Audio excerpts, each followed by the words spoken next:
And yeah, well, hold on, you're live. All right, Mark, why don't you?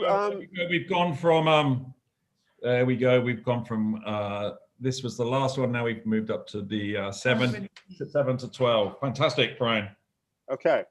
Oh, so my, Samba Elias from Aden in Yemen. Hi. Yay.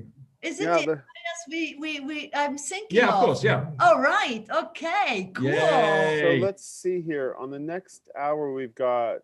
Elias, we gave you a shout out and early on in the, but we'll get to you later. Hold on one second. Here we go. We're going to kick off the hour, Mark. Yeah, off you go. All right. Let's see here. And next slide. Dun, dun, dun, dun. Hour 7. Wow. Okay. Nearly a third of the way through, Brian. Yes. Yes. Oh, we're 2 minutes ahead of schedule. We're 2 minutes ahead of schedule. We can wait like the buses do. Why don't we introduce the next cities, and we won't start the presentations obviously until a little bit past the hour.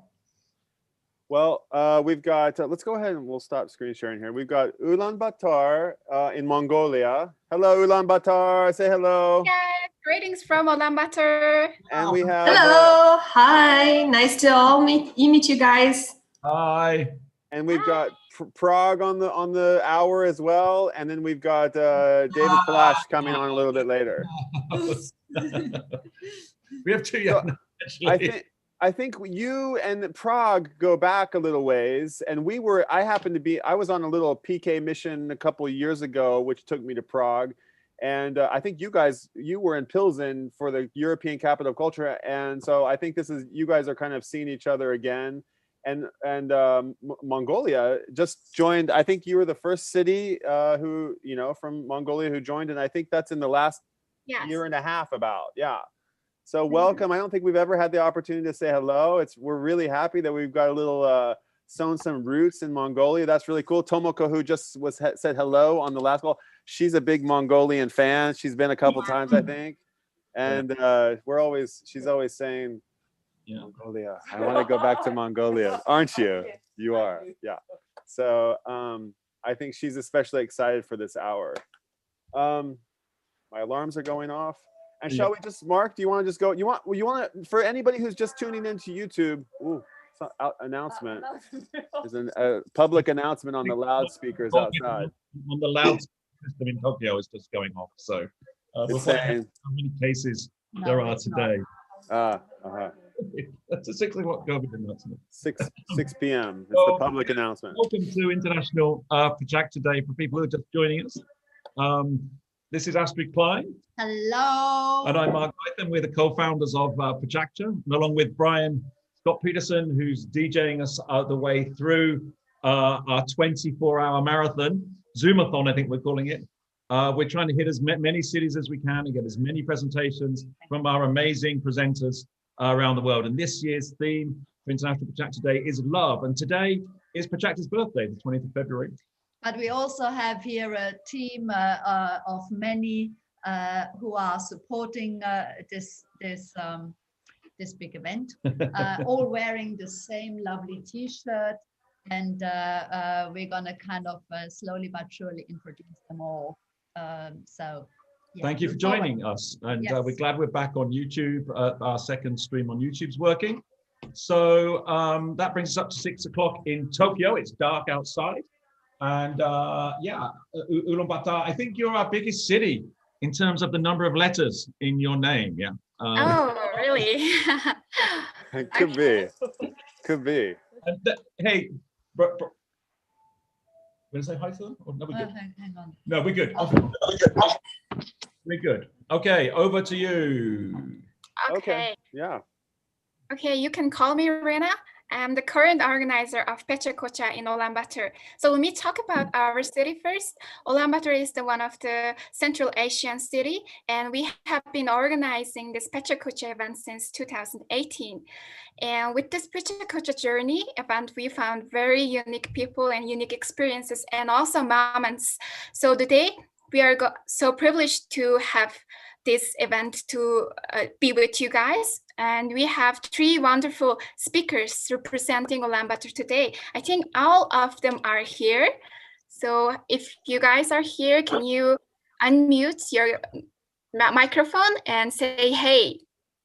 Hi. Hey. Hi, guys. Yes. Hi, everyone. Welcome to the hour. So we have Byra and Robbie and also Tuka to share their own perspective towards love. Okay, so first speaker, I'd like to introduce my first speaker today, Byra. She is Miss Mongolia and also actress. You may have seen her in TV shows and movies. Now she's gonna share her thought about love. Thank you so much, guys. Wonderful. Okay, let's kick it off. Are you ready to go? We're jumping right into it. All right, guys, let's do it. Start the slides. Here we go. One question, shall I keep my video on or how does it work? Please. Okay, please. great. And you know what? Let me just cue you back up here real quick. We'll get you back in a good spot. 1 second. Oh, I've got 2. There we go. All right. Oh, I've seen that film. Okay, here we go. Mita, it's so cool. And off you go. Thank you so much, guys, for inviting me to be part of this event. I feel very privileged. Love is such a big, broad topic, and I needed to think about like what I'm going to talk about today. So I'm not a Christian, but I chose one quote that I really liked about which describes about love from the Bible.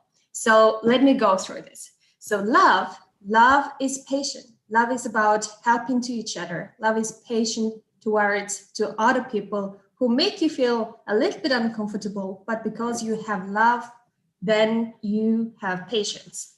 And a love is kind. Love is kind not only to people, love is kind to the environment. Love is kind to the animals. Love is kind to your surroundings. Love is kind to your neighbors. So this picture is a Mongolian guy who is trying to save a deer who was stuck in a small mud. And love, it does not envy. Love always supports your best friends, even when you are losing, when your friends are winning. So love is about supporting each other. And this picture is from my journey in Miss World 2016 when one of my best friends was winning the first runner-up. And love does not boast. So this picture is very interesting because that lady helped him, which costed her the first prize of her marathon in Beijing.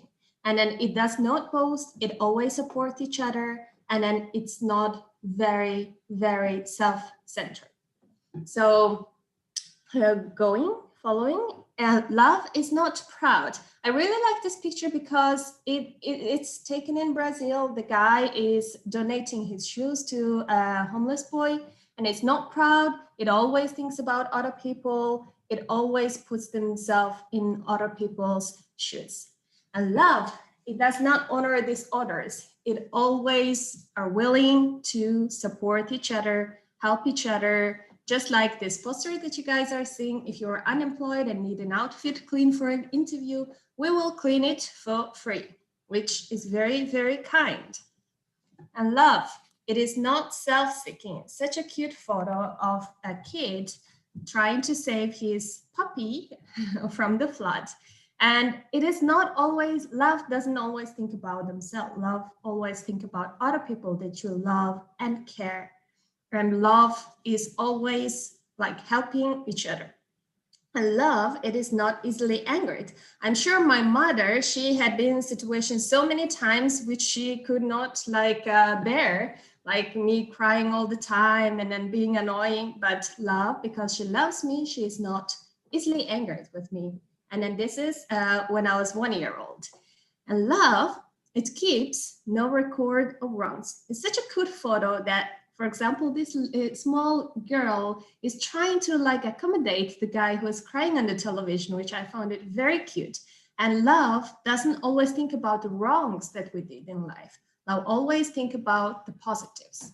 And love does not delight in evil. this photo kind of made me feel like a world peace. And then I thought that it was the perfect description of this quote, love does not delight in evil, that since we are all united, all one big globe, we all have to love each other. And love rejoices with truth.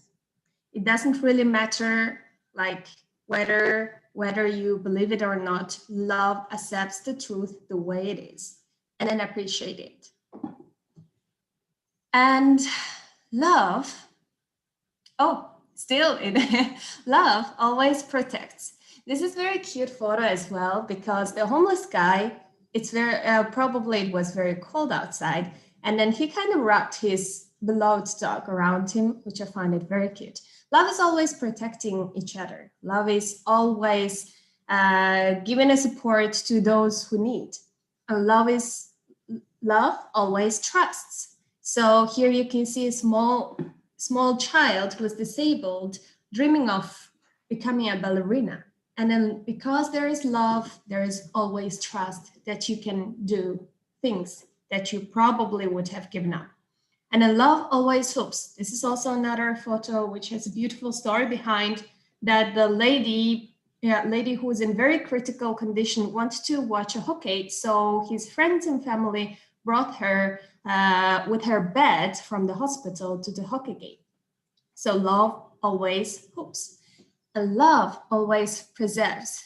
It always preserves the things that we have, preserves the nature that we have, animals that we have, preserves everything that we value, everything that we like treasure, in a way that we love them, so we preserve them. So, but when there are proper cease, they will cease.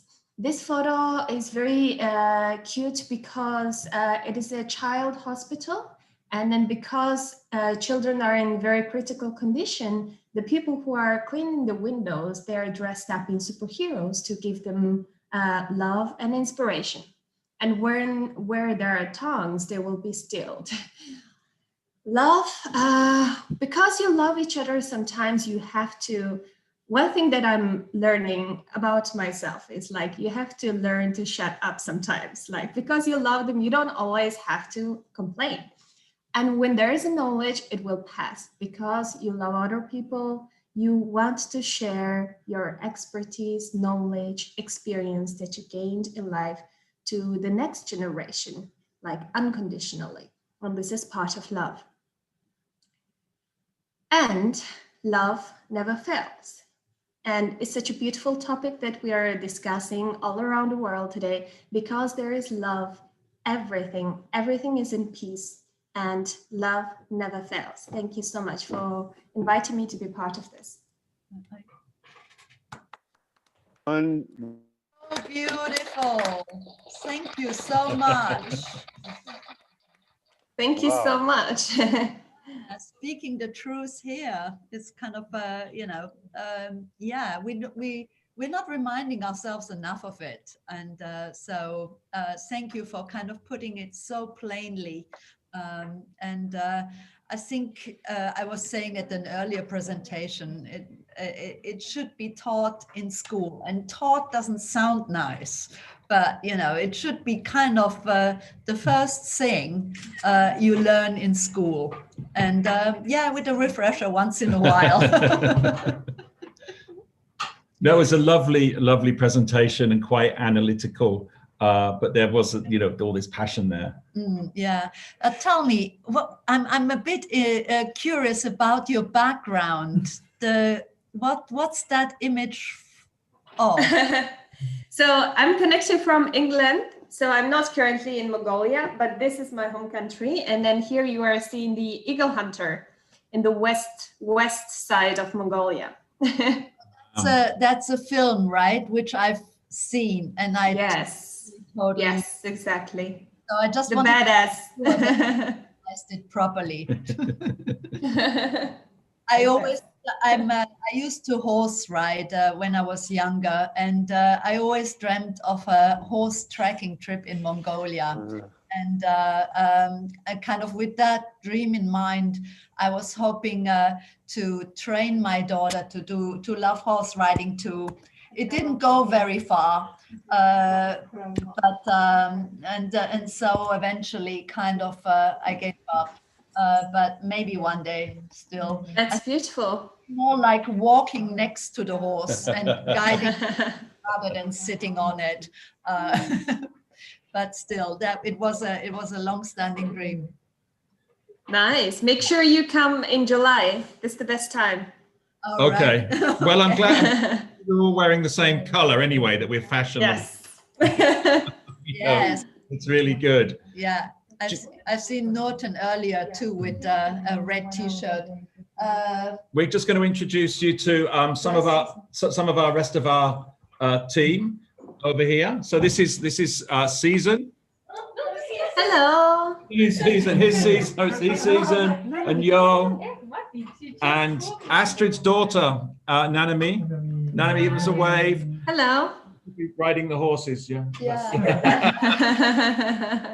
So we've got lots of girl power here.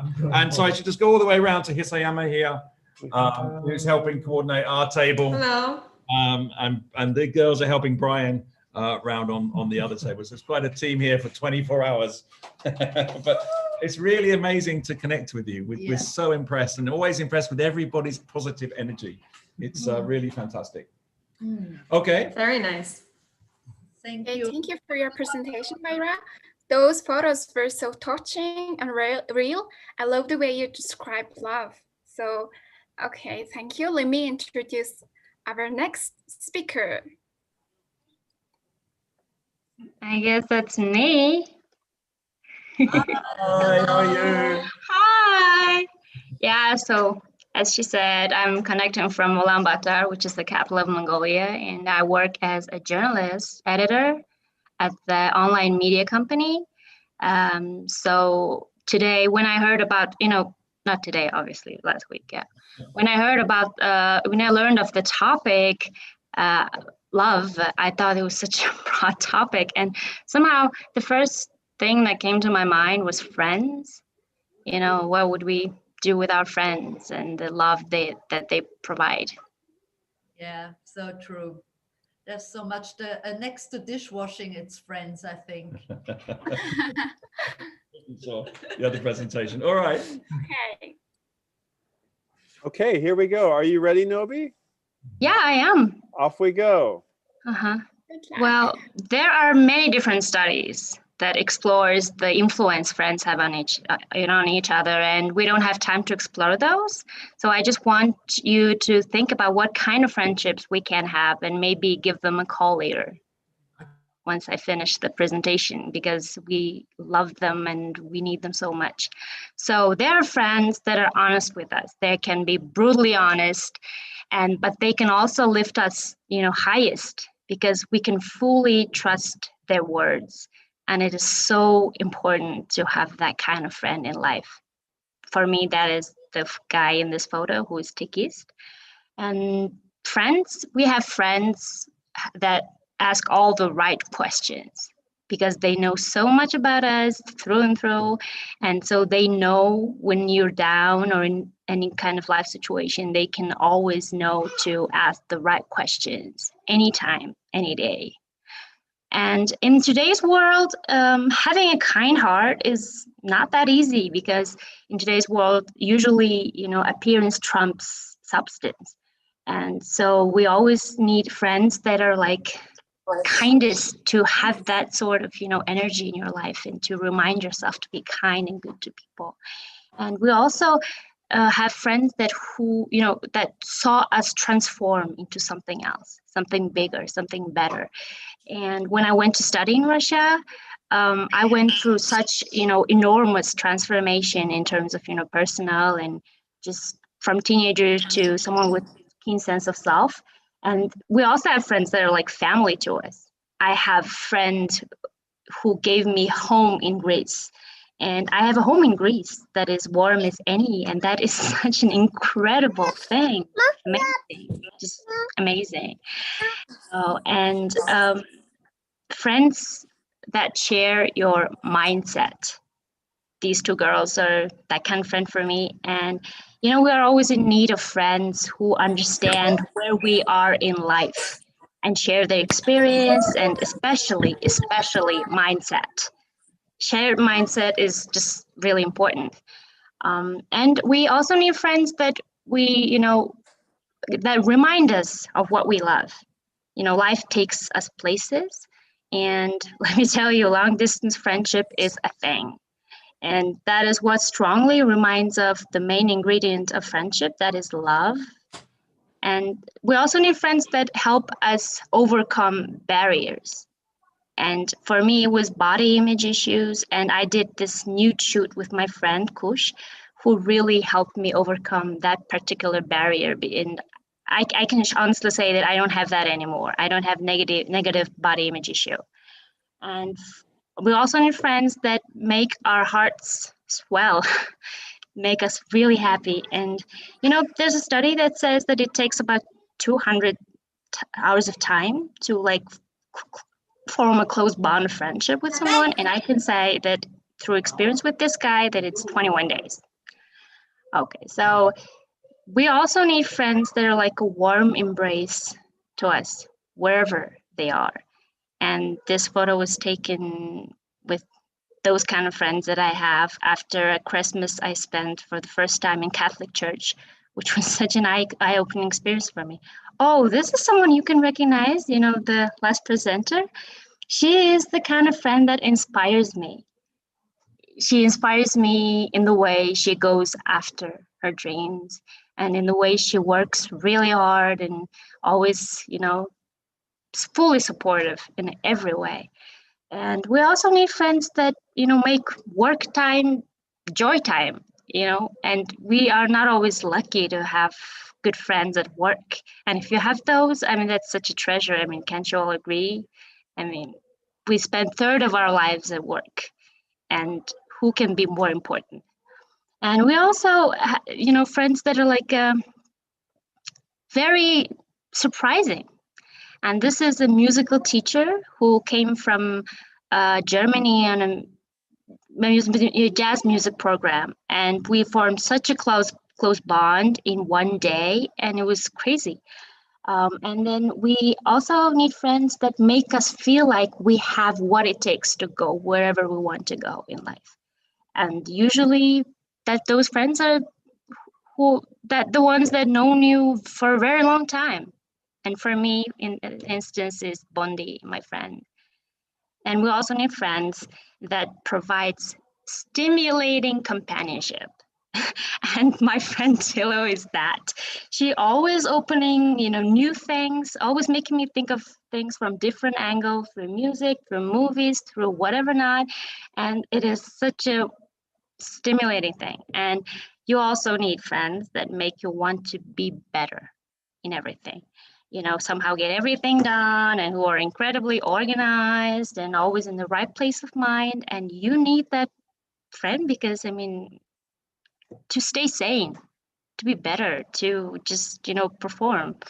And also we need friends who we are connected through hobby. And in my case, that is jazz music. And I have friends who are together with me in love with jazz music. And this has been the most incredible 5 years of my life through that hobby.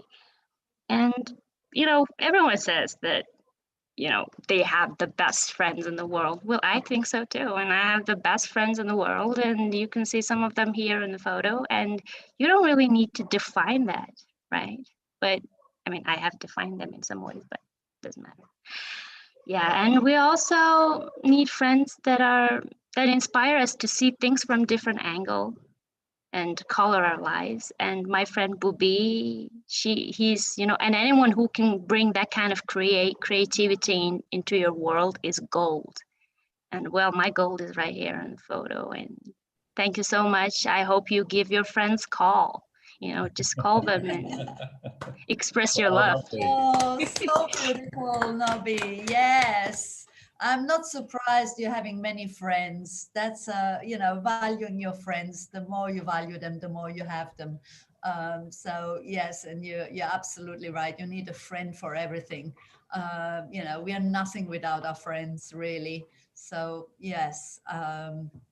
it's been nice how both of you have really confronted love straight on, and I think everybody else kind of avoid it actually in some ways. Oh, really? But you've really taken you've really embraced it. I think both of you. It's been a beautiful presentation. Thank you. Provoking. You know, Yes. I love the opportunity. Thank you very much. I think with every different presentation, there is a new angle to love, I can tell. So they're all totally valid and necessary. So that's what's so nice about PechaKucha. You know, the variety of it, the diversity, and yes, everybody has another angle on it. And just because it's different cultures, it's different climates, it's all different everywhere. And of course, everybody is unique. So the more it is, we often say that PechaKucha is like a box of chocolates. Oh, yes. Yeah. You never know quite what you're gonna get. yes. A little Tom Hanks image there. I love Tom Hanks. It really is true. And even today with the cities that we've been talking to, we're not quite sure. We haven't met you before. So it is kind of a little bit of surprise. And Ulaanbaatar, I mean, how big is the city? We really don't have. It's big. It's big city, yeah. In terms of the, you know, it's not really a big city in terms of if you think geographically, I suppose. Right. In terms of the space, but the half of the population of Mongolia lives in this city because it's the cultural and economical center of the country. Right. And okay. Yeah, thus everybody wants to come here to live, and it's a beautiful city. It's very vibrant, and it's I suppose it's a very unique combination of modern and tradition. It's very interesting. Cool. Yeah, we've got to visit. Yeah, one day. Yeah, perhaps you could. Yeah, it's great. Yeah. We'll see different times soon. We hope, with COVID. Yeah, I'm sure it's all going to sort itself out. So anyway, it'll be all right. Thank you so much. Anyway, thank you so much. Thank you. All right, great. Okay, thank you for the presentation. I also would like to say love you to our friends who currently watching through this live. And with you guys, we feel warmth in every moment. So let's go on to our next presenter. Let me introduce Tuka. Okay, are you there? Hi, Tuka. Hi, Tuka. Hey, hi everyone. Pleasure to be here. Hey, he's an education promoter and chess professional and currently is studying at Harvard Business University. I personally admire him a lot. So let's go on. Good luck. Yeah, thanks a lot. Yeah, I just want to say two things. First of all, forgive me for not wearing red. It seems like that's the theme today. I'm not wearing this red logo, you're saved. Second of all, yeah, I just want to congrats CeCe and Nami for, for the great deliveries and presentations. And I could only hope to be as half as good as them. Yay. You'll be all right. It'll be okay. Give me some love, right? All right, here we go. Off you go. So somebody asked me the other day, where do you live? Do you live in the past, the future, or the present? And that got me thinking. So I wanted to answer truthfully which time I love the most.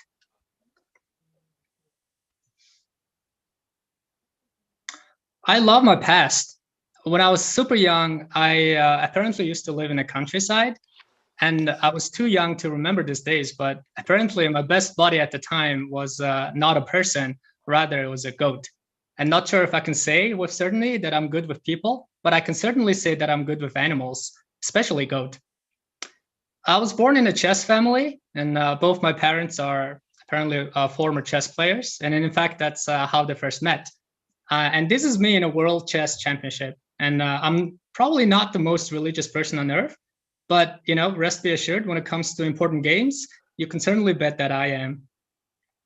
When I was 12 years old, I made a bet with my dad, and if I won the world championship, I stay as a chess professional. And if I don't, I would go back to school. And guess what happened? I went back to school. I guess it was time for me to retire. And this is my best effort to look happy at a school that I essentially knew nobody. Boarding school in Wales was, an interesting journey in all aspects, especially for someone who spoke not a single word of English at the time. And I don't forget the time that, when I said that one complete sentence to a girl that I really liked, I think I said something along the lines of, I like the weather. And I was very proud of that.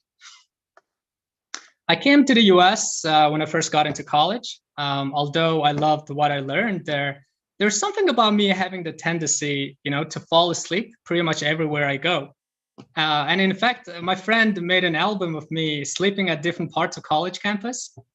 Definitely not proud at all of those moments. I somehow survived though and graduated college. And once I got into the labor market, I realized how great school actually was. And I became an investment banker on Wall Street, and pulling all-nighters became a common phenomenon for me. But nevertheless, it would be a lie if I said that I didn't enjoy the sleepless New York. So yes, I love the past because those memories and experiences, for better or worse, shaped who I am as a person today. And these memories validate that no one has experienced this world the same way that I did, and that everyone is truly unique and special in their own ways. Well, I also love the future. I love it not because it is necessarily brighter or dimmer, but more because it is unpredictable and rather ambiguous. The uncertainty of what is ahead of me or ahead of us both frightens and excites me at the same time. On a global basis, I'm hopeful that this pandemic has shown us that every nation and every person is vulnerable. We are already encountering global scale problems such as climate change, ideological split, and inequality, and that the only way to fight against the common problem is through unity and not through division. In terms of my own nation, Mongolia, I am both excited at the potential for prosperity, but I'm also afraid to miss the chance to make a dent in the world. As part of the emerging generation, we have a tall task to amend the broken and lead the nation with an outcome that benefits everybody and all. And on a universal basis, there are essentially two possibilities that I see. One, we are the only living intelligent species in the entire universe. Or two, there are possibly other civilizations yet to be discovered, right? Either way, it is both exciting and frightening to me. But you know what? You guessed it. I love the present the most. I feel fortunate that we are in an era where free speech and expression of view is in most places, but not all, reinforced, but not suppressed. But we should be aware of the limitation of this power that we have today and use it wisely. I am grateful that hard work and determination, again, in most places, but not all, pays off. Through sheer effort, we see many breaking the socioeconomic barrier and provide more to themselves and also to the community around them. I am appreciative that the world in some ways are more connected than ever. Thanks to technological advancement, the phrase small world, that really feels that way. It really does feel that way. I can see the face and voice of my parents and my loved ones in an instant from the opposite side of the world. Of course, it's not all rainbows and butterflies, right? I am aware of that. We shouldn't lose sight of all the injustice that's stuck in the earth right now. We have more problems than we have solutions for. And in many ways, root cause of these problems are largely hidden and complicated. But that is exactly why I love the present the most. We get to make decisions. We get to take actions. And we get to collaborate and fix problems.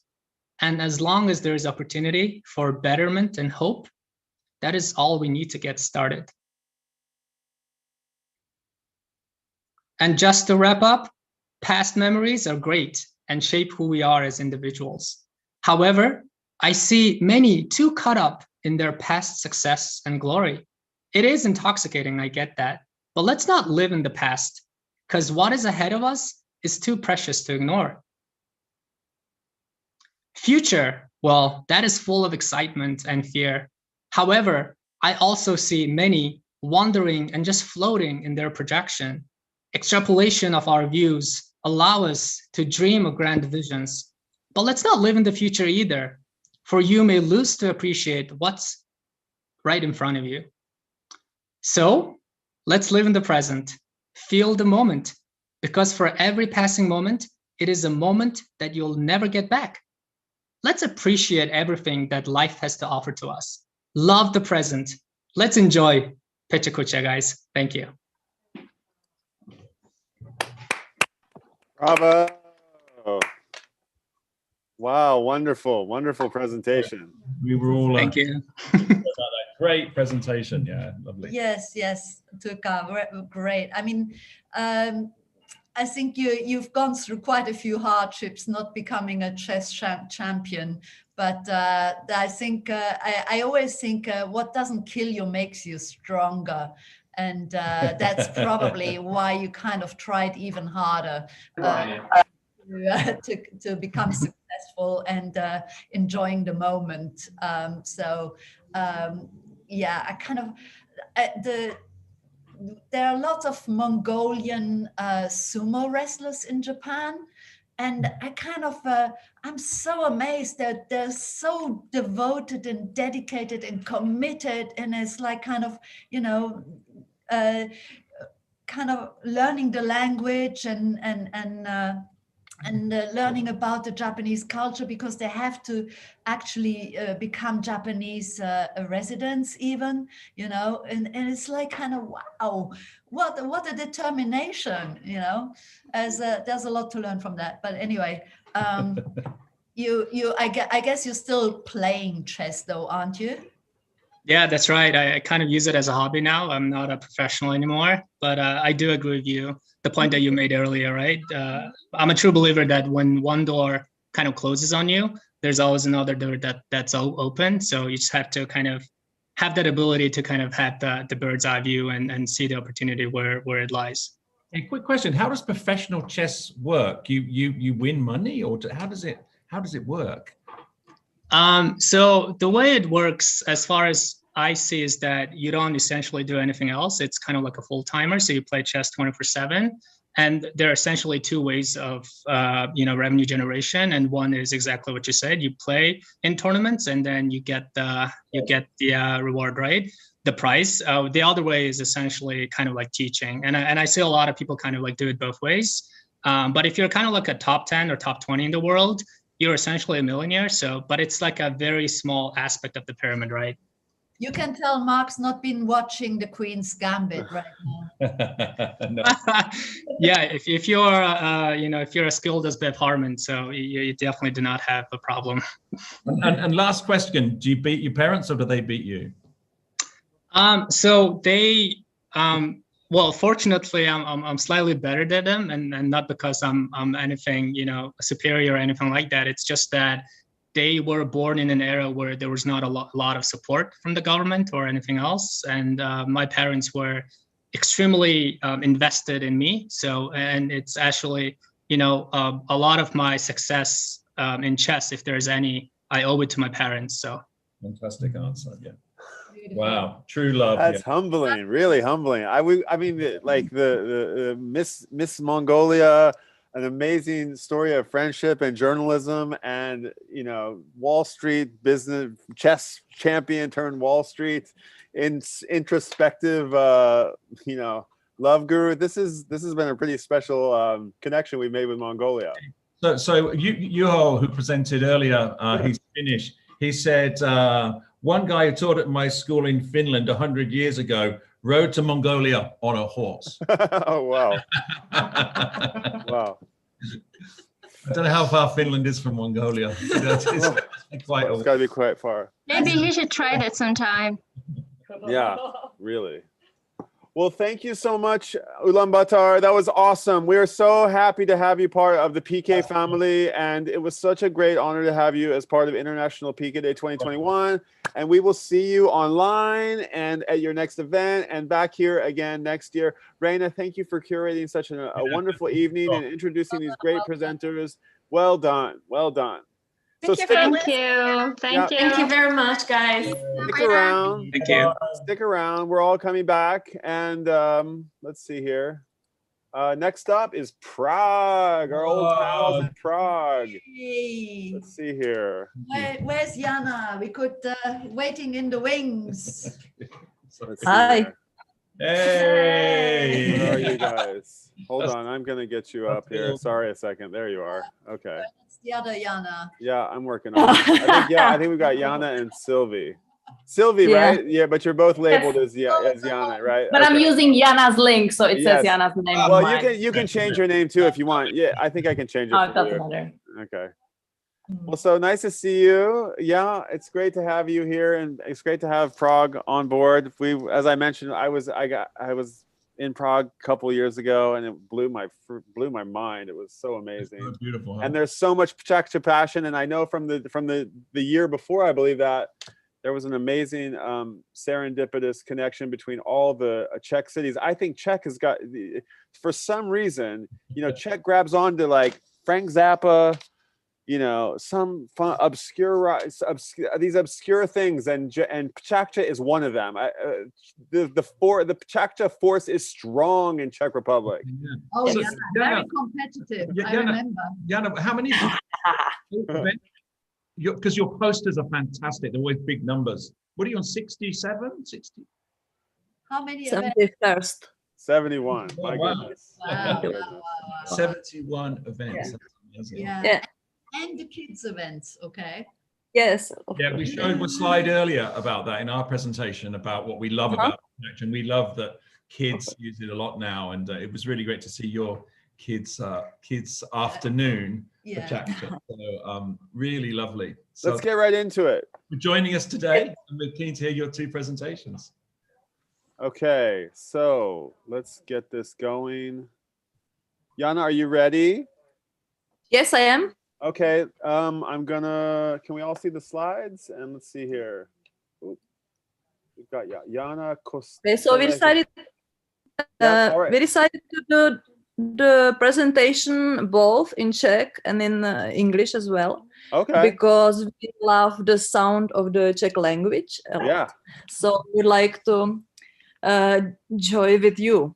So Sounds I will great. go in Czech and Sylvia is going in English. So Can you we hear start? me?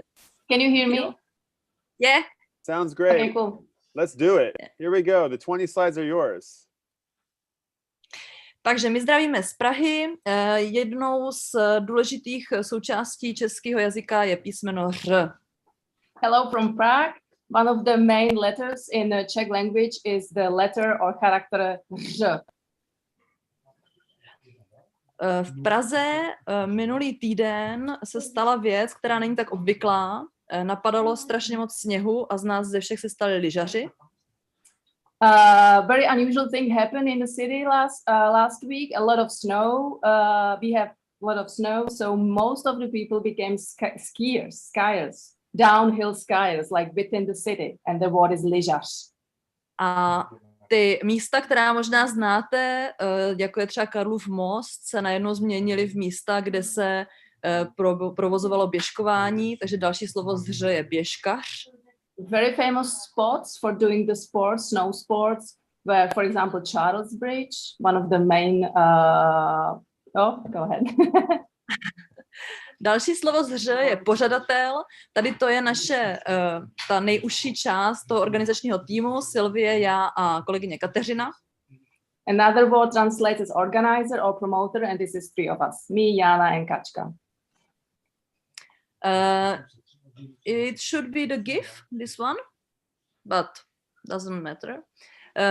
Tady jsme chtěli ukázat vlastně 71 vizuálů, který jsme používali v těch uplynulých PechaKucha večerech. This should be GIF, a video, and we are showing the 71 visuals that took place for the last 14 years. Další slovo z hře je přispěvatel. Toto jsou členové naší dramaturgické rady, která se podílí na výběru mluvčích na PechaKuchu, která se nám neustále rozrůstá. Another board with ž is contributor, and these are the members of the dramaturgic board that we use to cooperate with us. Chystáme se letos na příjemný přesun do přítomnosti našeho nového místa, kde se bude PechaKucha odehrávat. This goes for friendly transfer because we are changing the venue for this year's PechaKucha evenings. Přesouváme se do budovy, která by měla mít jako hlavního zaštititele památkáře, protože je to fantastický příklad funkcionalistické architektury v Praze a brzy se snad dočká citlivé rekonstrukce. This word goes for monumentalist because the building we are moving, it is listed building, is a 100-year-old functional building house. Dostáváme se přes překážky díky tomu, že se teda bohužel jsme dostali do covidové situace, ale udělali jsme masivní kampaň, aby všichni, kdo nás sledují online, u toho nezapomněli na sport. This goes for over the obstacles or hurdles because of the situation last year we did all the PechaKuchas online. Říkáme tomu ale taky příležitost. Rozhodli jsme se, že nebudeme jenom sedět, ale udělali jsme PechaKucha Window Gallery po 10 místech v Praze. Oslovili jsme kavárny, které nemohou mít otevřené, aby nám počuli své výlohy. This goes for opportunity because with the COVID we didn't want to stay online, but so what we did is PechaKucha Window Gallery, and we asked 10 coffee shops, coffee houses all over the city and 24 artists or authors who borrow their work. So now you can see the PechaKucha Window Gallery all over the city. Tady to by asi nejlépe charakterizoval slovo stopař, protože se můžete vydat po těch místech a můžete najít 14,4 kilometrů za 3 hodiny a obejít všechna ta místa, kde se seznámíte s těmi vystavujícími umělci. This one goes for hunter and it shows the map crosswise the city when you can see all the stops, all the PechaKucha Window Gallery stops, spots, and it's 3 something hours. Celý to mohlo jít jenom proto, že vlastně ze všech těch mluvčích, který jsme na PechaKuche měli, se postupně stali naši přátelé, takže to bylo velmi jednoduché to s nimi rychle domluvit. A skočíme na tenhle. Nemůžeme nedat sem do prezentace fotku našeho prezidenta Václava Havla.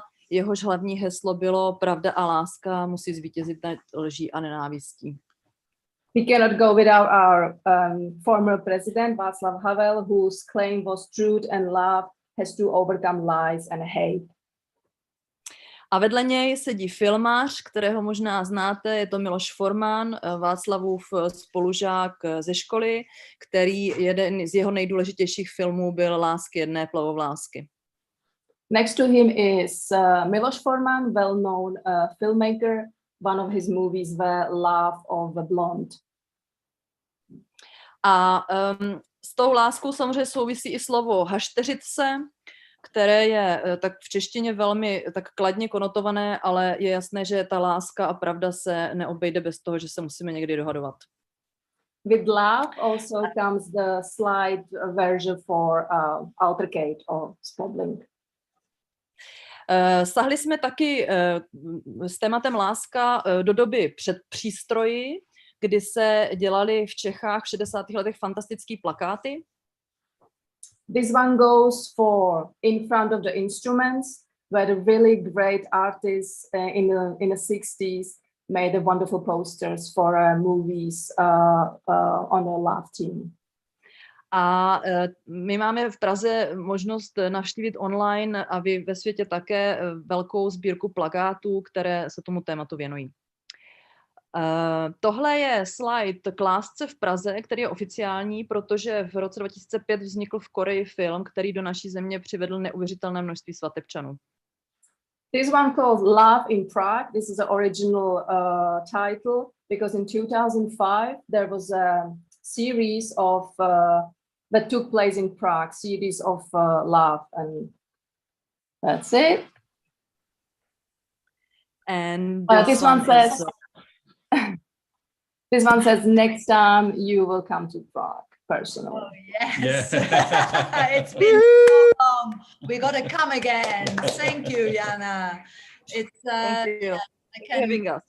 It is kind of the city of love. Yes, I agree. Yes, it is.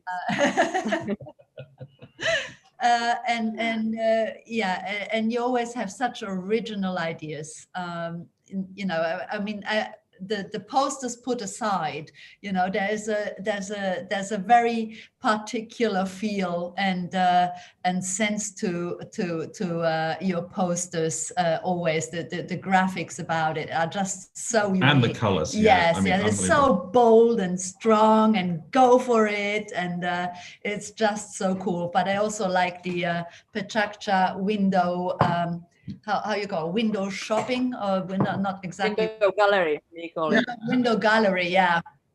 Mark just popped out. So yeah, tell me a little bit more about that. I missed that. I was just had to take a bathroom break, but tell me a little bit about that. The PechaKucha window gallery. We decided to do something, and the coffee shops are closed. We've got friends who run about 10 coffee shops around the city, and we choose the artists to get us their work for the window, and we did stickers with the QR code to navigate to archive with the presentations from the past, so you can stay in front of the window, look to the artist piece, and you can see the video if you want. And it seems it works. That is so cool.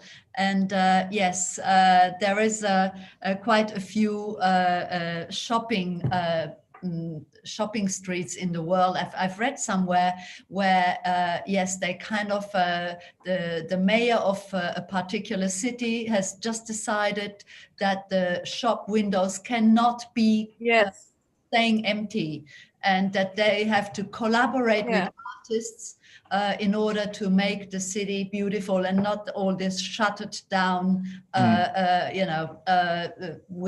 place. So that's so cool. Yeah, great idea. Okay, fantastic. We're running a tiny bit behind, but Brian is timekeeping me, so we've got to move on to the next presenter.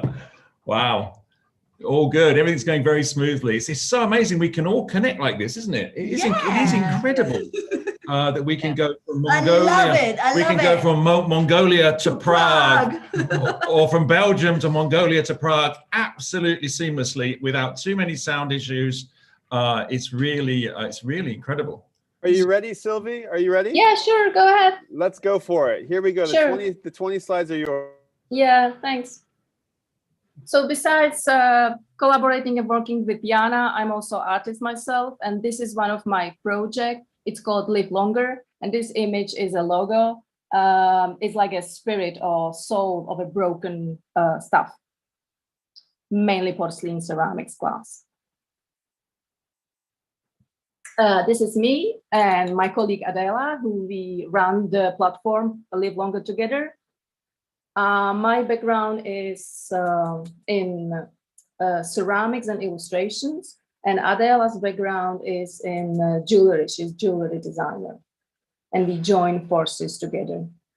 Here you can see some Adela's work.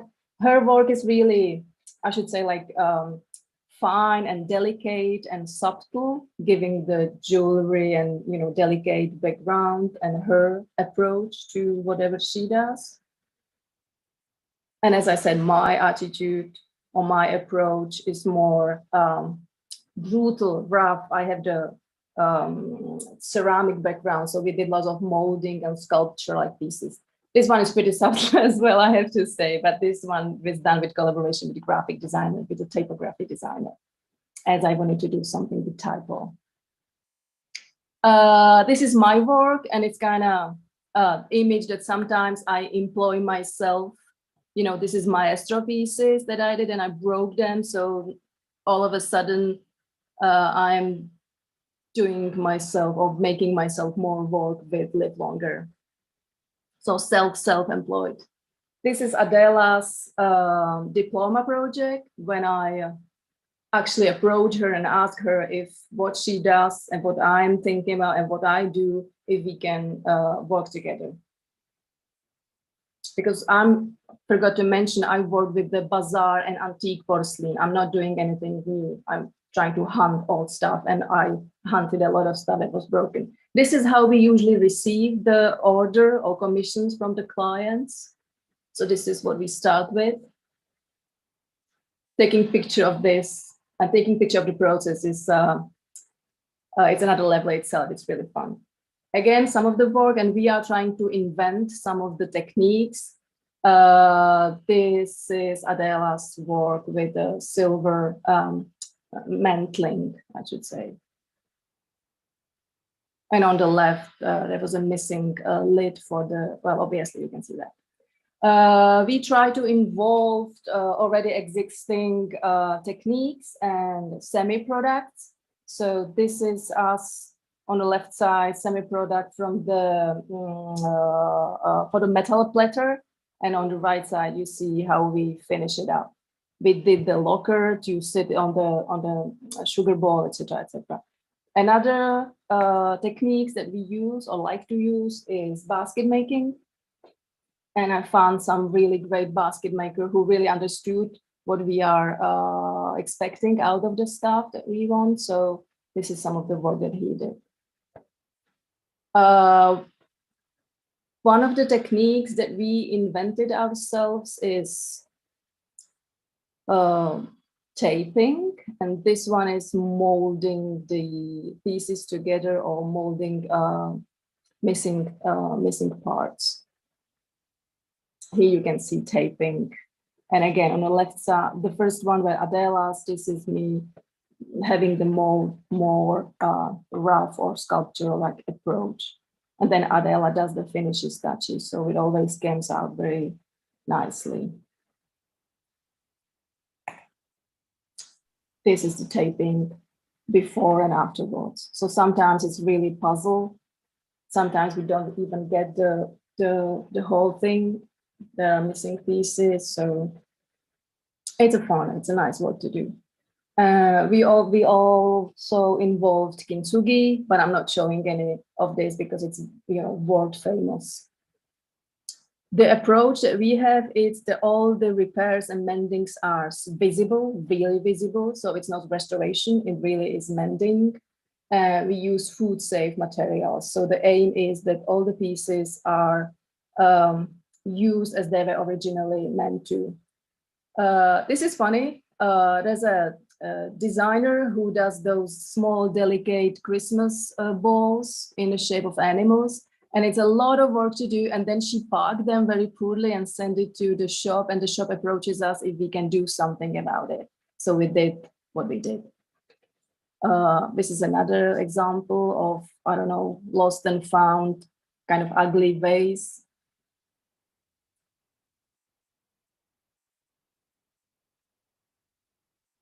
And the next picture is how we, what we do with it, how we made it function again and send it to the world again. So again, the meaning is not to throw anything that can be used again, and mainly to be used for the same purpose that it was made to. Sometimes we find sculptures or funny pieces that with our attention turn into a new thing concept-wise. So this lady was, I suppose, like a beautiful, delicate, with delicate hands, and the one hand that is missing, we put it into a plaster and over her shoulder, like she was medically cured.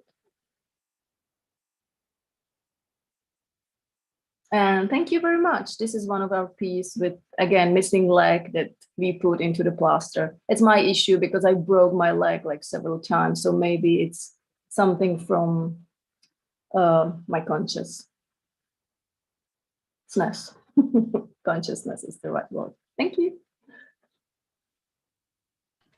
Bravo, Sylvie. Very nice presentation. Lovely. I love it. Thank you. Yeah, because kind of, it makes you want to break things on purpose. That's what I was going to say. You. It's funny, in the UK, they used to sell broken biscuits, and they became so popular, they had a machine to break the biscuits to sell. Oh, I didn't know that. It's funny.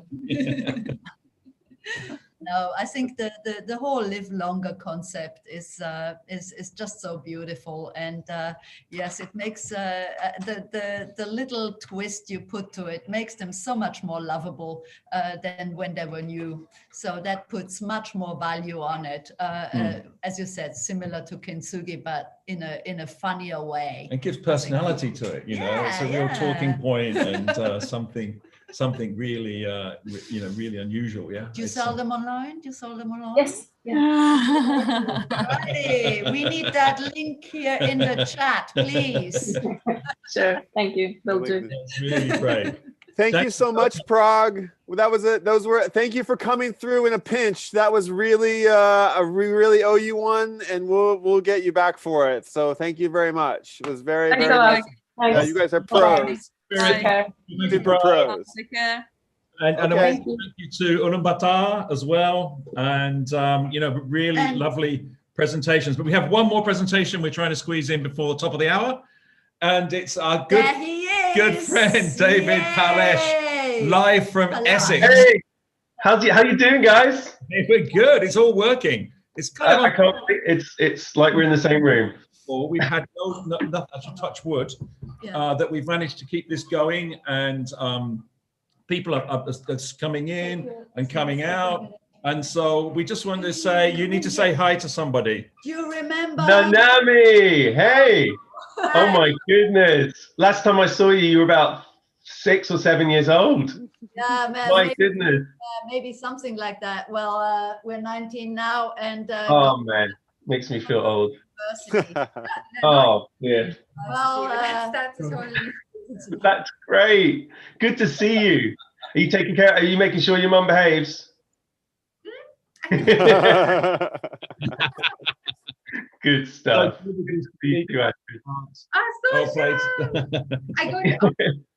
So really cool. All right. Awesome. So I've been told we're running a little bit behind. So David, we met David in Tokyo. He was teaching art, all sorts of things there. Now he's back in London, and he's working with Lego and in the play and education area. And I've met him in the Lego studios in London, which is really, really amazing. But he's also an amazing photographer, especially of birds and wildlife. And it's really stunning what you see on his Facebook page every day. I have no idea what he's talking about, whether it's Lego or Lego birds or Lego whatever. So over to you. Awesome. All right. Are we ready to go? Yeah. The 20 slides are yours. Go for it, David. Let's do it. Hey, guys. So I am talking to you today about birds mainly, but a bit of wildlife as well. I love birds, so it was very easy for me to put these together. These are just a collection of some of my stories and my photographs out in the wilds. We're starting with one of my favorites, the short-eared owl. Now this owl, you got 2 photos of this coming. This owl travels, they breed in the UK, but loads of them come over from Scandinavia in winter, and they winter near me, and we get to go out and watch them with the kids, get really close views, often just meters away. And this is one a few weeks ago, just outside London. 2 have pitched up there. People are going crazy. They're beautiful birds, absolutely beautiful. And this is the long-eared owl. You can see the difference. This is an owl that my father and I traveled to Serbia to see in big numbers.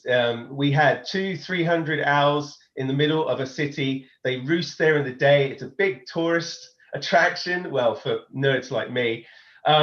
But the long-eared owl has somehow just taken over this town, because around it, they haven't changed farming practices for years, and they've got tons of mice. So they fly in there in winter and roost. It's pretty amazing seeing so many owls just chilling out together in the middle of a town. And the owl theme is continuing with this little guy. This is the little owl. This guy was in Serbia as well. He was on the grounds of the hotel we were staying at. We managed to get a quick torch on him. He's giving this really kind of disapproving look. I love the character that owls have in their faces. Often people say they look like cats. I agree, but they have a world of their own. This is the tawny owl, the commonest owl in Europe. And this is one that has pitched up in Ipswich in the UK every winter, sits in this hole, hundreds of people down below walking by each day, doesn't care, just sits there. So if you haven't ever seen a wild owl, get out to Ipswich. Now we're moving to the coast. This is one of my favorite birds on the coast. It's the razorbill. I love the black and white, but the little hints of yellow, orange that come through when they open their mouth. I just love this moment with the kind of haze of heather coming in from the side, giving that soft kind of light to it. Crazy birds, fun to watch. Another crazy bird is the hoopoe. The hoopoe is incredibly successful. It's found all the way from Europe, all the way to sometimes in Japan. This was in Shanghai, in the middle of a park in Shanghai. One of my favorite birds. I spotted it feeding its younger member of the family, and it was a real joy. This is another moment caught, I think they're talking about Brexit here or something like that, but they're really, really topical. They're really, I just love these birds. This is the gannet. And if you go on the coast in Yorkshire, you will definitely see one gliding by. Huge things, 2-meter wingspans, massive. And another moment, I love this bird. This is the cuckoo. So the cuckoo, yes, famous for its clocks. This bird travels all the way from Africa, all the way to Europe each year. This particular bird flies to the very same tree stump and sits there and poses for photographs. Wow. Now this is a wonderful profile of a sparrowhawk. I love this. The morning light catching its feathers there, and you can really see the predatory eyes, the location of the eyes, so they can really see full view. You can see the other eye kind of concave on the right there. Absolutely amazing bird. That's a female there. And then this is a male greenfinch, and I had never noticed the kind of the texture to the beak growing up with this bird. It's quite fairly common, decreasing sadly, but look at that mother of pearl finish on the beak. It's just incredible in that sunlight, and the detail on the feathers. And another bird with a lot of detail and feathers. This is a winter visitor to the UK, breeding in Scandinavia, all the way down to Japan. You see them in winter in Japan. This is the brambling, and this one had just landed on the shores of the UK and was refueling, as you can see, enjoying a bit of grub. And then from one finch to another, this is probably in my top 5 birds ever. The hawfinch, a huge finch species, again found in Japan all the way across to Europe, Western Europe. Look at that beak, just massive. This was in Denmark on a friend's bird table. Fairly rare in the UK, definitely not on bird tables. So as well as birds, I like to take part in conservation. So I help out with surveys. This is a dormouse. So we do dormouse checks. It's an endangered species. They really need help.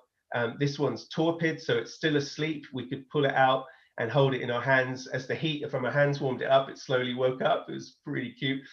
And these are adders, so male and female, in doing something males and females do. But what a snake. I do a lot of checks on these in the summer to check numbers and report them kind of citizen science type way to a more national survey.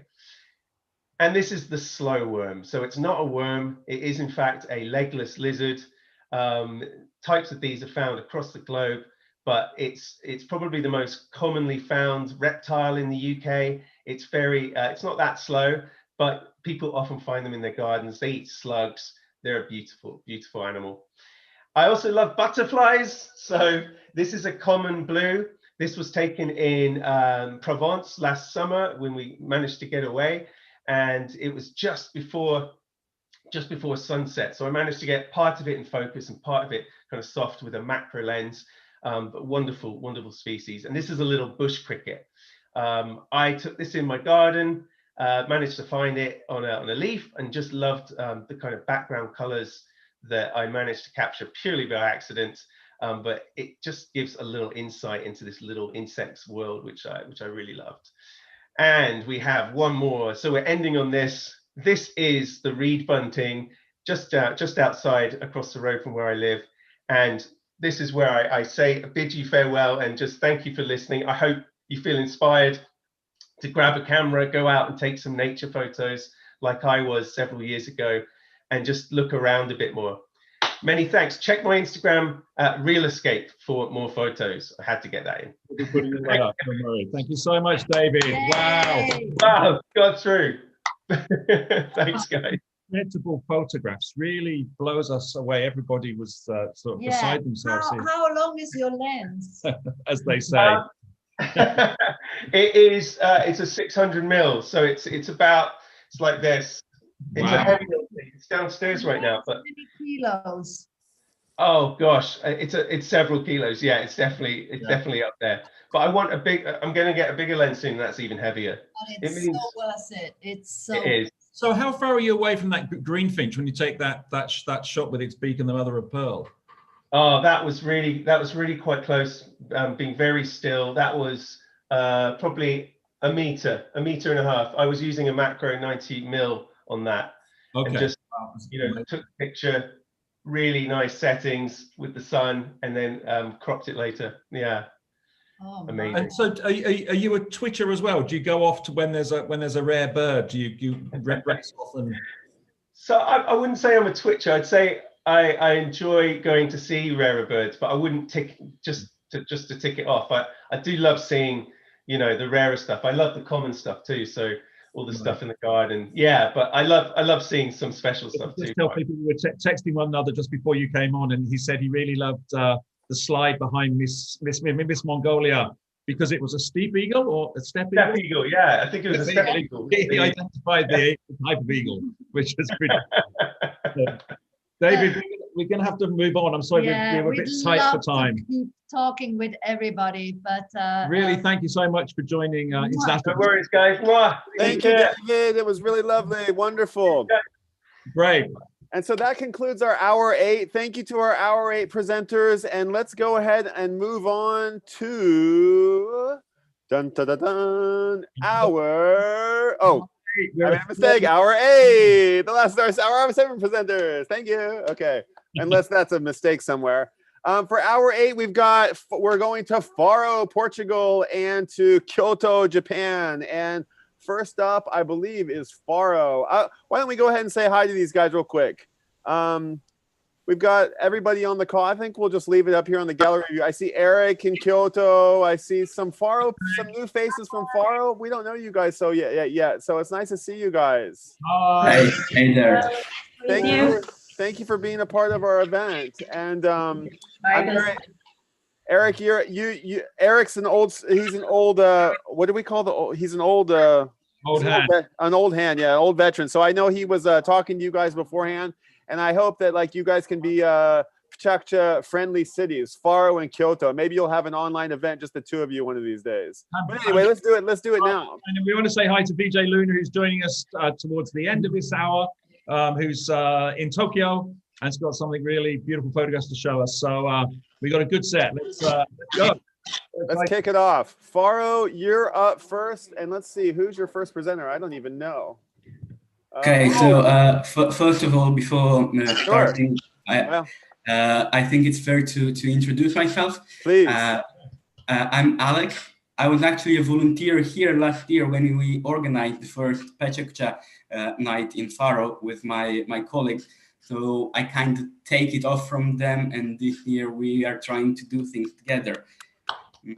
So it's funny, we are on our second event, and both of them happened during International PechaKucha Day. Brilliant. So we are kind of used to that. I will start with my presentation first. It's going to be something short. I'm gonna rap like Eminem in 100 seconds, and then I will leave my colleague 100 seconds. Quality thing. Hey. So a 10 by 10, correct? Yes. How did you like doing the 10 by 10? How did you think? What did you think about it? It's a new kind of experience. After I finish my slides, I start taking some notes, on a paper, and then I start recording myself to see if I'm okay talking. And I realized I write like triple things. Like in 10 seconds, I was talking 30 seconds, and I start cut and cut and cut. So yeah, now I have my flow very fast. So it's going to be a bumpy ride. Okay, well, let's see how it goes. We're excited to see. Over to you. Okay, so hi guys, my name is Alex, and I said, and for the next 90 seconds, I'm gonna try and explain you the last 13 years of superhero movies. So brace yourself, because as I said, it's gonna be a bumpy ride.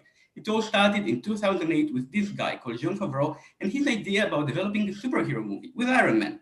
He quickly realized it has potential, so now we have other superheroes joining the team, like Captain America, Thor, and this version of Hulk that was so bad they eventually recast the role. In the end, they made all a movie together called The Avengers.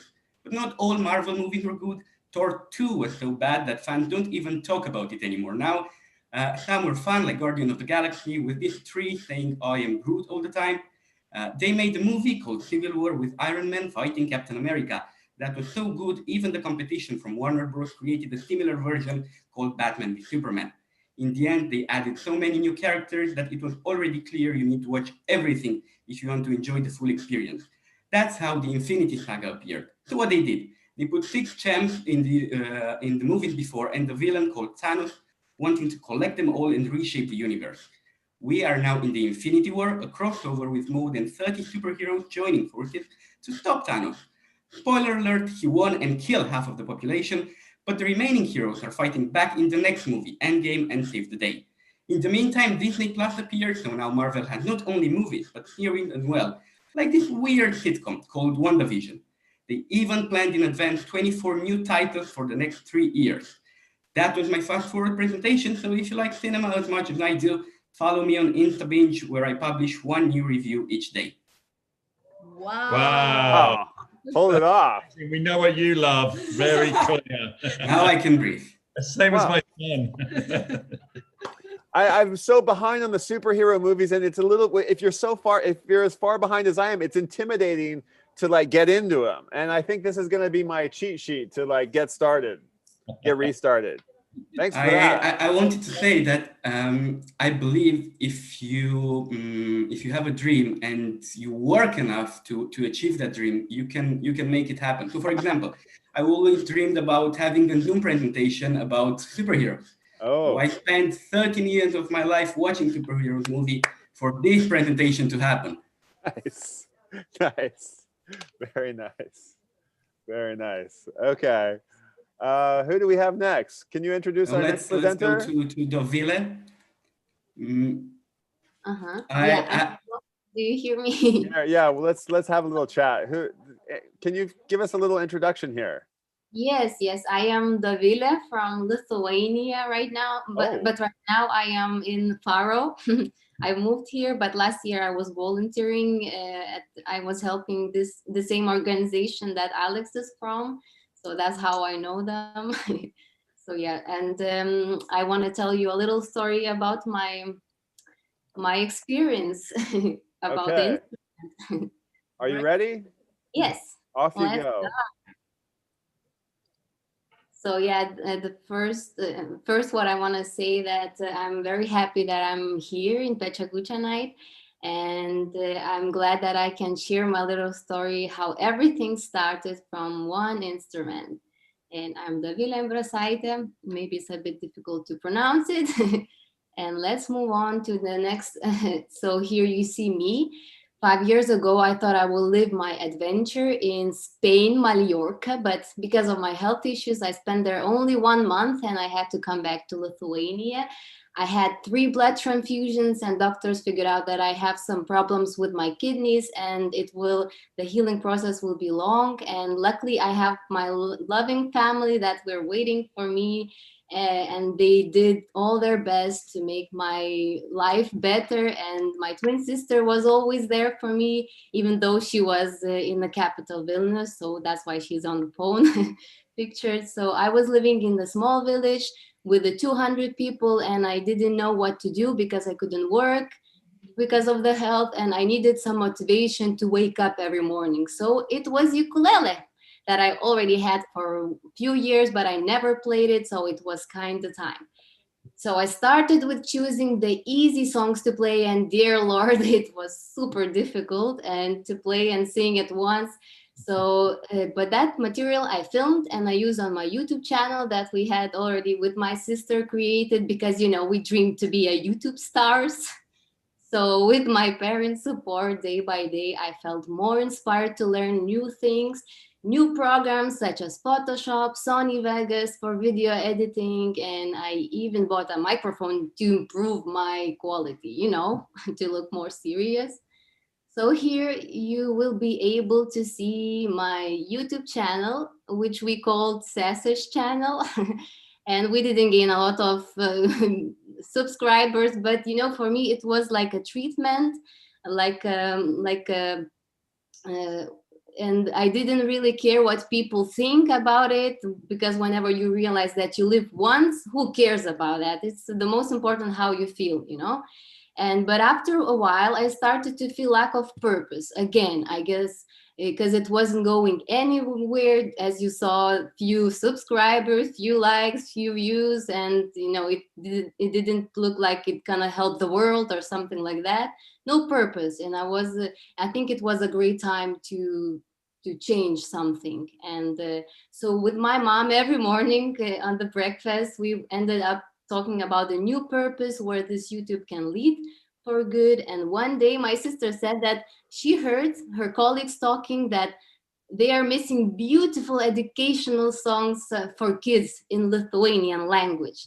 So that was a huge catch for us. And we started to brainstorm about the YouTube musical videos for kids, imagining characters, the themes, the image, and the tree that they will be living in. I know it sounds a bit weird, but we didn't think about anything else.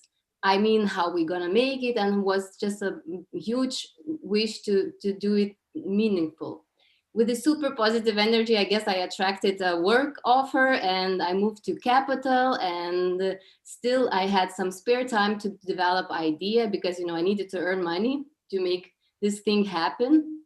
And more specifically, I was writing scripts for videos, and we were in contact with my mom all the time. She helped with the song lyrics, and she's a good writer, but nobody knows it yet. I love her so much, and she's an amazing woman and the best mom. So we told our idea for one friend who is a filmmaker, and he loved it. And actually it didn't took so long, and we had our office together. So we already had one good filmmaker, and we needed to solve something with music because my ukulele skills was horrible. So luckily one day my friend from Israel came to Lithuania to visit his wife's family, and we had a meeting, and he said, I can do it. And we didn't even have him as an option. We got super happy, and you know, I think things come to the right places unexpectedly. So it's our little journey visualizations of how our video backgrounds was pictured, and the outfits that actually didn't really work for camera, and the logo that I drew by my hands. And so yeah, and we built everything by ourselves. You will see in the next pictures. Yeah, here's our office that we had. We recorded songs, and yeah, it was very super fun process, but we never did this before. We just did how we feel, you know. And if you are curious where we got this money from, yes, of course, we took from our salaries that we earned on our permanent jobs, and we didn't have saved, of course, and it took very long, but it happened, you know. The most important thing that it happened. And yeah, and this is our first videos that we recorded. You can see in this. Yeah, and this is how it looked, our backgrounds. And this is our YouTube channel. We called it Jausmučiai in Lithuanian. Like if I translate it means emojis, but in a cute way. And yeah, and it has only 2,000 subscribers, but for Lithuania it's very good, you know. And during the lockdown we gained quite a lot of views, so we are very proud of it. And we got noticed. Parents started to send us pictures with their kids watching watching the series. It's a huge reward for us, very warming hearts. And all of it happened because of this little instrument, and because of supportive family and friends. Always you have to find something positive in any situation. No matter what, it will lead you somewhere to something beautiful. Do what you love and love what you do. Actually, it made me to heal so much faster. So yeah. Thank you. Yes, indeed. Wow. You love and you get better. You feel better. Yeah, definitely. So just need to find something positive in your environment. I think that's going to be the theme of the International PechaKucha Day, positivity. Yeah, it's coming out so often. That's positivity and love, obviously, but no, everybody's talking about that. I think maybe that's what the PechaKucha community is all about. Yeah. Yeah. You know, and you really just hit that on the nail on the head again. Yeah. My kids have watched you on YouTube before. I didn't realize this is who I was talking to. I said, "Oh, this is familiar. I know this." Yeah. Oh, really? Yeah, for sure. Yeah. So they are learning Lithuanian. Yeah, every once in a while I'll walk in and well, this has been a while. They're a little bit past this, but they did watch this when they were a little bit younger, and it's probably like in the algorithm somewhere. But yeah, sometimes I walk in and I watch them watching a YouTube video in another language, and I'm just thinking, wow, interesting. They're just watching. There's in another language, just watching away. Yeah, Wonderful. no, you've been missing out. There was no internet when we were small, you know. So yeah, you got to kind of learn all these languages just by watching YouTube. No, we should put feel free to put your YouTube channel into the chat so everybody can see it. Yeah. Oh, okay. When we finish chatting, do that though. It's really cool. Yeah. Yeah. So very, very nice. Lovely presentation. Thank you so much. Thank you so much.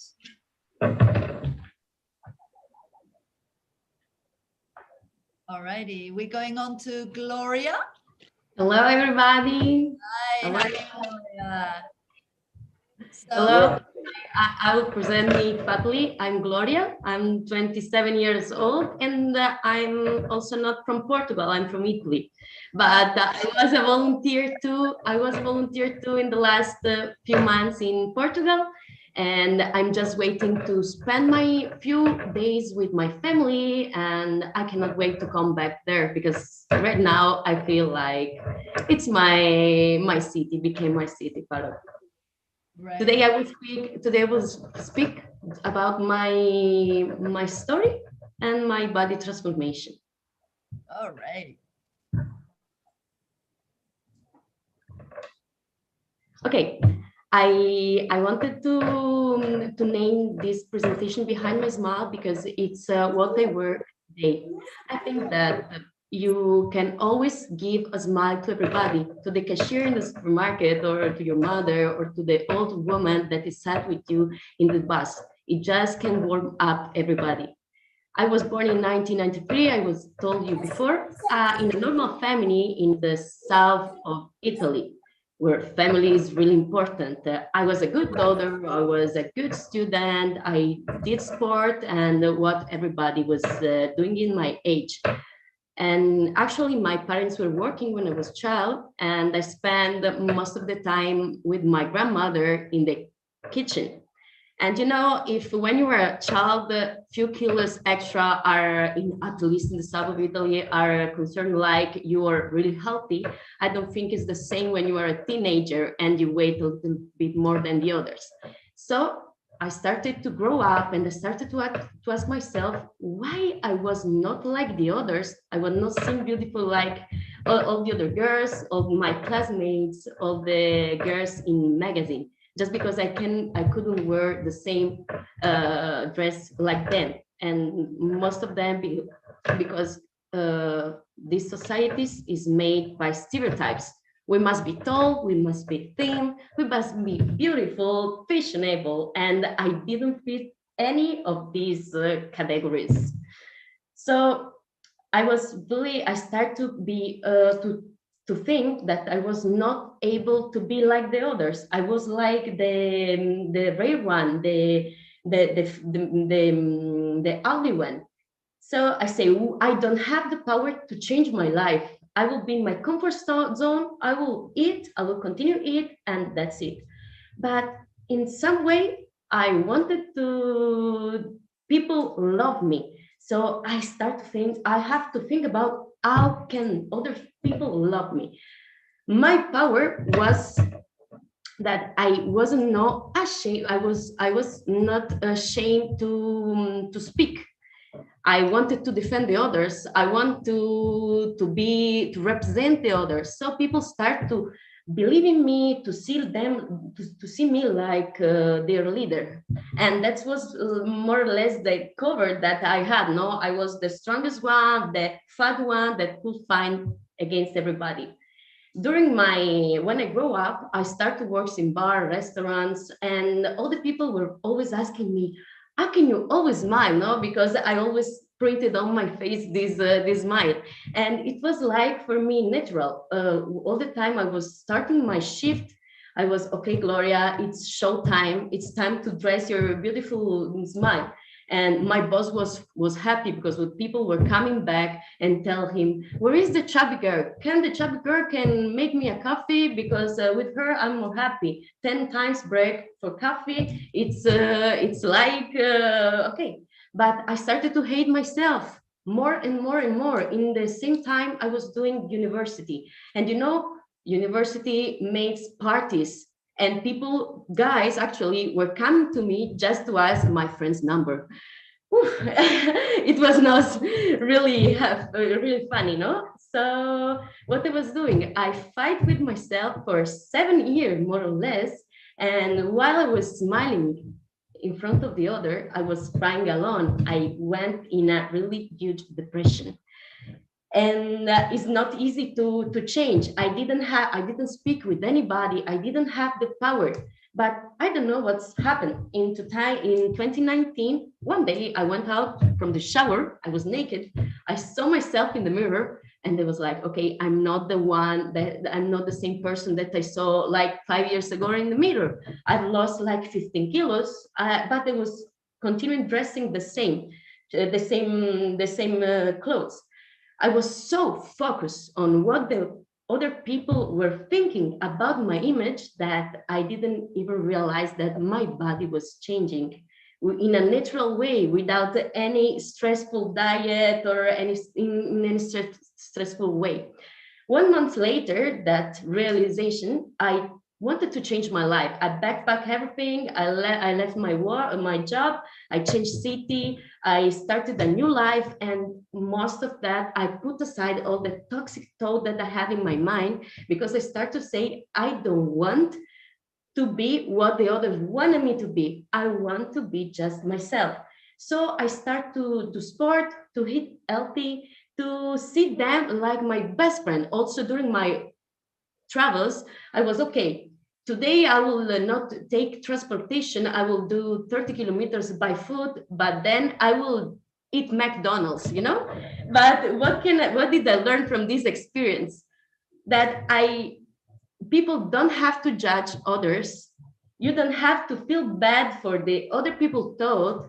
You must be feeling comfortable with yourself and don't care about the others. We are the one that write the stories of our life, not the others. Right now, I can see myself in the mirror. I have a lot of imperfection. Of course, I have. I think perfection doesn't exist, but I love myself because I feel comfortable with my body. So, does exist a formula for the eternal love? Mathematician put that I show you on the screen on papers, but what I think is that the eternal love is just to love yourself, your life, your body, and just after that you can start to love other people, because if you doesn't accept yourself, your body, you cannot love the others. So now, before I was smiling for the others, now I'm smiling first for myself. Bravo! Gloria, well said. So yeah, and I can, you know, your biggest beauty, to be honest, is what comes from the inside. And I just look at you, and I, you know, for the first half of the presentation, what's she on about? What's she on about? It's all right, you know. It's like, yeah, but it's that mind shift you have to do in your own mind. Yes. You know, no if the change doesn't come from yourself, it cannot come from the others. That's what I think. People say to you, tell you, you know, if you don't believe in yourself. Exactly. So anyway, I'm glad you love yourself now. So you should, absolutely should. So. And we really love, we were just saying, we love your presentation. It was really lovely and coherent and really funny. And Thank you so much. Great graphics. Lovely. Did you do them yourself? Yes, of course. I was doing volunteer actually in Faro, and I learned there also thanks to Alex. He was my social media mentor. Wow. It's how we met in Faro. It all works out. It all works out. Great.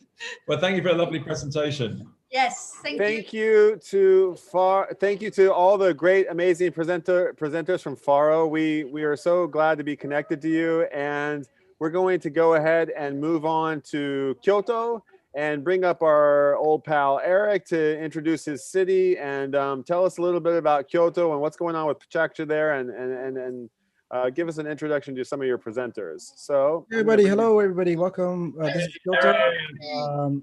Great to see everyone again. I love you, Eric. Yes, I miss you guys too. I miss the Tokyo gatherings, the karaoke nights. I totally miss those. So we have two speakers, including myself, and both have spoken in Kyoto before. So we have Felicity, who is a filmmaker, and we have Ferdie, who is a designer and also a creator. So let's kick it off. Yeah. Where's Ferdie? Is Ferdie on the call? Is Ferdie on the call? I think first is Felicity.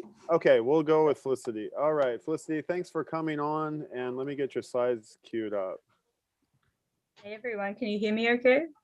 Sounds great. That's good. Okay. Oh, I'm so nervous. Haven't done this style of presentation before. Okay, let's see here. We're going Kyoto. What a beautiful. You're right, Eric. We've got nothing on Kyoto. It's really true. Oh, Eric, Eric, you're queued up here. Shall we jump to Felicity? I'm gonna need a second. Kill a moment here while I can queue up Felicity. You're queued up here first. If you can just give me a second. Ferdie is queued. Why is Eric? I think we're gonna have to. I'm missing some information here, guys. Eric. Yeah. Can Ferdie go first, or can you go first? Ferdie, yeah. First. Oh, here. I'm sorry. My mistake. My bad. Okay. First, somewhat serious hiccup of the evening. I think we're okay. Sorry. My bad. You all right? My bad. I'm okay. Yeah. Okay, all right. Let's do this. Sorry about that, Felicity. I just kind of was hiding in there. We're gonna have to cut back out of it, but we'll get there. Don't worry. All right. Okay. Felicity, the 20 slides are yours. Over to you. Thank you. So I'm in quite a serious relationship, and we've been together for a really long time. I moved in when I was 21. I'm 35 now. And, you know, there's been like ups and downs, but I always end up coming back. And I know that my family wished that we'd break up, but they're kind of like resigned to it now. Is it weird to love a country? Like, it's kind of more normal to love things about a country, right? Like the food, the culture, the seasons. But I love Japan as kind of the whole package, the good, the bad, even the stuff I'm not game to try yet. And since I was a kid, the only thing I wanted to do was move to Japan. And I've been here for 15 years now, and thinking about the topic of love tonight, I wondered if you could analyze an affiliation with a country like you would a human one. I mean, it's quite one-sided, there's a huge age gap, but there's similarities. Like there's this honeymoon phase where you compare it endlessly to your ex. Like Japan's way more convenient than Australia. The trains in Japan are always on time. Australia is so expensive. You could eat out like 3 or 4 times for that price. And the toilets at Japanese road stops, they're heated and clean. But, you know, there's still some things I had to get used to. It took me 10 years to try natto. And when I did, it was thanks to this British vegan backpacker who had been in Japan for about 5 minutes. And then he ate natto. And I was like, I'm not going to lose to this guy. And that's great because I love natto now. But like any relationship, it takes work and time. And in human relationships, there's what, like 5 love languages? That's like almost as many writing systems as Japan has got. And it takes 2,200 hours of study to become fluent in Japanese, apparently. But what you put in, you get back. So I'm not 100% yet, but being able to speak Japanese has definitely influenced experiences I've had here. And these pictures are from Koyasan, my favorite place in Japan, a village of Buddhist temples where I worked in the kitchen. And I went there because I love the atmosphere and the history, but the people were just fantastic. And as with human relationships, sometimes time away helps you appreciate what you had. So I left Japan and I went to a different country, and I don't want to name names, but it was a very different experience, like a level of culture shock that I've never had before. But Japan took me back without any recrimination, and our relationship moved to the next stage. Like literally, I moved north and I got to see a whole new part of Japan, where Kansai is really settled and has been so for thousands of years. The north is untamed, and it was a place of demons and snow. And it might sound shallow, but Japan is just such a beautiful country. And in choosing these 4 pictures tonight, I had to, of course, include the seasonality. And we have the 4 big ones here. And as Eric knows, we're going through a fake season at the moment, fake spring, where it's quite warm until next week. But even when someone or something's very pretty, relationships go through difficult patches. And as we know, Japan is not very stable geologically. So I was in Ibaraki in 2011 when the earthquake hit in March 11th on Friday at about 10 to 3. But the worst of times can bring out the best of countries and people.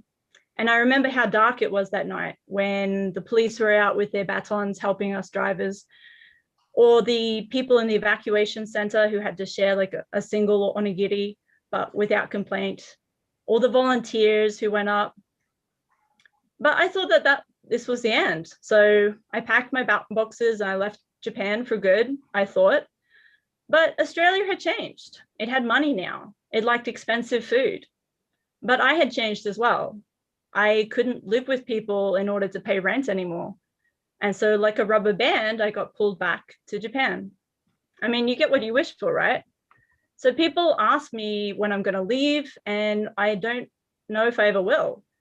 Because like any relationship, you start taking on characteristics of the other party. With each Japaniversary, I changed a little. I'm still Australian, but not completely anymore. And identity is really interesting to me. Like, how do people label themselves? Why do we change our names when we get married? Is it so that we can connect more to an identity? But I don't know if having a Japanese last name would make me feel more comfortable, because I'm still very defined by how people see me on the outside.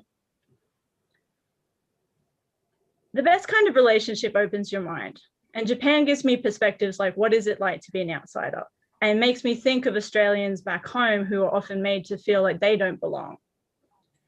And maybe I'm going to go a little bit too far with this analogy, but living with Japan has been productive. I mean, this is my feature film, my baby, Impossible to Imagine, which is a love story that asks questions about where Japan is going in the future. I'm probably going to still be here, so I'm pretty invested in that answer. Because in some ways, being a foreigner in Japan is kind of like being a spouse, and you can wash your hands and leave if it gets too rough. But it's always harder on the kids.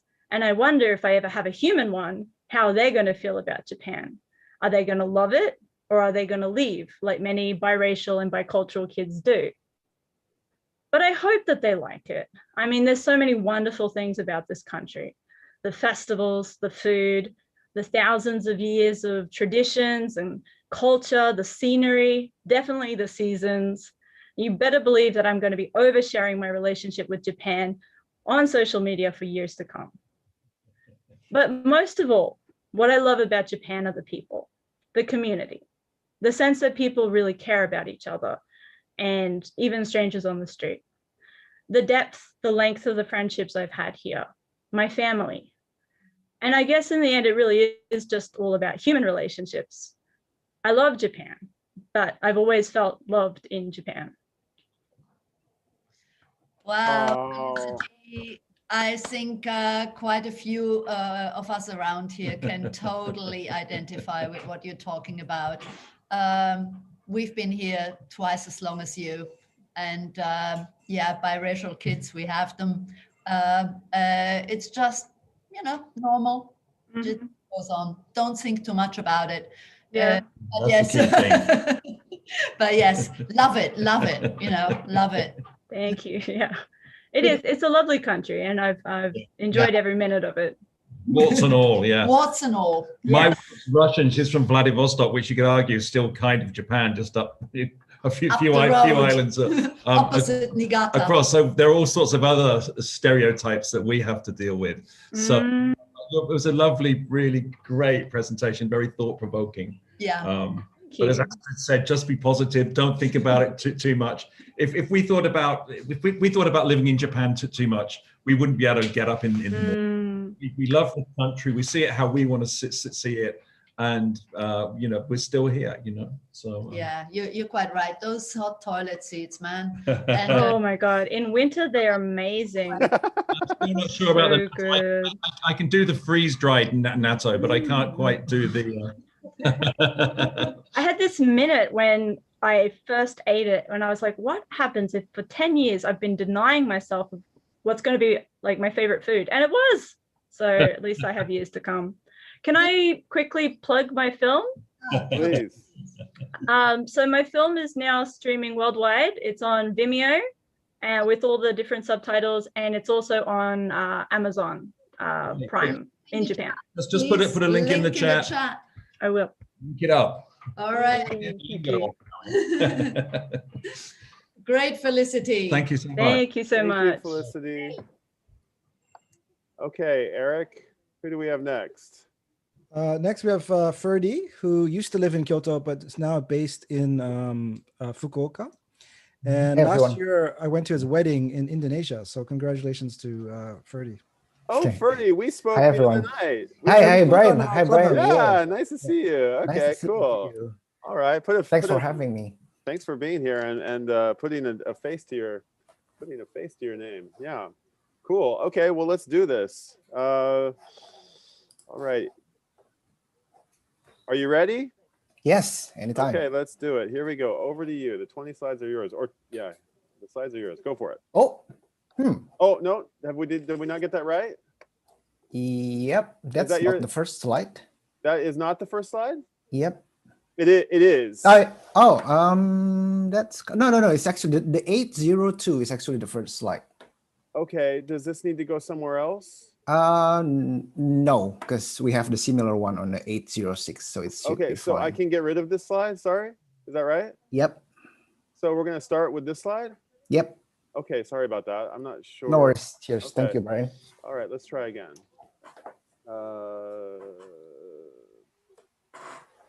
All right, let's try one more again. Take two. And the 20 slides are yours.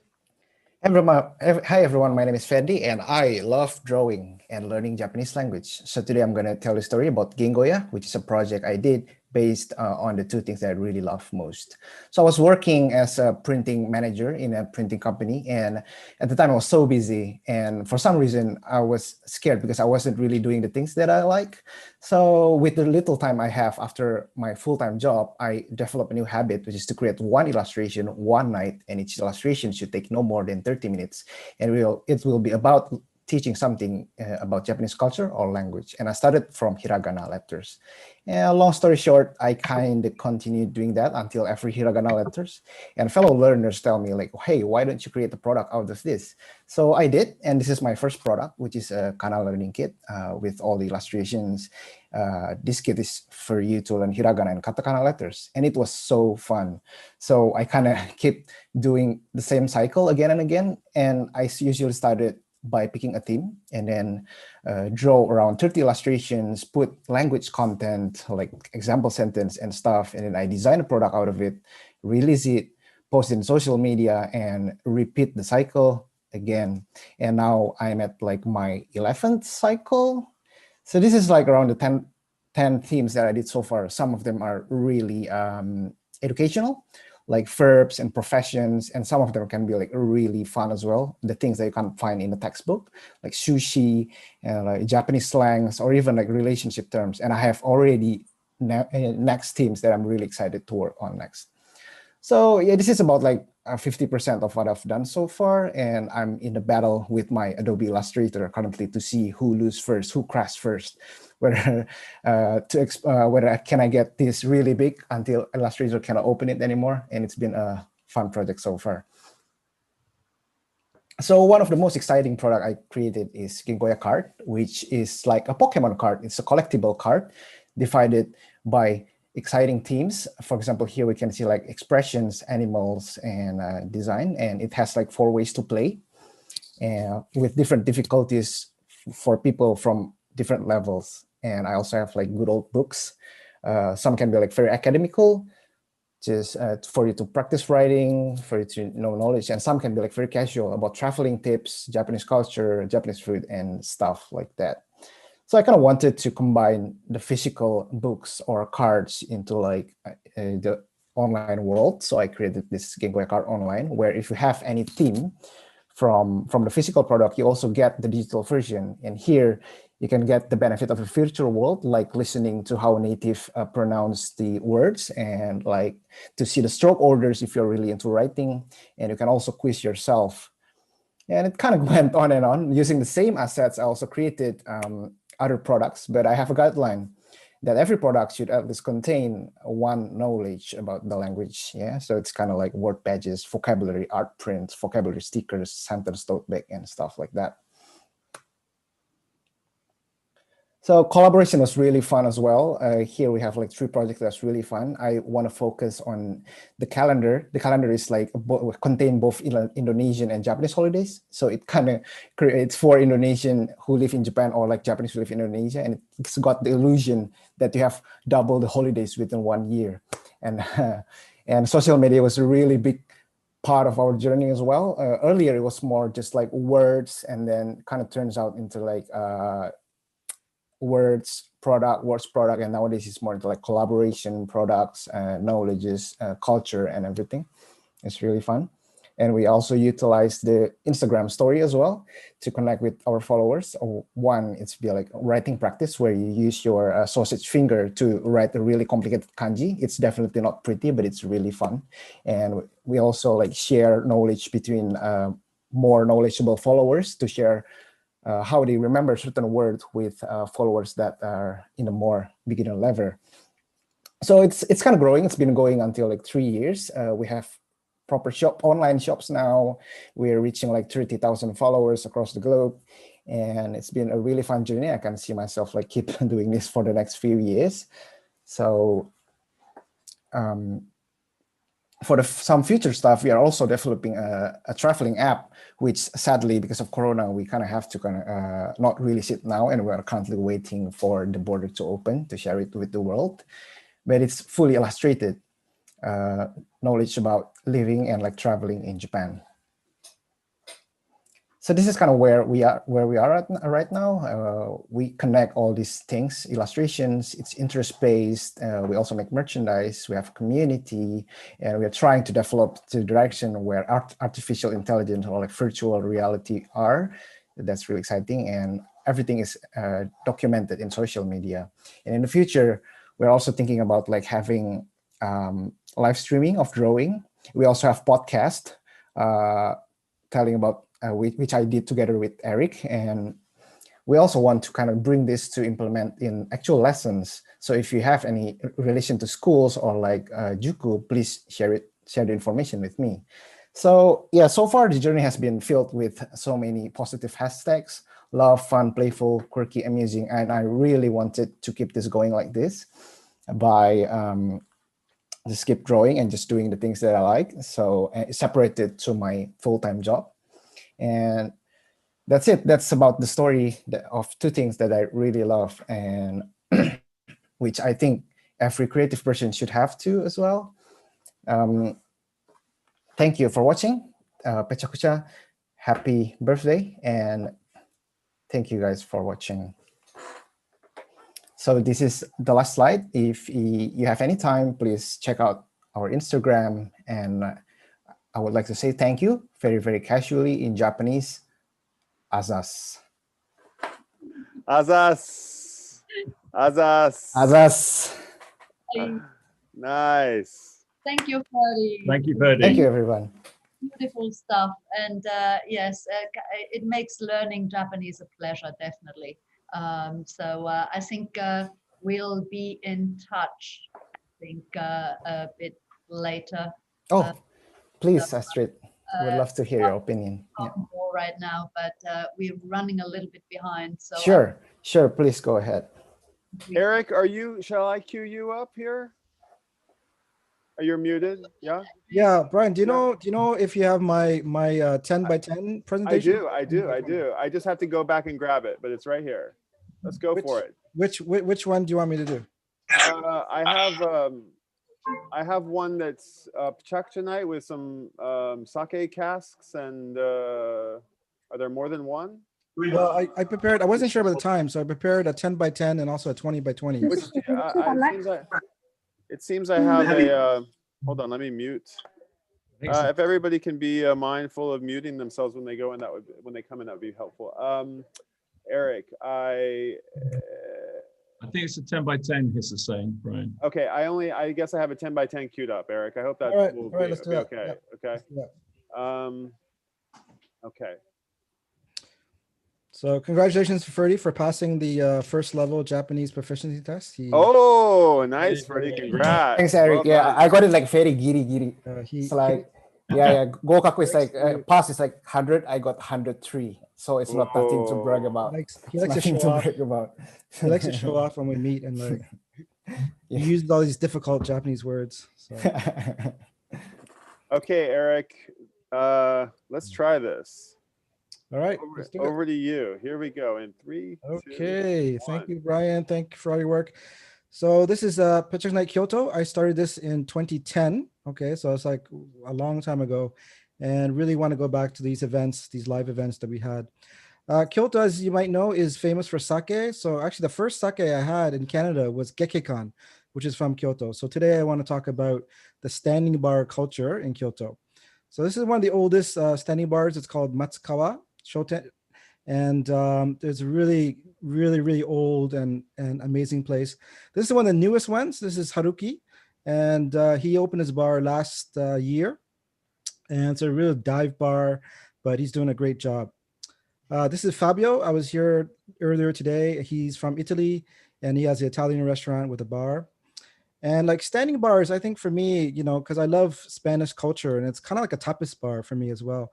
Of course, after the pandemic, people were staying home, so it's hard to go out. So I found like people were like gathering in smaller communities. So this is a standing bar, which is literally like 2 minutes from where I live. It's in a shopping center, and the regulars, there's like 4 or 5 regulars who go there almost every day. This is Nakagawa-san in the center. So he lives literally beside me, and it's amazing these relationships that we formed. And we started going out like outside of the bar. We went to barbecues in the summer together. And it's been a really nice community that we've kind of built up. And so every day it's pretty much like after work, everyone goes to this bar in the same small community. And this is us going home after one night at the bar. So thank you very much.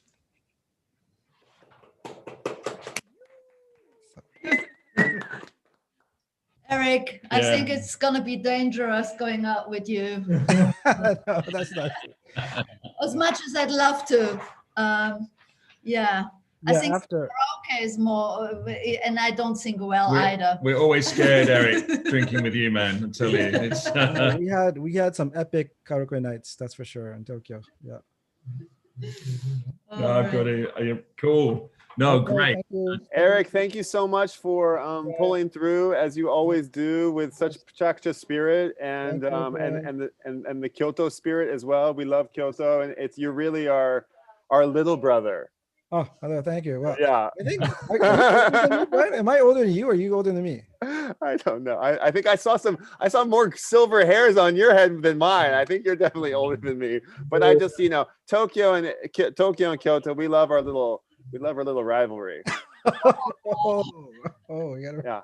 I mean, I want to. I'll perpetuate that longer because I think it's quite fun. But anyway, thanks again, Eric, and we'll speak to you soon. Okay, thanks, Kyoto guys. And did we? Love you all. Love you. Wow. Okay. Let's see here. We've got BJ next. I think. Oh, okay. Wait, I forgot. We went out of order a little bit. So just a moment. Gotta get back on track. Hey, BJ. There we go. Thanks for joining us. Yes. Hello. Okay. Are we good to go? Should we go? You want to give VJ a little introduction here, or should we just jump right into it?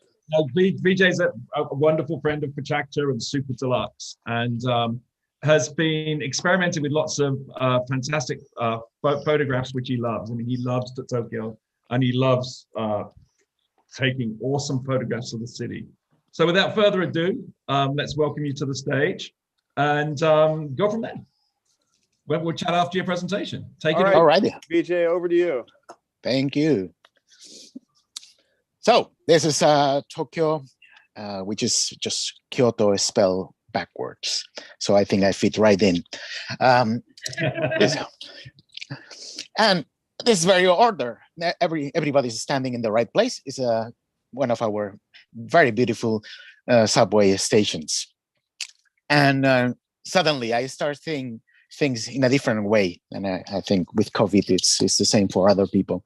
And I see this is kind of a, space station. We are finding something different in I'm finding something different in our very normal daily lives, or things that used to be normal. And this is actually a journey. I started this truly. I went into the station. I started seeing things differently. And inside the trains, it's even a little bit like this. And this may look strange, but in fact, I think I'm finding symmetry. I'm finding order among the chaos that COVID has brought to us. So what we have here is the different stations that we pass by when we take our trains, our subways in Tokyo. And then eventually we have to get out of the train. So it's a little bit of a scare to go back to the station, but it's very nice. Tokyo is very clean. So I think we can enjoy that part into that.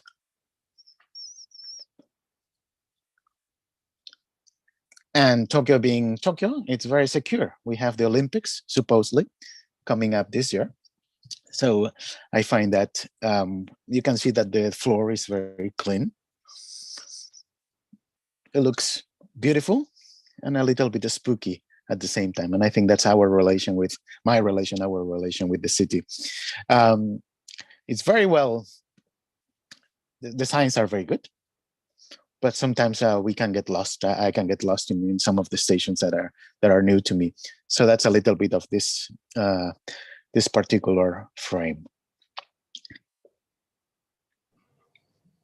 Then it's useful to know Japanese, but even if you don't, the signs are very good. And then if we are getting out, well, we just show our ticket. It's contactless, usually.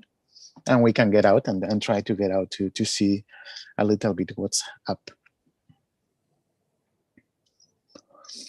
And sometimes there is no exit. I'm joking. But anyway, life feels like that sometimes. And Tokyo Station, the stations in Tokyo, I think, are a little bit like that for us. We used to commute every day. Most of us, or many of us, are no longer here doing this. This is a peculiar site in Tokyo. Of course, the stairway, but also the little things. I think they bring water down to take care of it, to take care of the humidity and the leaks.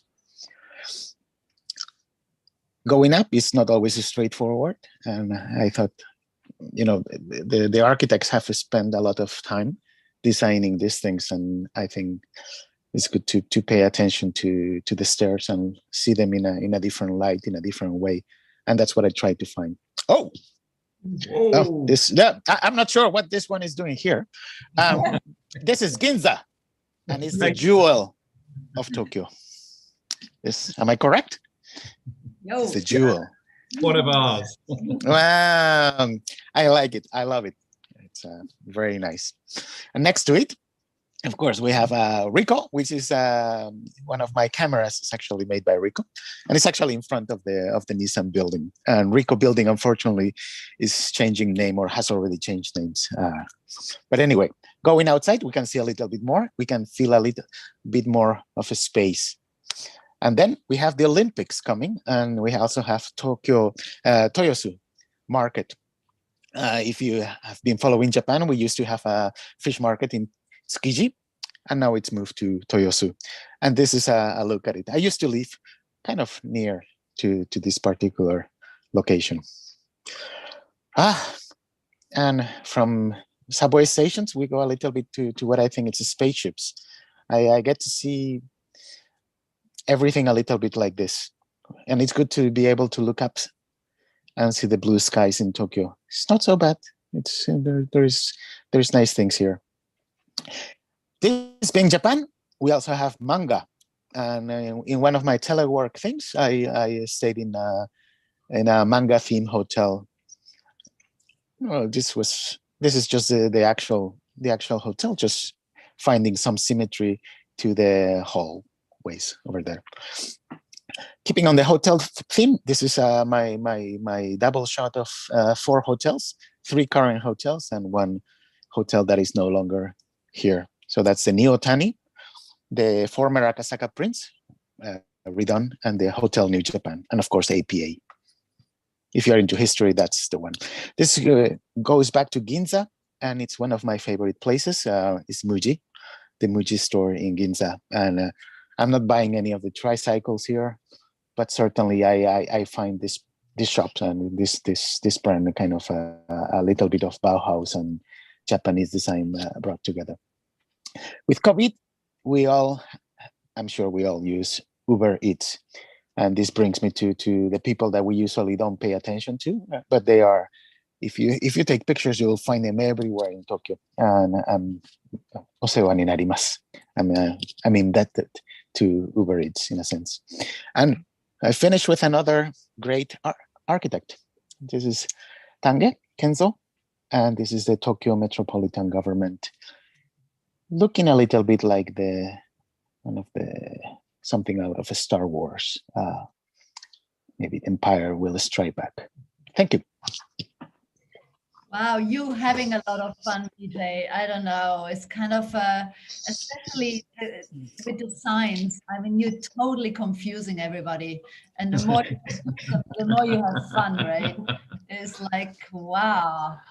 Yeah, I think it's really. I think the architectural photographs are really amazing. How you can make things float, or they appear like they're on a lake, and it's just that simple kit I cut and flip. But they're so wonderful. I'm sure there's more to it.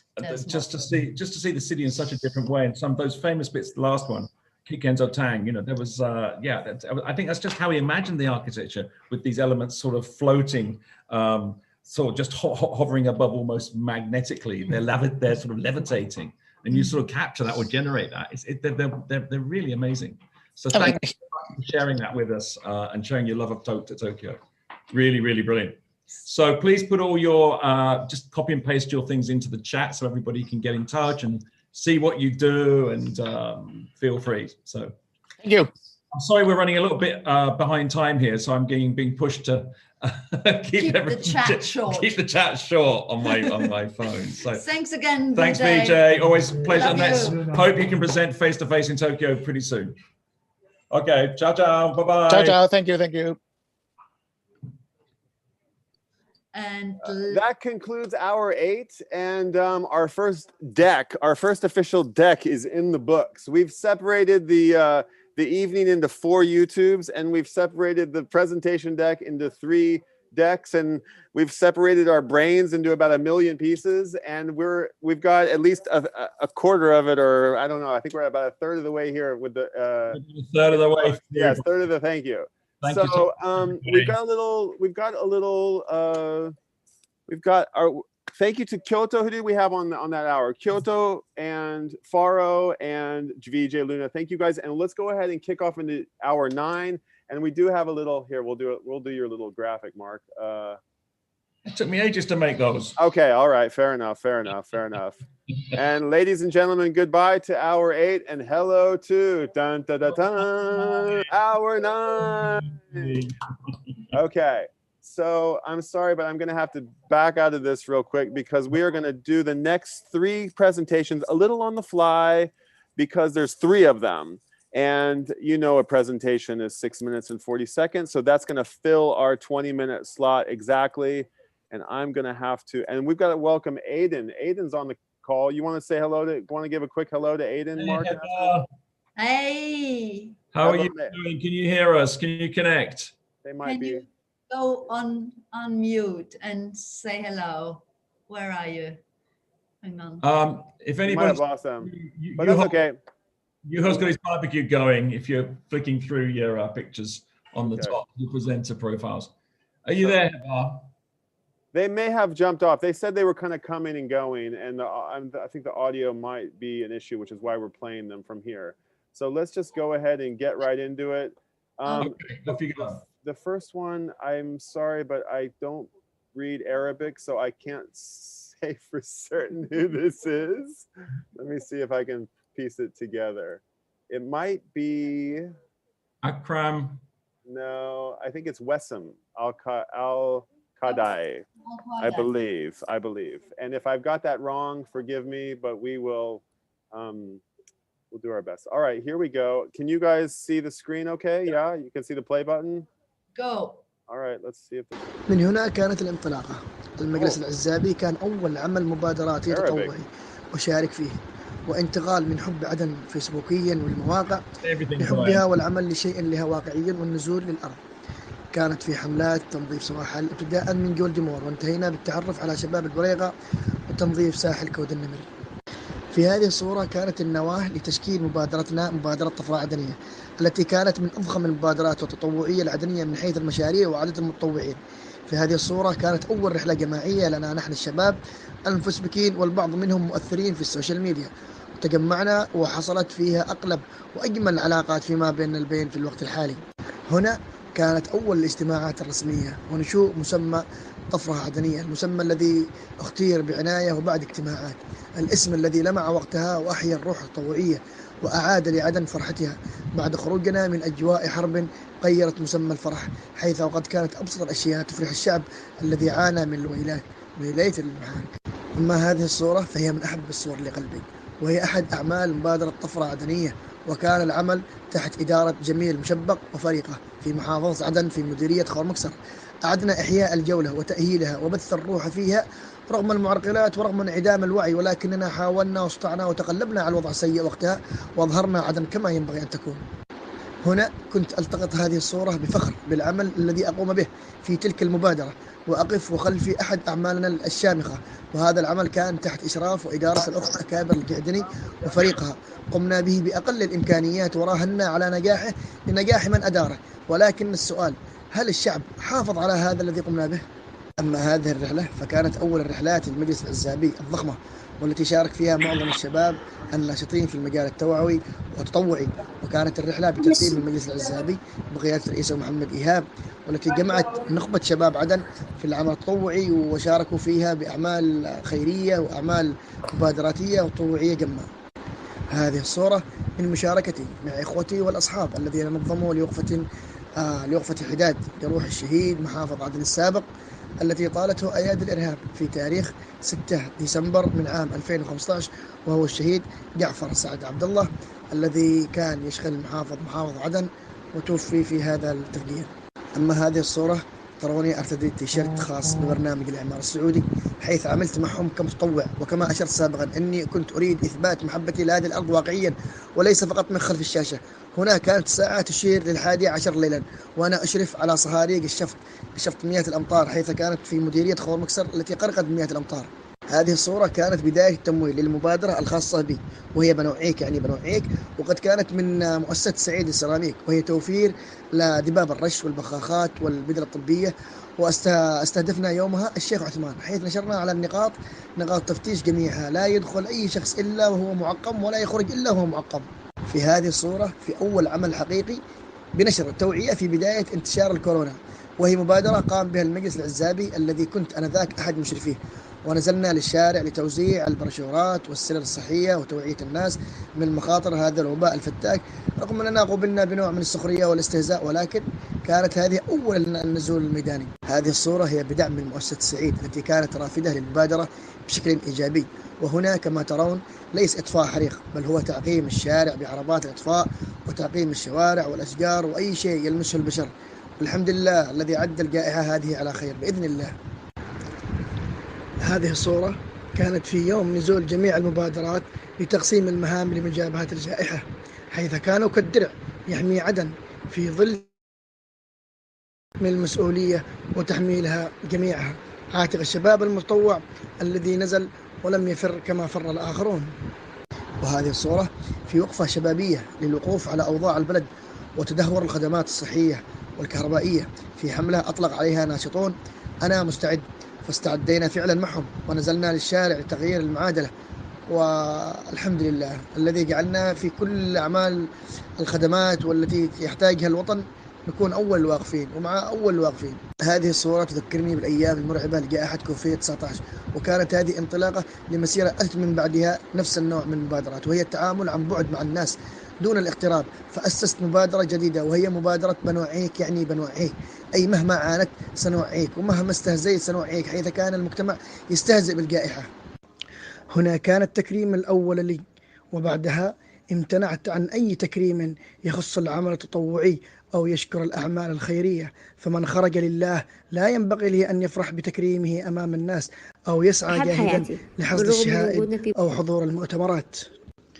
وهنا من مشاركتي في مؤتمر الشباب لمواجهة الكوارث بقيادة القيادة الشابة وكيل الشباب الأخ عبد الرؤوف السقاف، والذي كنت ممثلا فيها عن فريق طوارئ خور مكسر، والذي اطلعناهم فيها على آلية عملنا واحتياجنا وما قدمناه وما نستطيع تقديمه كشباب.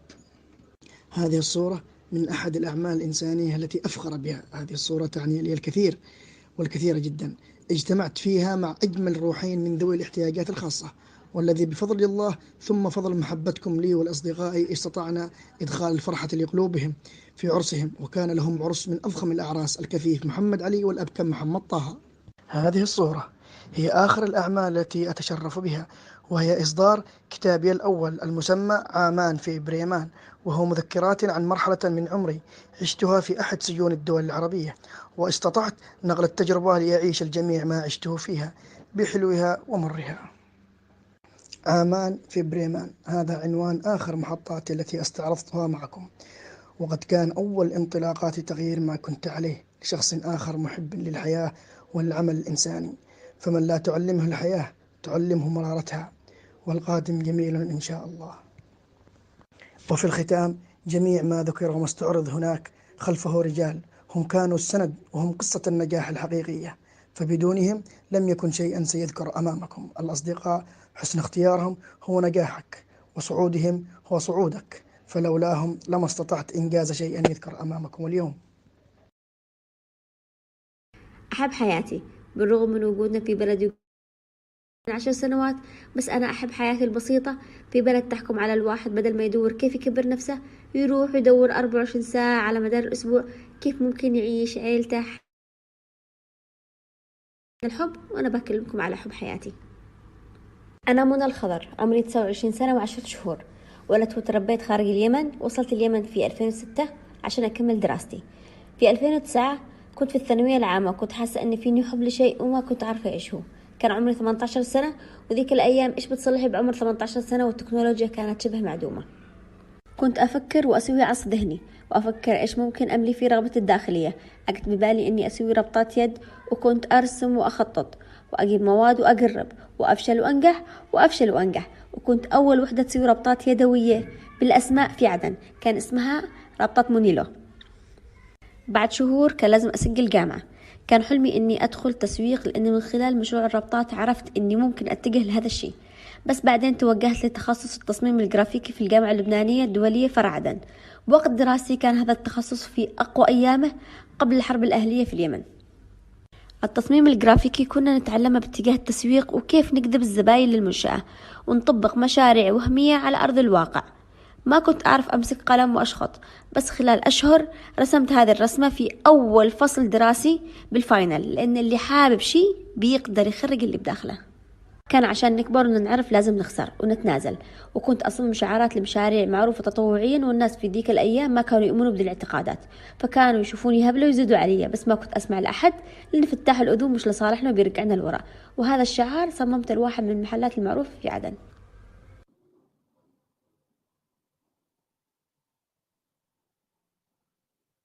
تخرجت في 2014، وبسبب نظام الجامعة كملت دراستي في نص السنة الدراسية، واتجهت للعمل الإنساني في منظمة دولية مختصة بحماية الأطفال والعائلة بوظيفة مساعد تصميم والتواصل لمشاريع الحماية والتعليم في المنطقة الجنوبية. فكنت أصمم مواد تعليمية لكل الفئات المستهدفة، ولأني كنت مسؤولة حملة أعيد طفولتي لمناصرة قضايا الأطفال. في خلال عملي بالمجال الإنساني تعرفت على شريك حياتي أحمد، اللي كانت هي سبب تعرفنا على بعض، مع أن كل واحد كان يشتغل في مكتب منفصل في نفس المنظمة في محافظات مختلفة، وكانوا أبانا أصدقاء من زمان. وكان نهاية الحب النصيب الجميل في نهاية 2016. رزقني الله بنصفي الثاني زي ما يقولوا إخواننا المصريين، فولة وانقسمت نصين، فكان نسختي الثانية والحب والجميل والأمان. في 2017 أول بذور الحب حمودي، وثانيها نور في 2020. الحضن الحنون اللي أنا أحتاج لهم مش هم اللي يحتاجوا لحضني. بعد ما أجا حمودي قررت قرار مصيري في ظل الظروف في اليمن أن لازم أترك الشغل وأجلس أربي ابني. تعودت طول حياتي أني لازم أكون مستقلة ومستقرة. أحمد عودني هذا الشيء، بس الحب اللي فيني لعائلتي الصغيرة خلاني أتنازل عن كل شيء. بس طبعا حب التسويق والعمل بداخلي ما رضى يوقف، فقررت أني أبدأ مشروعي الخاص. وكنت أشتغل بالبيت، وحطيت كل مدخراتي في هذا المشروع. أذكر أن أحمد قال لي متأكدة أنك بتقاسي كل هذا المبلغ على سمك بالبحر؟ قلت له اللي ما بيجازف ما بينجح. أذكر للآن فرحتي لتسليم أول قطعة، وكيف كنت متوترة بوقتها عن تسليمها لصاحبها. وهذه صورة أول زبوناتي. 2018 قررت أن لازم يكون لفرحتي مقر.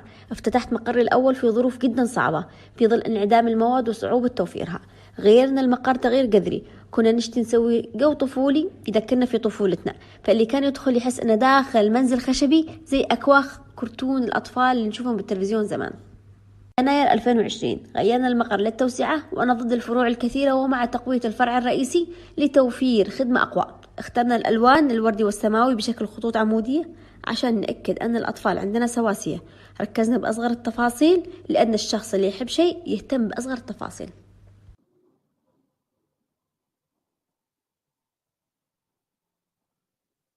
من الفريق كنت أنا فقط، وأصبحنا 13 فرد.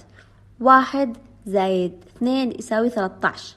1 سنة في الفرع الجديد، 2 سنتين على أرض الواقع يساوي 13. 13 فرد من أجمل فريق حصل بحياتي.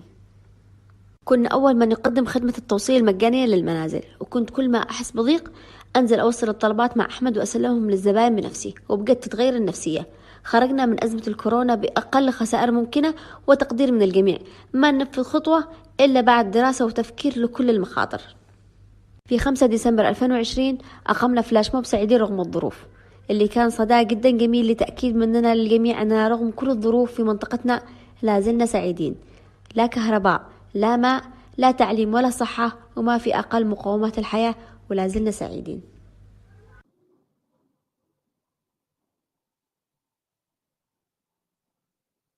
في مقابلات عديدة خاصة بفلاش موب سعيدين رغم الظروف مع عدة جهات محلية ودولية، أوصلنا للعالم رسالتنا الجميلة أننا رغم كل الظروف والحروب في اليمن وعدن ممكن ننشر الفرحة والحب من خلال أغنية ورقصة شعبية جميلة وبسيطة من داخل قلوب أبناء عدن.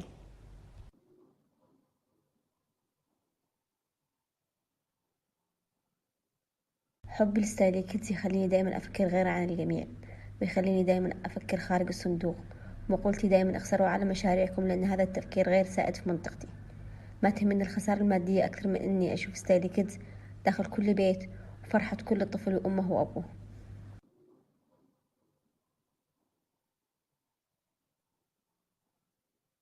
قربنا وحب زبائن ستايل كيدز لنا يخلينا نعرف أذواقهم وإيش حابين نوفر لهم، يخلينا عائلة واحدة مشتركين بينهم مصلحة مؤقتة، نوفر لهم ملابس على الموضة دائما ومختلفة وكل وقت وله ملابس الصحيحة.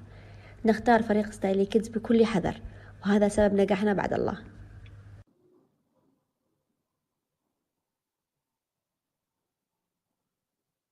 الحب مواقف أكثر من إنه مشاعر.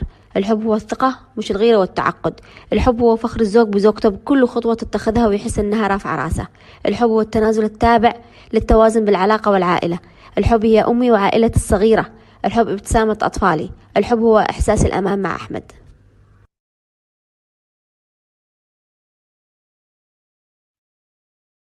At school with students.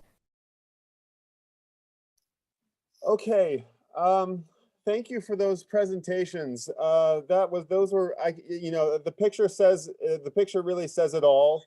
And I think we are, to care about time, I'm going to, we have one more presentation that we want to play for Aiden, but we're going to play it when we have a little bit more time, because we have some other presenters who need to get along. So I'm going to go ahead and add the presentation here in the link, the last presentation from Zayad.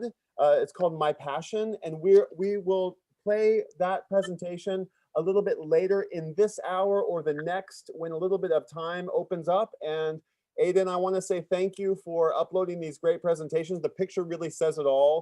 And apologies to Zayad that we couldn't play them right in their 20 minutes, but we will get back to it. We'll come back to it. I hope that's okay. I just want to say, just want to say thank you and hello from Aiden. And sorry for the disconnection because of the electricity. And I still have this this note. I don't know if you can. It doesn't appear here. It's something I got it from Japan in my last visit to you. Thank you, guys. Thank you very much. Please come back and visit us again soon, Heba. And thank you to Elias, Mark, and Astrid. You're on mute. And we will be cheering for you, and we will get back to this presentation as soon as we can. And thank you for understanding. Hey, sorry, Brian, we were on mute. We just want to say hi to Heba. Yes. It's really great to see you on the call. It was really wonderful when you came to Japan, all the way at a very difficult time for your country. And it's been brilliant to keep in touch ever since then. Yeah. So, and as Brian said, it's been, you know, really great to see those presentations. As we always say in PechaKucha, whether the presentation's in Japanese or in French or Russian, the pictures say 1,000 words, and it was really interesting. Although we didn't understand very much or any, it was very interesting to see a part of your culture there. So thank you very much. And as Brian say, we will drop. We're just a bit pushed for time at this second. And so Mark, let's move it along. And next up is London, and Brogan, thank you so much for being here. Brogan is our organizer in London, and she's a superstar there. She initiated the first online PechaKucha event. So everybody give a nice round of applause for Brogan. Brogan and PechaKucha Night Tokyo and PechaKucha Night London co-curated tonight's presenters. And we'll just get right into it. Our next presenter coming to the stage, Mark. Moritz, are you around? Is Moritz here? Let's hope Moritz is here. Yeah, he's there. He was just asking me how long, and I probably put the wrong thing in the window. Okay, well we'll come back. We'll Moritz. Did he pop back in? Hi, Moritz. I think he may have stepped away from his laptop. Okay, well, we will just roll with it. So I want to welcome up my friends from a strange and bizarre. Hold on. Moritz is saying, can you hear me? No, we can't hear you, Moritz. Okay, hold on. Let's see if we can get more. No, we can't hear you, Moritz. Hold on. Well, I think I know what's going on. He's probably over in the attendees. Hold on. There he is. Hold on. Okay, Moritz, I'm going to promote you to panelist. You came in as a panelist. That's why I couldn't write to him. Okay, we're all right. Marcy and Emory will come back to you guys. Thanks for being patient. And we're nearly there, getting back on track here. And Yay, we did it. Is Moritz online? Right. I am. Hang on. Yay! Okay, we're going. Here we go. Next up. Wow, Moritz, nice beard. Looking. I know, right? It's the COVID look.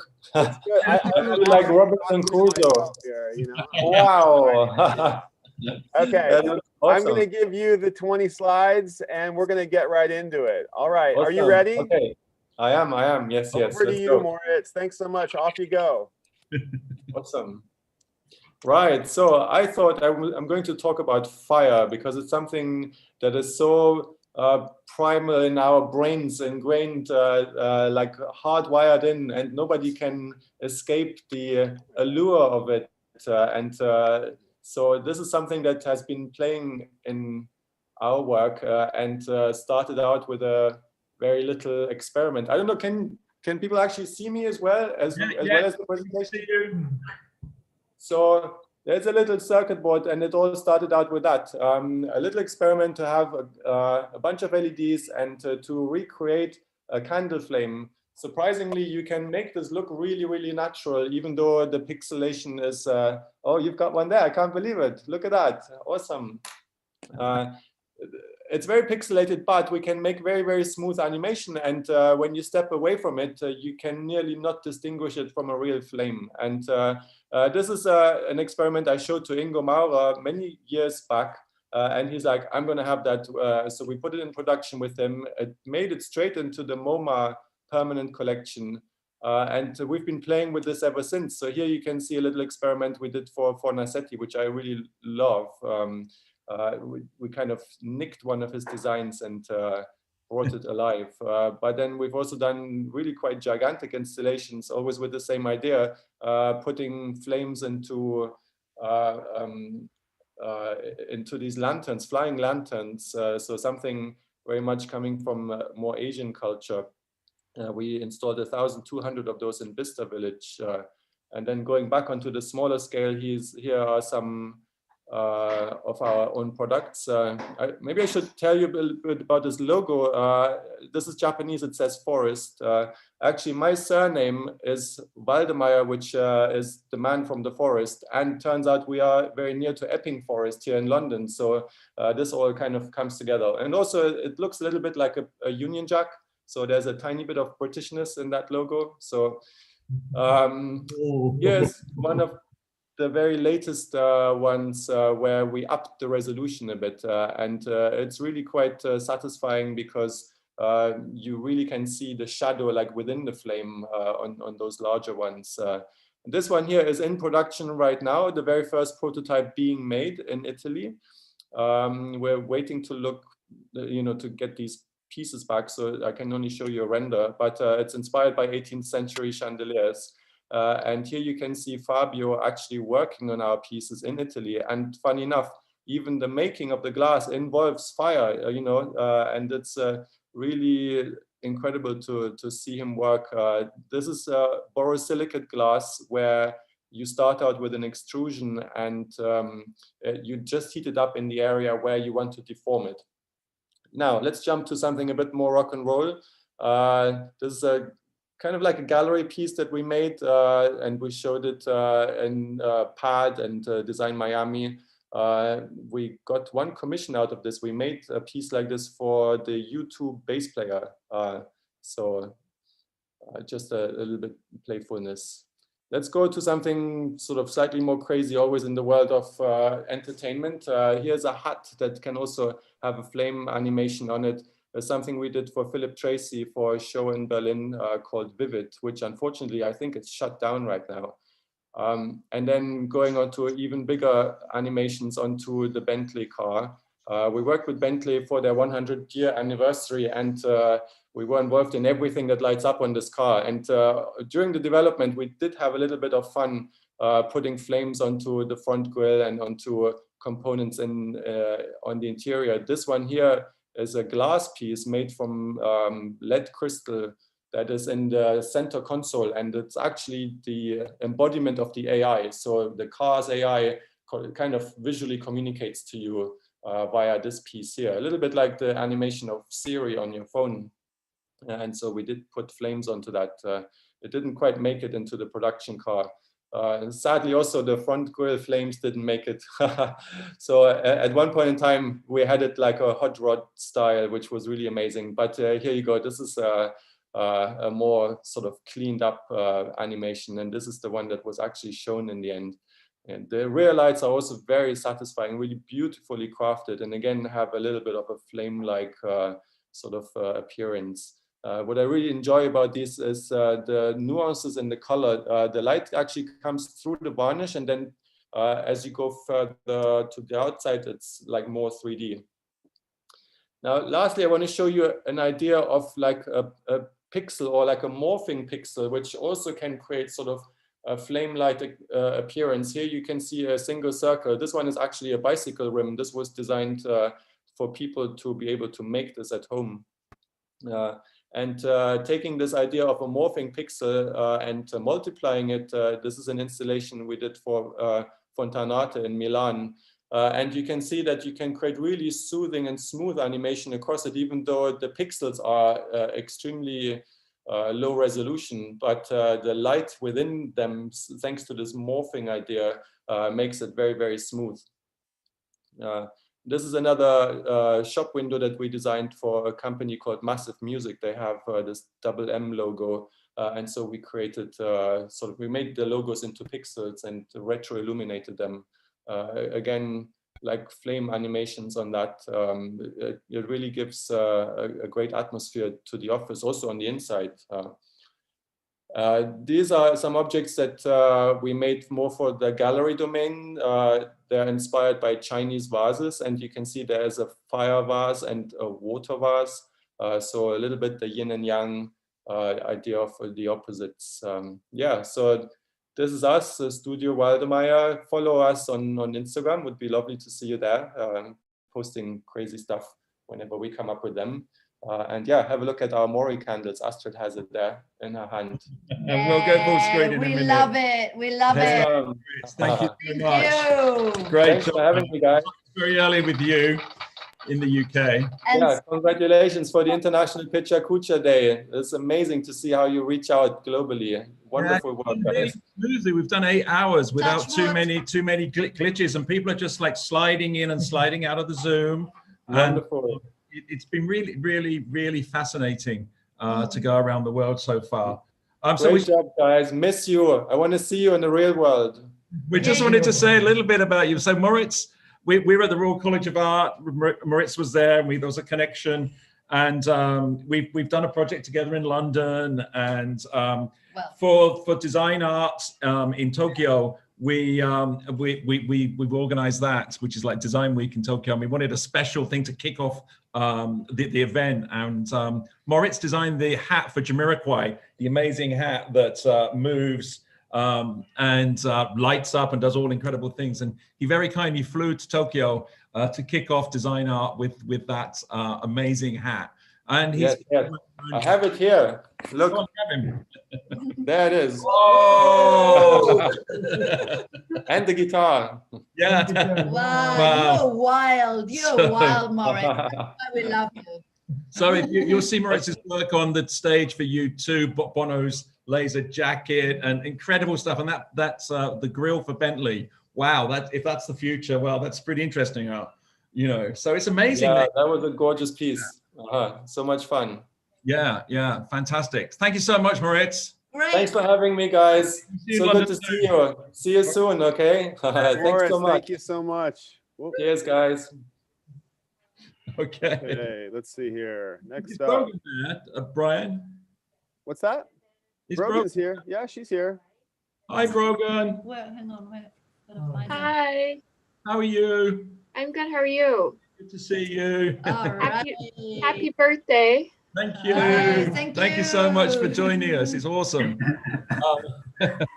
I'll just Brogan, I don't want to put the onus on you. I don't know if you read up. I don't know if you read up on Marcy and Emory, but it was gracious of you to let us kind of squeeze them in as London's presenters. They're friends of mine from a wedding a couple years ago.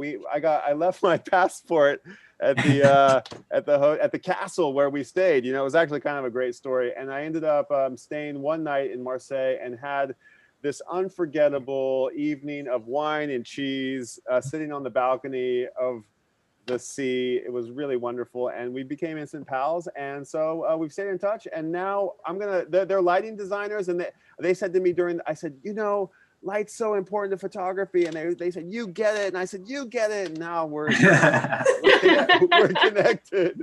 So I'm going to hand it over to them. And also the lighting, as designers, architects, doing a lot of interiors, lighting is so important. And it can make or break a project. No matter how much hard work you put in the design, if the lighting isn't right. So such an important part of a design. It so is. Really, it's incredible. Yeah. It's the silent hero of a project. We always like to refer to it as.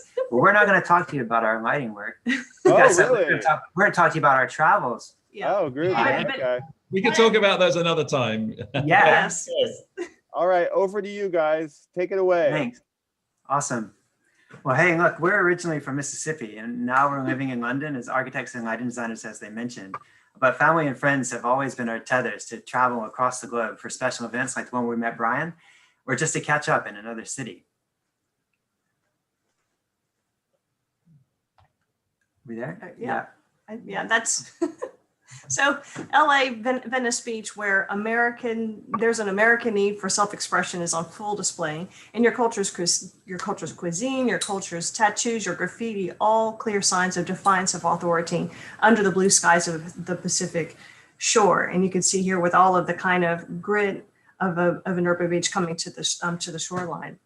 And next door is the Broad Art Museum, where the building selectively screens out all of the kind of chaos to differentiate between, highbrow, high culture, high art and architecture from the ordinary, from the kind of mainstream of everyday life. And on to New Orleans, a place that's all its own. It's got a really unique historical fabric that seems to be in an epic fight with the swamp it occupies. Live oaks are always playing the lead singer, and architecture is the backdrop, not just to a spectacular display of nature encroaching on it, but also the architecture is a backdrop to the relentless neon nightlife that defines a city and a culture that's built on debauchery, thriving in narratives and music. So much good music, so much good food, they had to put it all together. Jazz, gumbo, Magnolia Praline Company, it's all right there. In Puglia, southern Italy, aka the Wes Anderson experience, a place where time doesn't stand still, but it's pretty close. A 4-hour trip became a 10-hour journey, ending in a one-car long train straight from the 1960s. So this train took us to a small village where a white-walled masseria farmhouse carved out a space that protects us from the landscape that looks like it comes from out of prehistoric times. The landscape becomes spaces in which you inhabit rather than, kind of tame. So it's natural and it becomes part, quite architectural. And inside those walls, the most sensational things can happen. If these walls could talk, they would tell you so many stories about the most unusual events. So it's a sanctuary of human expression and also of celebration.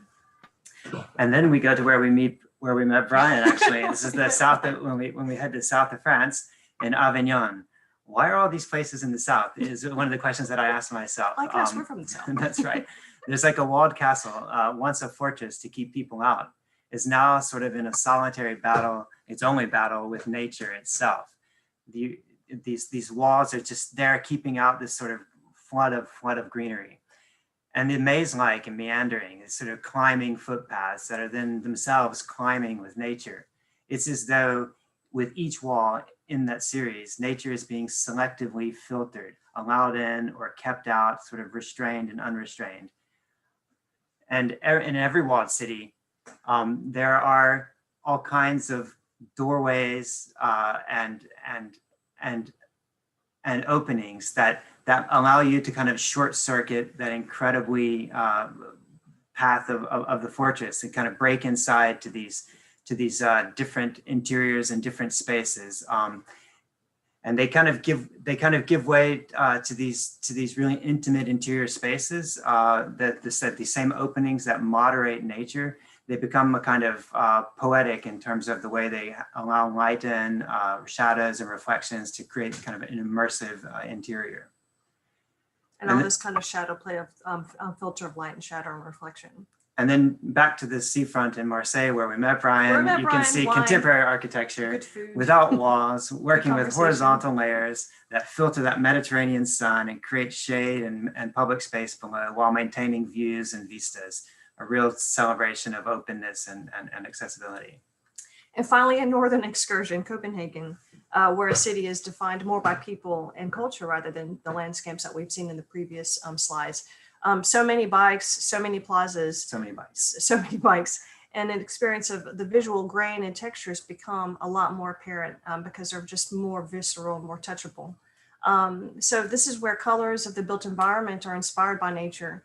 And when combined with sunlight, this infuses the spaces with color contrast that complement the sky. So a lot of the natural colors start to kind of contrast, but then still complement and frame this really, really deep blue sky of the Scandinavian summer in this case.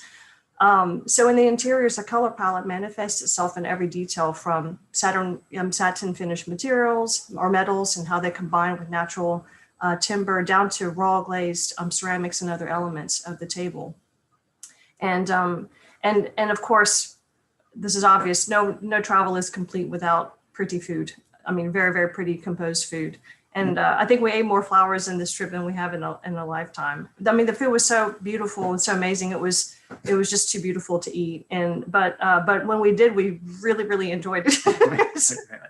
And what travel log would be complete without a mention of Venice, which is typically described as a city about its canals. But in our experience, it was actually more defined through the paths that were winding between the buildings, which acting like ravines, revealing slivers of the sky above through that texture and crowning lines of the cornice, and ending at Severfen's Nordic Pavilion in the Giardini, where that Southern European and Northern European styles sort of come together in the accommodation of architecture and nature. These images show not only our sort of love of travel, but they're actually part of our travels to celebrate love itself. While lockdown has kept us on a short leash, we're looking forward to celebrating more friends and more travel and more love. And so all of these travels have actually been revolved around the couples in our lives. And so we want to thank all of the lovely couples whose love gave us these opportunities to travel. To go see places and experience them and enjoy them. Thanks very much. Bravo, bravo. Lovely. Yeah. I'm over here. Wonderful. What a lovely escapade away from this kind of I feel like I just had a bath kind of. I feel I actually got more travel looking through photos than I have in a year. I got to do it all in 6 minutes. Yeah, I feel like I've had a cup of tea, and you've just calmed me down. I feel like I've been to the south of France. It's like we work so much, and then all of a sudden when we have a kind of a opportunity to travel, it's usually to go see friends and family, or to go to especially in the past few years, is to go to weddings, and that would be the opportunity to see a new place, and because we don't live anywhere near all of our couple friends are from different places, they're from different countries, they're all different nationals. And so, we're going to, south of France, where I met you, Brian, and we've gone to Copenhagen and Sweden, and started to kind of take advantage of that time away from the desk, away from projects. And, when we travel for projects, it's like plane, taxi, meeting room, back into the taxi, back onto the plane, and then, back home. And it's just relentless sometimes. You don't get to see anything except inside and through a window. Well, your presentation sort of felt like that. It felt like a little escape from our crazy schedule and our of a matinee. Yeah, it was a nice little escape, and I thank you a lot for presenting. And for the sake of time, we're going to say goodbye to you for now, and really thank you guys for coming through. And yeah, thank you so much. Let's chat lighting next time. Thank you for having us. Drop your links in the chat, please. And all right, we'll do. We all want to know more about you. And moving on to Nairobi, we've got Bawa and Nyokabi and Robbie, I think, on the call, and we're so happy to have you guys. Welcome. Can we see you guys? Happy PechaKucha Day. Let me see here. Yeah, everybody's here. I think a couple of you are on mute. Yeah, okay. Yeah. What time is it in Nairobi? It's 2:45 in Nairobi. Okay. Amina is actually in Paris. Amina is sitting in Paris. Hi, Amina. And Bawa is sitting, well, at 10-15 kilometers from where we are. And Robbie and Timothy are our presenters today. Well, Robbie and Timothy, we're going to get right into it just because we're just moving right along. So I'm going to go ahead and spotlight you guys. And so who do you want to start with? I think we got Robbie queued up here. Robbie, are you ready to go? It's now or never. It's now or never. Hey guys, thank the organizers. This is an important topic. I think the most important thing in the world, it's love. That's what we are here for. Exactly. And so this is my reflections on love, a small poem. Okay. I hope you enjoy. Here we go. Over to you. The 20 slides are yours. So it's just blank for now. Hi everyone. Hi the world. Good. Hello. Yeah. Hey. Oh, sorry. Am I not sharing? I thought I was sharing my screen there. Was I not? Oh, you were showing, but you're not showing the slides. I'm sorry. Here we go. We're gonna start over one more time. My bad. Hold on. What are we doing here? A lot of buttons. Oh, you don't like me, I see, huh? No. It's my fault. I'm sorry. I'm going a little bit too fast, actually. Yes. Play in the window. There we go. Share screen. And we're going to start this again. All right, Robbie, 20 slides are yours. Okay. So like I say, I think this is the most important topic in the world, and it's the reason why we're here. This whole world exists because of love. And these are my reflections on love. Slide move. Fine. We are souls eternal, destined to roam the great beyond for all eternity, searching, seeking through these eons of time. Nothing but love. Touched by the divine and fortunate to be brought to the realm of living flesh, to experience briefly this reality, this thing called life. We imagine love as a rose, delicate as every petal, beautiful, fragrant and sweet, a perfection of creation. That is how we imagine it.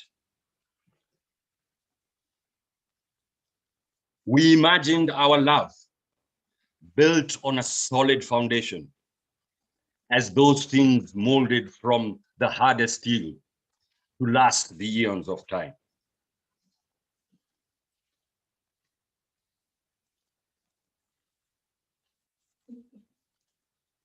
What happened, my love? What happened? What use did we make of our time in this realm? The time we have to experience, but briefly, this thing called love. Did we not know, or did we not choose, or did we not know, did we choose to forget? Love thorns that once dripped with the blood of our wasted emotions.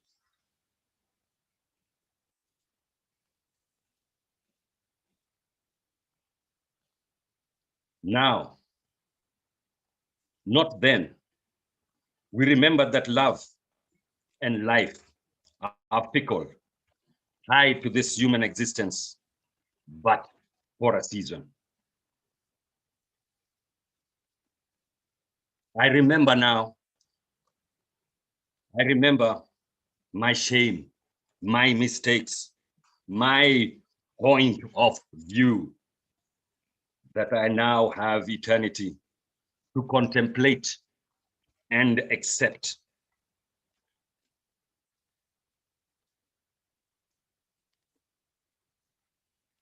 Oh, that slide was not meant to be there, but fine, I shall tell you. Sorry. While I reinvented myself around this broken heart, glad for the opportunity to lift my eyes, my heart, and my renewed hope, respecting the sacred time of its realm. This is my old presentation. How did our love become a prison? Me locked in yours, and you locked in mine. How did our love song go so quiet? Our hurrah to the world and eternity silenced with the strings of our discontent. And in the darkness of our own prisons, the silence festered. I see you blessed with as a giver of life, a sacred vessel, a conduit of love. I salute you, mother. This is my old.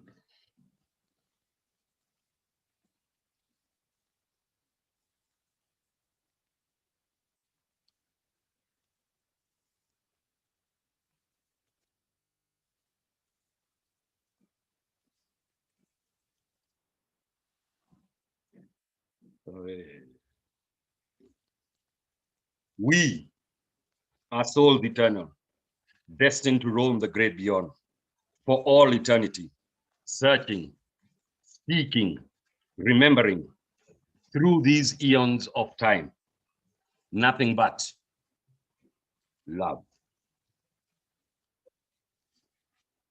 Wow. Very, very. Robbie, that was so moving. Very moving. Really kind of, I know the order was a little bit messed up, but you know, yes. But you know, we didn't realize a thing. We just were enthralled by the pictures and your beautiful presentation. So your beautiful story and your beautiful voice. Yeah, man, it's amazing.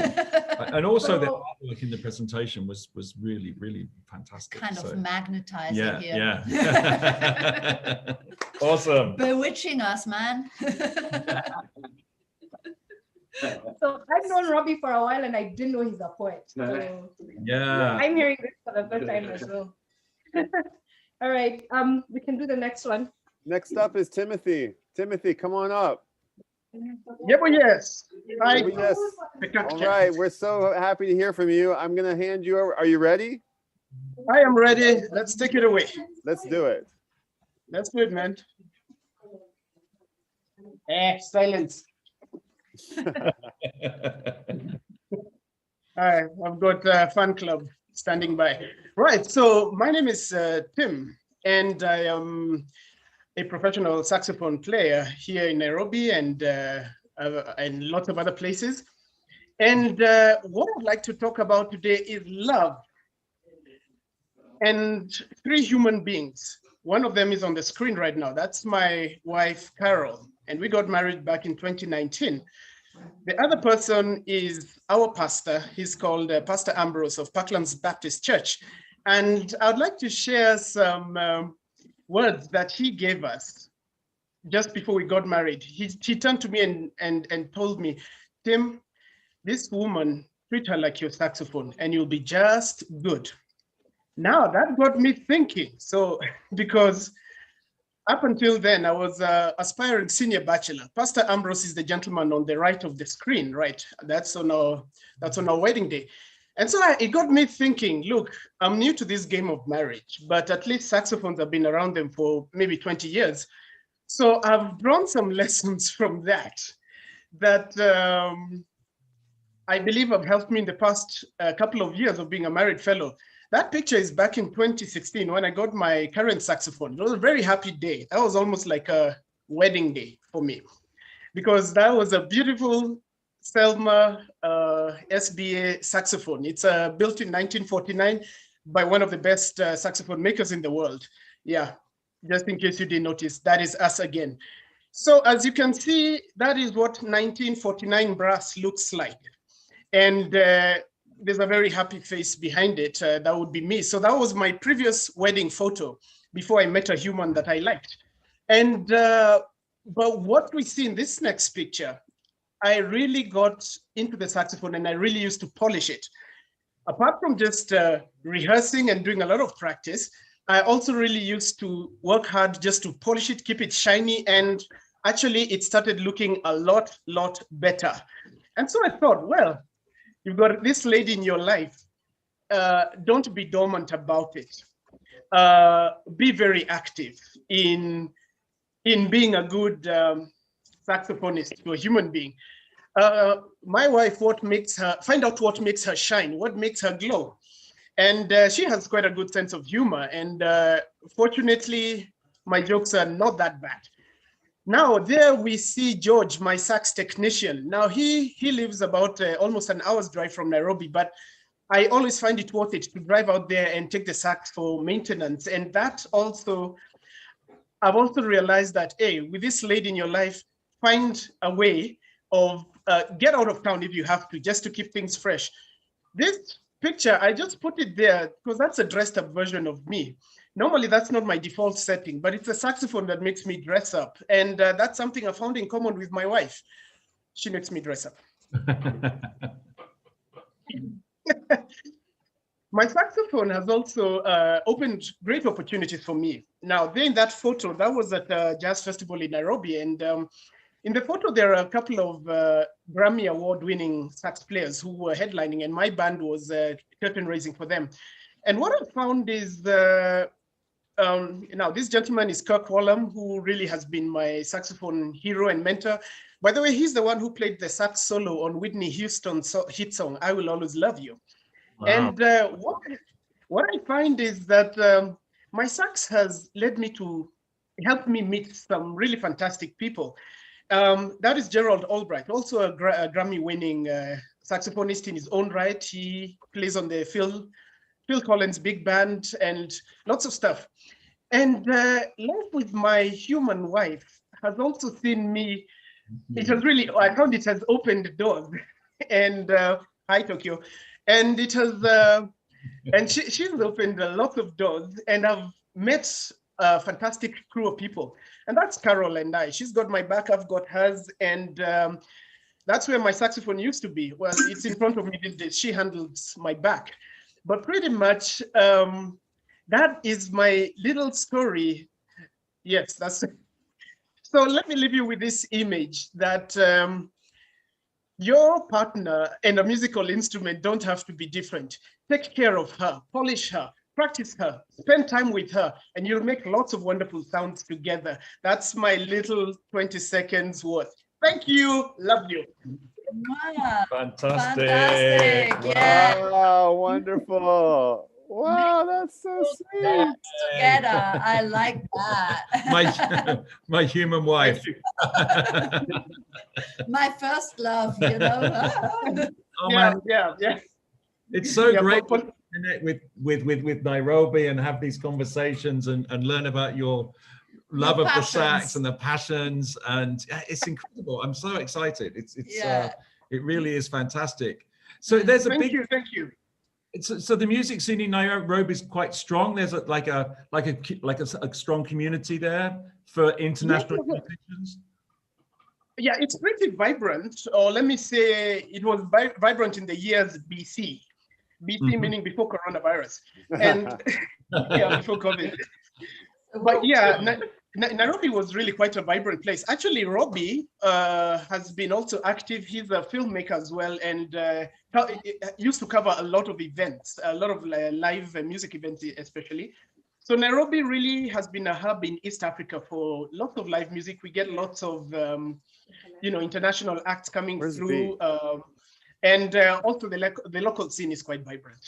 Yeah. Looks like you're certainly very creative over there. So keep being happy, and we love you, honestly. Thank you. Because one more. Robbie was saying it. Robbie has done a series called Samurai Simiri, based on a Kenyan samurai warrior. Yeah, so he's just not talking about it, so I'm not going to talk about it. All right. So he's also a prolific movie maker. He can, when we're organizing our next Pecha, it was actually in our last year's IPK 2020. His presentation was on Afrofuturism. So he's going to definitely be a regular on our PechaKucha. Wow. Get his presentation. Hey guys, keep up. Keep up the important theme. Love can save and is the purpose of the world. Keep it up, guys. Keep it up. Well done, the organizers. Thank you, Nairobi. Thank you, London. Thank you, Aiden. That was an amazing hour. And that concludes hour 10. Thank you guys so much. Stick around. We've got lots more to come.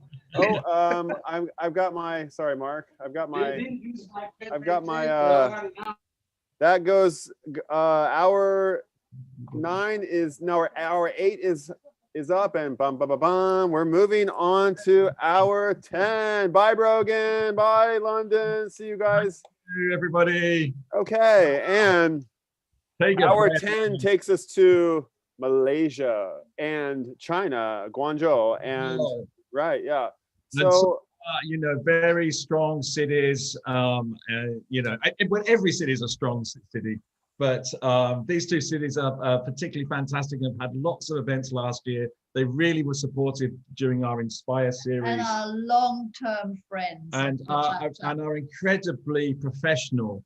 Penang and Guangzhou. You know, your graphics. Hello, let's talk about graphics. Here we go. What a fantastic backdrop to that. And you'll see Tom coming up later. He runs a really fantastic events in China. So without further ado, I know we're on a tight schedule here. So over to you guys. Good to see you, B.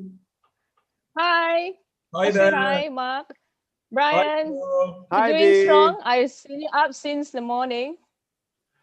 Yeah, up since the morning, like 5 days ago. Yeah. I checked on you at in the morning 9, and I was like, oh, okay, he's still here. I thought you're down on second shift. You checking in on us always makes us feel really good. Thank you always for checking. All this love. B, yeah, thanks so much for having us. Yeah, thank you for coming. B, introduce us to your first presenter. All right. So for this evening, we have 3 presenters joining us, and 3 presenters are, you know, True Blue Penangite, born Penang, and you know, we are really privileged to have these 3 busy individuals to join us today. If you remember, actually, I was in Tokyo 2018. Remember, I spoke about 20 photos about Penang. Remember the food, the nasi lemak. Oh, that was so good. That looks so tasty. But what I didn't manage to talk about was in Penang, we have this kind of like a local favorite hill retreat. It is a local hill where you know, climates are cooler, and we go for our weekend getaway. It's called Penang Hill, and our first presenter here today will speak about you know, the wonders of Penang Hill. He is the GM of Penang Hill Corporation. Let's welcome Chok, Mr. Chok, LL. Hi, applause, everybody. We also have can you guys hear Joe me? and Agnes and Jimmy here. Hi, Chok. So you ready for your first PechaKucha? Yeah, I'm ready. Can you hear me? Yeah, perfect. All right.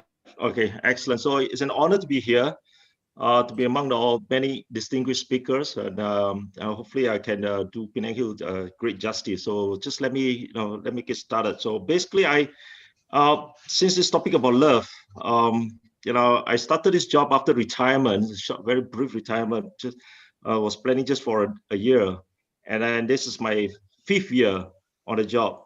I know it's hard not to fall in love with Penang Hill. So just let me just get started. So Yeah, the first slide, what you see is basically a view of Penang Hill.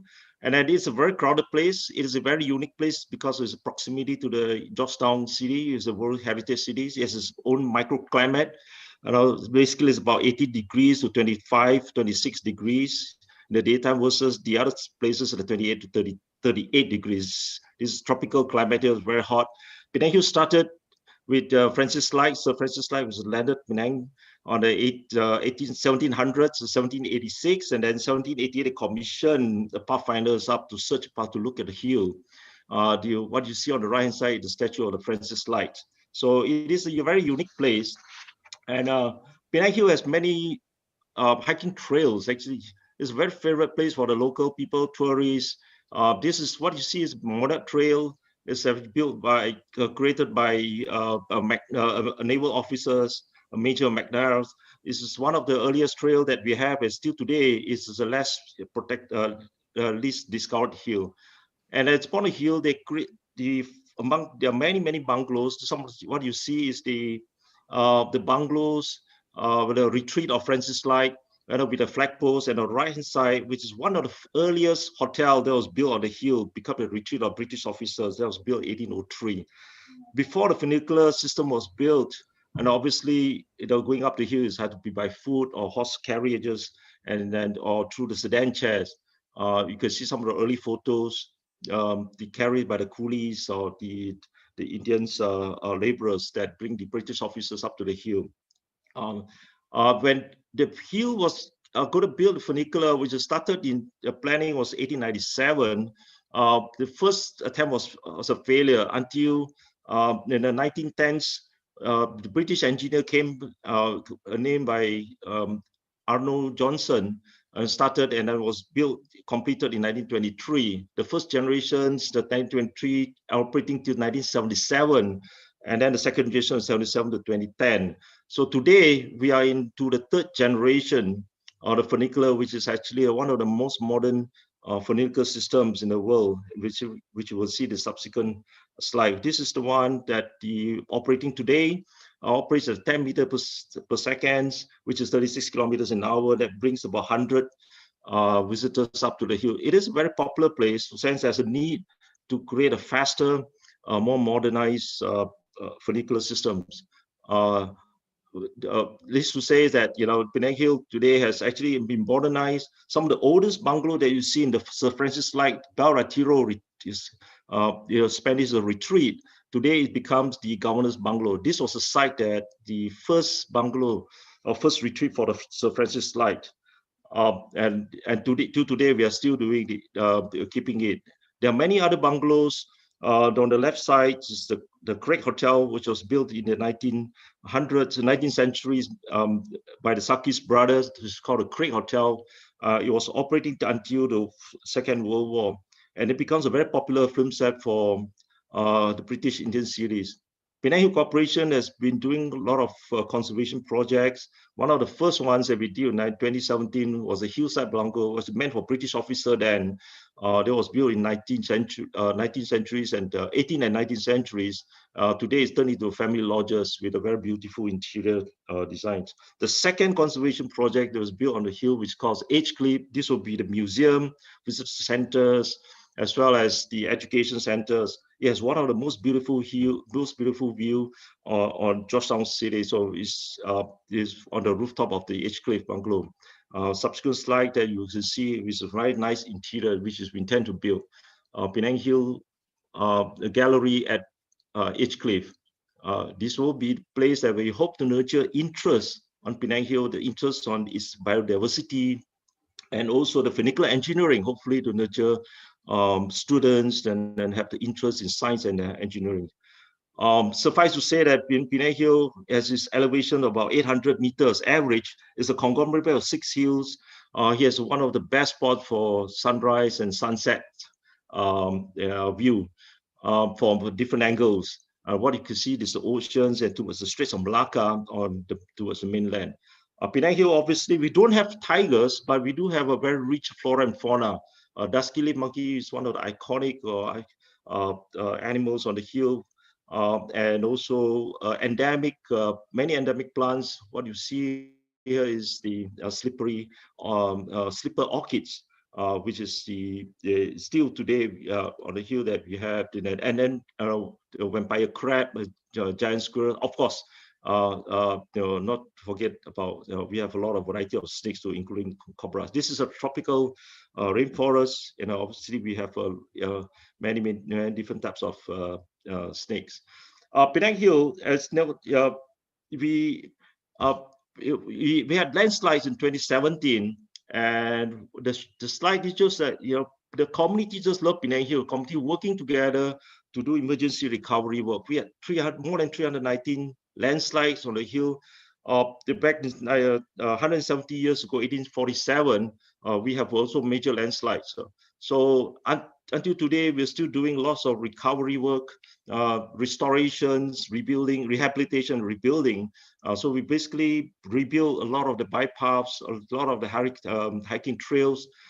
Today, we have a lot of visitors, many visitors actually back to Penang Hill. This is just a view on the New Year's Eve that was taken in the December 2019. It's a beautiful shot under the very, very cool climate, especially the evening, which is somewhere about 18 to 22 degrees. Thank you. Oh, thank you very much, Chuck.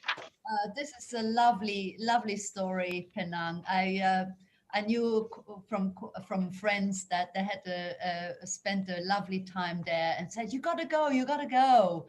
And yes, indeed. But it's really nice to know, that you're keeping your heritage so well and take care of it so beautifully. That's a different kind of love, but definitely one that we as architects totally subscribe to. Buildings are important, and keeping them up is just as important. Yeah, fantastic. Well, so much to talk about Penang, especially Penang Hill. It's hard to kind of completely describe Penang Hill and look for Penang Hill just within 6.5 minutes. So. I think you did well. Chuck, I think you did well first time. Well, yeah. Problem. Actually, I wrote some notes, but I think I forgot everything about what I written. Super pro, super pro. Thank you. The other end, but you did great. But just imagine it the other way around. Going for those 6 minutes 40 seconds, we would not have heard about Penang Hill at all. So, well done. Thank you. Thanks for having me. All right. So from nature, we move to culture in Penang.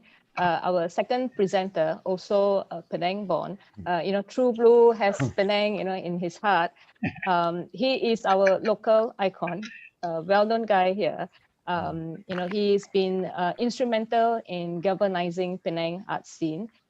He brings this amazing, awesome energy everywhere he goes. This very important man here wears many hats, curator, industrialist, and he calls himself a constant gardener. Let's welcome Joe Sidek. Thank you. Thank you, BU. God, I'm so nervous. My name is Joe. I live in Penang. I wasn't born in Penang. I was born in Johor, but I would call Penang home, and I would probably never leave it. So I wanted to share my journey for my love for the city that I live in, the people, the buildings, and the spaces here in Penang. Yeah, ready for the slides? Nervous but ready. Joe, Can I have the slides? Yes, Joe. Let me just suggest maybe speak a little bit softer, and we'll get a very nice recording from your voice. Okay, we'll do. Yeah. Okay. All right. The 20 slides are yours. Good luck. Yeah, someone's helping me with the slide. Yeah. This is an old picture of Penang, an old map of the colonial times. Everybody thinks Francis Light discovered us, but he actually elevated us. There were already traders from the Arab lands, Chinese, Indians. We also had Armenians, and the Czechs also came. So we were cosmopolitan from the 1800s. And right until today, it's like a really good cooking pot of cultures. I'm fascinated by the buildings that we have here. And in 2008, we had a UNESCO listing for outstanding universal values. And the built-up heritage is one of the prized things that we have here. The buildings here are amazing. We have really, really spectacular, and they've been kept in good shape. This is a picture of current Penang. In the 70s, Penang was Silicon Valley of the 70s. But what's nice is that they've kept the old buildings, the old side streets, the old Chinese coffee shops, and the lifestyles of traditional trades are still found in the inner quarters of Georgetown. So Georgetown makes a fabulous canvas. In 2010, I had a dream job of being given to do a festival, and I had a great patron who gave me total freedom, unlike anywhere else in Asia, I think, to curate a festival. Everything was allowable, except that everything was audited and accounts were done, but freedom to create. This is a picture of something that really changed my life. It's Akram Khan's Vertical Road, and it was my second year. I thought like, wow, this is crazy. I called and I said, could you come? And they were booked for 2 years. And he says, no, we can't come. I said, could you come for one night? And they said, yes, but it costs a lot of money. So I brought them over to Penang in that little building down there, and that changed my entire life. This is a picture of a theater production from Iran that we brought in, and it shows you that language is not a barrier in the arts. And the building down there is the old town hall that we have to convert. We don't have performing spaces in Penang. We have a civic hall and a town hall that we make do and bring shows. This is the second year too. We did a show, a site-specific show called Silat, which is the Malay martial arts, in an old fortress that was built in the 18th centuries. This brought in 100 people, performed site-specific, and it was one of my first tryout, and prayed to God that it didn't rain. This is one of the most exciting site-specific projects because we built a paddy field right in the middle of the city where like 5,000 low-cost housing units are. So the whole show was built for the people, and built for 3 months. We nurtured a paddy field to grow in the city center, and I thought that was the sexiest project that we ever did. There's again a nice house that we found, and we've got a Singapore-Malaysian production to co-produce. And the owners, only in Penang would you get an owner of this beautiful mansion giving the house for free and putting aside a BBC production. I don't think anywhere else you'd be able to get that. You know, this is one of my favorite projects. There's a mansion called the Blue Mansion, also the Chong Fat Sea in Penang. They had a film. What was it? Catherine Deneuve was filmed there, but we did this production called Number 7, and the lady there is Tan Keng Hua, and she's gone on to big things to become Mother Constant Wu. This is another site-specific work that we did in a Chinese clan house called the Ku Kong Si. The play was an exceptionally great play that people were in tears when they came out of it, and then it became, the director then decided to make it into a movie. This is a site-specific work in a volleyball court, which is 100 meters from my old office. So we brought in a traditional dance company from Kelantan, from Johor, and then we brought in this contemporary dance company from Australia that danced to, I think it was about 3,000 people that saw the show for free, and they were dancing with trolleys. This is Theo Jensen. I'm a little boy. I'm fascinated by what technology does and how things work. So when I saw a video of this, I thought one day I have to have it in Penang. So this is a shot of it coming to the Esplanade in Penang. And I wanted every little kid to come and see it, you know. Well, this is the thing that changed Ernest Zakarevic's life. He's a mural artist that came, made some suggestions, and we did it. And I didn't know that it was going to be one of the world's most famous murals, and it's taken his life all over the world. It's also changed the life for me, because that boomed the festival and got global eyeballs. This was an interesting challenge. I got an Indonesian installation artist called Joko Avianto, and I said, look, if you had a dream, what would you like to do with the installation piece? So I think 3 containers later, 20 workers, fighting council, and then a kind patron that paid the bill so I don't go to jail. This is a project called The Secret Gardens, where I worked with an artist and a glassmaker, and we used an alleyway to build a structure and used air plants so that it was low maintenance. Secret Gardens have been one of my favorite projects during the Georgetown Festival. I love the people of Penang. I think one of the most remarkable facts is that they will do anything to support each other. So on the left is a Brazilian production called Blind, which is a social commentary, and on the right is Rimini Protocols 100%. And both this project were produced and used an entirely local cast. And until today, 4 years later, they're still in a WhatsApp group. This is my last year in Georgetown Festival, where they asked me to put up an exhibition of 29 leading luminaries of Malaysia, loving the Malaysian flag. And I said yes. So I chose these two LGBT icons, and within 2 days of it being launched, I was told to take it out and had 300 million worth of PR value. This is my fanboy moment. I've always wanted to meet Larry, Harvey, and Ritipan. So because I had the festival, I invited them and we talked about stories, humanity, and what about the arts. So I had to take this picture because I was so inspired by Burning Man. You know, like how do they do it? Why do they do it? And my last picture is, yes, I'm passionate about the love for the arts and passionate of the arts, but my biggest love is my mom. And I wonder whether I would ever leave Penang when she goes. She's 96. So I don't think I would. I would still love this island. This is where there's so much more to do. So thank you. I think I've done my, wow. Wow, what some energy and what energy you have in your projects. Yeah. I mean, I love my work. Yeah, thank you. Yeah. So many, it's nice to be able to curate so much culture. You know, it is tough. It is definitely tough, but man, is it rewarding once you kind of realize the project and saw how many people it kind of enjoyed it and totally loved it. So thank you for going through all these hardships to get it done. I've so many questions to ask you, but we'll have to come to Malaysia for that, I think. Yeah. Please do. It's not that far away. Yes. And we did go to be a long time ago. Well, I'm very proud of you. It's really fascinating, and just congratulations on. We know how difficult it is to make these projects work and put them all together, and it's not just doing the sketch, and it's the actual process. I think the process and the content. Coordinating, getting the money, you know. And keeping out of jail, yes. Yeah. Thank you. Thank you again. Thank you. Thank you. Thank you. Yeah. Thank you, Joe. For the love. I think Joe did well. You know, he was speaking so fast. I was getting a little bit of a worry here. So from nature, we move to architecture. Our third presenter from Penang is also a very luminary architect with an impressive series of award-winning, achievements.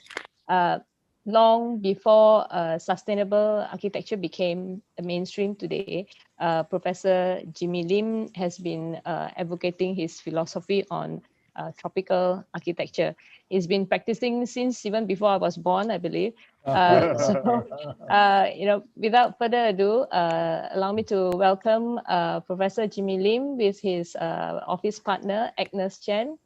Welcome to PechaKucha. Jimmy, hi, Agnes. Hi. Thank you very much. Thank you. Great to be here. Welcome. Hi. See lots of old friends. Yeah. Good. Yeah. Okay. Well, we are speaking from Kuala Lumpur, not from Penang. I think I'm the only guy from Penang who has not lived in Penang for 60 years.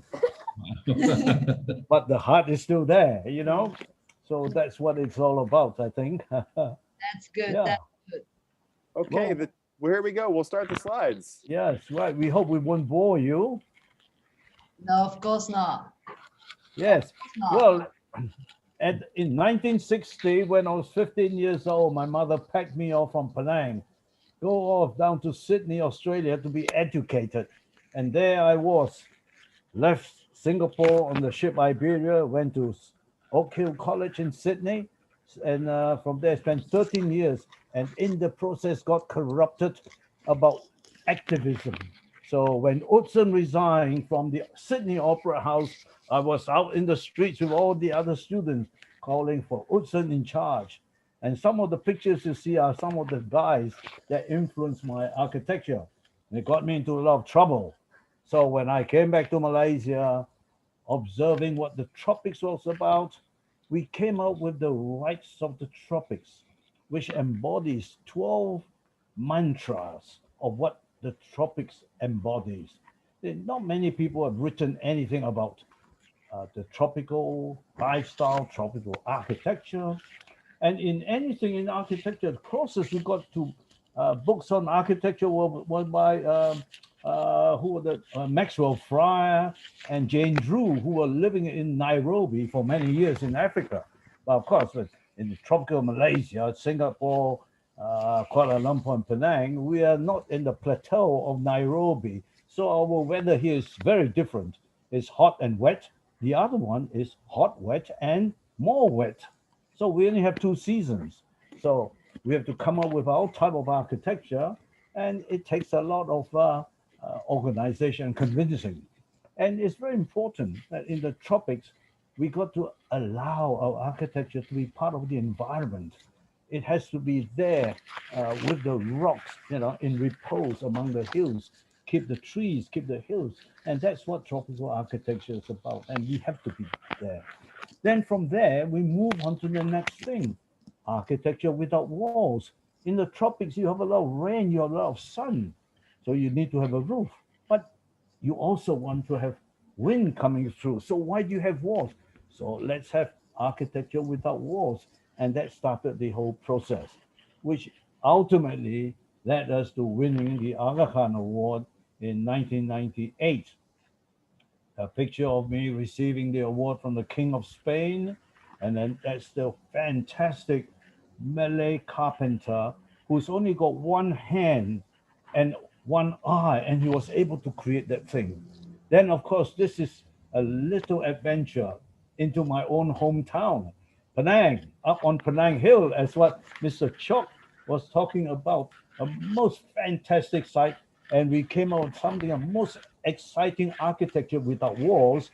The building was built on the terrace, but there it is. Then later on, we were recognized for all the work that we've done, as you can see from the 3 sort of mosaic, sort of pictorial essay award by the Singapore Institute of Architects and Gates Industries. This was in 1912. Now, in the evolutionary process, we are always going back to look at what we've done and what we're moving forward.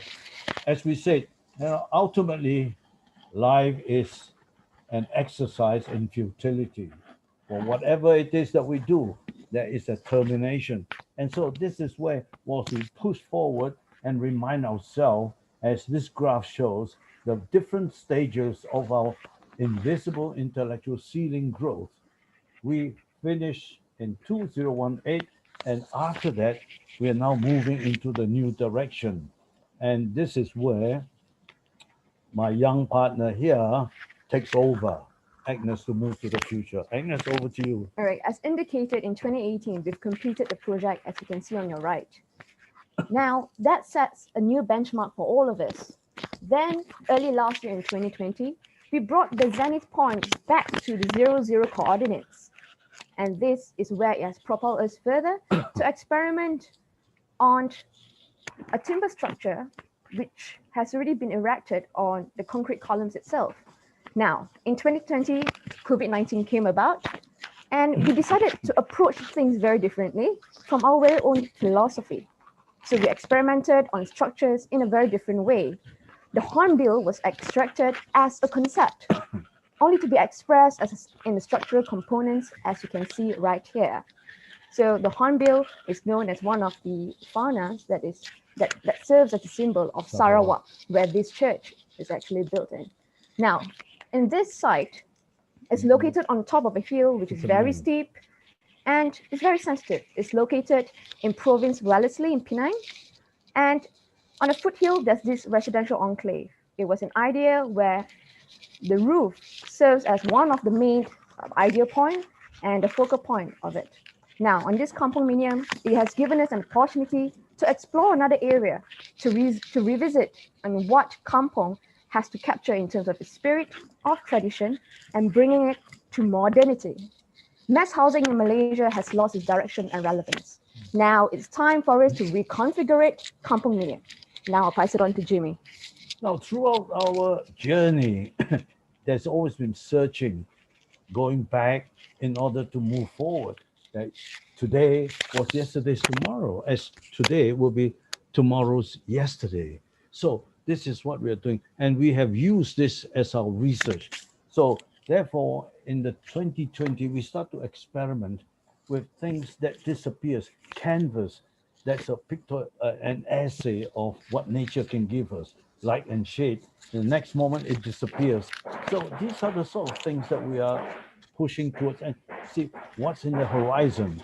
And of course, accepting and facing challenges had always been our forte and has got me into a lot of trouble. Like Joe Sidek, he says he keeps himself out of jail.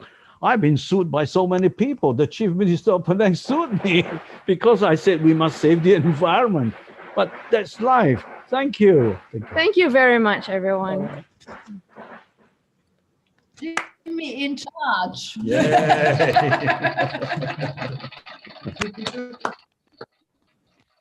Thank you, Jimmy, Agnes. I think both of you did great. Jimmy did PechaKucha before in Mumbai, right? Was it last year, Jimmy? Year before last. Year before last. Yeah, 2019. Okay. Good. So I think both of you did well. Thank you very much. Absolutely, absolutely. You know, it's so inspiring to see work like this. You know, no walls and lots of beautiful wooden structure, and you know, we're just a little bit jealous. I just want to kind of can't quite. Because every time we want to start using plants near or inside our buildings, everything has to be fake, you know, and then we don't want them, you know. Fire protection rules, you know, and because in earthquakes, you know, there's fire hazard, la la la la la. Anyway, but I want to congratulate you on your pioneering spirit for architecture in Malaysia. I mean, it's really important what you've done, and it was a really lovely history lesson, really, in your work. And I'm sure how Agnes important you are. And I'm sure Agnes is gonna keep going with Absolutely. it. So, Absolutely. Everything starts, everything ends, you know, but we have to continue. yeah, Thank sure. you. Thank you, Architects never retire, right? Sorry? Architects never retire. No, they just drop dead. We gotta beat Kanimaya, okay? Yeah. Well, take care. The 104-year-old cigar smoking architect, yeah. But, yeah, that's it. anyway. Well, I'm pushing the 80 mark soon, you know. Wow. Although I still got a lot of hair compared to the two younger speakers without hair. Hey, are you talking to me?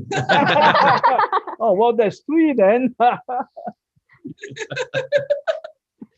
You're doing fine. You're doing great. 104. Thank you. Okay. B, do you want to toss? Thank you. Thanks for having us. Thank you so much, B. Do you want to toss off to Tom? You guys have been working close together. Why don't a big thank you to B, and B, why don't you pass the baton yourself? Right. So when Jimmy was speaking in the background, I'm not sure if you guys heard the firecracker sound in the background. We just celebrated Lunar Chinese New Year here. So Tom, Gong Hei Fa Chai. Gong Xi Fa Chai. Yong Hei We're Fa still- Chai. Yeah. So yeah, we are still in the festive mood here actually, and we are still staying home for the first time for Chinese New Year. Yeah. Penang is still fighting the second wave of the pandemic. Yes. So Last night yeah. Last night So hi Tom. Good Hi. that you guys are having a physical gathering. We've been Yes, sick exactly. the last few Yes, months. yes. Yes. Less than 50 people. Yes, we have 50 attendees. All right. So we just finished 3 presenters on our side. We have Cho, we have Joe, Agnes, Jimmy. Say hi to Tom, PechaKucha Guangzhou city Hi, organizer. guys. Hi. Hello, hello. Yeah, yeah. Did This it go, is Tom? Michelle. This is you. Yes, we're co-organizer of PechaKucha Guangzhou. Yeah. Gong Hei Fa How did Choi. it go? You guys have Gong Hei Fa started Choi. earlier, 7:30. They also speak Cantonese. Gong Yes. Hei Fa Choi. I Gong Hei. forgot to bring the oranges. Ah. So over to you from Penang to Guangzhou. All the best. Good luck. Thank you, B. Yes. Thank you, everybody. Thank you, everyone. Thank you for so having much, us from Penang. Yes. We will Thank stay you. around to lobby for you. Yes, thank you. And we will start our 2 presenters. They will share their very interesting the love story. The first one. The first one. Chen Ran. Chen Ran, where are you here? So, 你是用这个还是？Excuse me. Yeah, you've got a bit of feedback there going, Tom. We've got a bit of feedback there, Tom. I'm not sure. Yeah, yes. So wait a minute. We have to shut down. 不是，可能要这里关了啊，把这个关了。So Tom. Yes. We've had this before, yeah. So anyway, Tom's done a great job in Yeah. 你把这个声音直接关了。So wait 1 minute. We Hello. Can you hear me clearly? Good, yeah. Clearly, Hello. that sounds great. Is that great? Yes. Okay. Yeah. So we have 3 presenters this evening, and the first one I saw, this is Chen Ran, right? Yes. He's standing by me. He's a student. He's studying architecture, and finished his master degree in school. Yeah, it's in the future. Spotlight. Okay. Let me. 你在这个，我来讲。不是，你可以，他可以对着这个，这样的。这个观众是这样的看，他看电脑不是，你是看这个。So we can start, right? Yes, okay. Yes, I'm ready. All right, here we go. Chen Ran, over to you. Here we go. The 20 slides are yours. Okay, thank you. Good evening, everyone. My name is Ran, a quality architectural designer. Today, I want to talk about my hometown and why I still love it. So please follow me with a super easy design question. What are you going to do if you have a piece of land without any surroundings and want to build it as large as possible? Very simple. Just cover the whole land and make it as high as a limited line. Besides, this box shape will be appropriated in order to secure yourself from the open situation. Now you get a 3-story house of more than 100 square meters. Yep.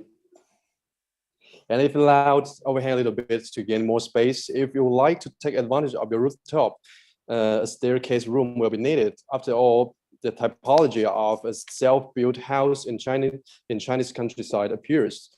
But what if everyone do it in this way? Let's wait for the picture. You must feel confused that how can they ignore the environment to build a house? Unfortunately, this has happened in my hometown. And the seemingly high density must strike you first. Honestly, the sense of belonging is no longer necessary and hard to find, actually.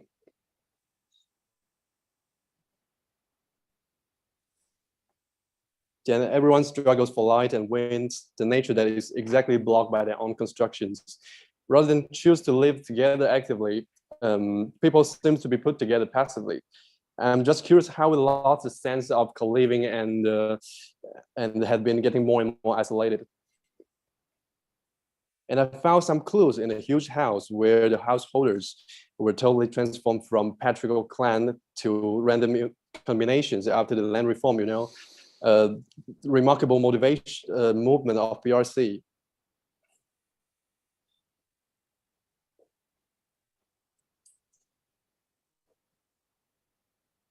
And this hall should have presented the spirit of clan and connect people who live around. However, it lost its identity nowadays. In such space, new residents have to protect themselves from the public. And for instance, they use curtains to block the view. During the last 20 years, industrialization have attracted more than 10,000 immigrant workers. As you can see, their rental houses would be marked with the number acting as a symbol of immigrants. This number might hurt them and make it harder to build new community. Let it go and just leave the land to the estate's developer. I have heard so much of this when I was home. And it's right, something has been getting worse, but people and space never stop growing, and history trace can be seen. And this is why I still love this place, my hometown. To come up with other strategies, I try to find clues that support more humanistic way of regeneration, which is gentler and helpful to build community. You can easily find a gate like this in Chinese village, any one of them. They stood as a threshold of a patriarchal area in the past. Unluckily, the gate in front of my house was broken by heavy rain. The repairing gathered all the neighbors who share the same courtyard, but basically have no patriarchal relationship. That strong inspired me that traditional space got magic to form new community. Actually, the reuse of space has proved the catalyst of co-living sense. Family had to turn public area into private kitchens and pig pens. Let's just imagine the PechaKucha and the smell of dishes at 6 p.m. in the courtyard. So interesting. And the rainforest, as we know, the rainforest concrete in larger vertical space, so we don't need to cover any public space. And so the interweaving situation just disappeared because family could indoor. And however, the community is maintained in which you can see the neighbors still sharing the walls. And the community I live has encouraged me to find more similar ones. What matters is not the shape of those lovely old houses, but how historic environment adapts new social fabric.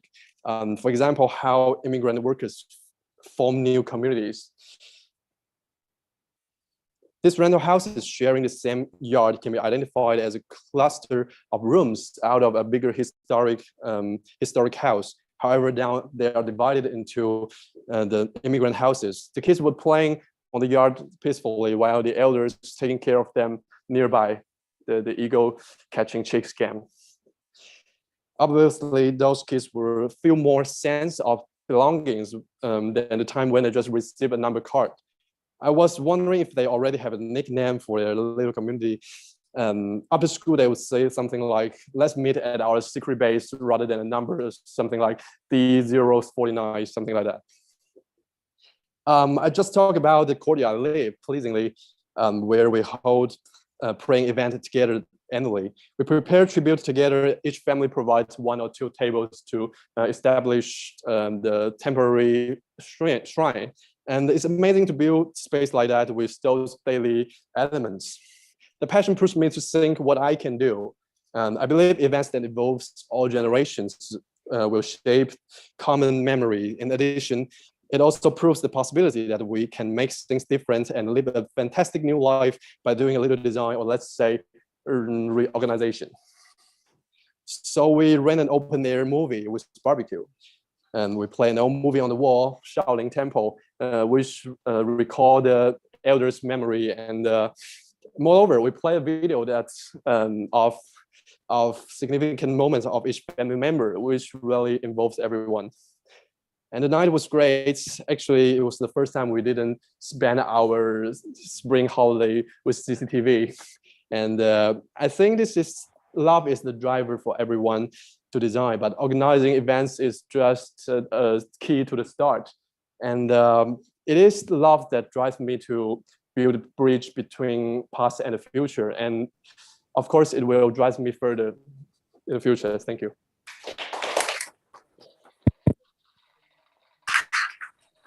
Oh, that's a really lovely presentation. Fantastic. Wow, that's a great crowd you've got there. Hi to everybody. Hi.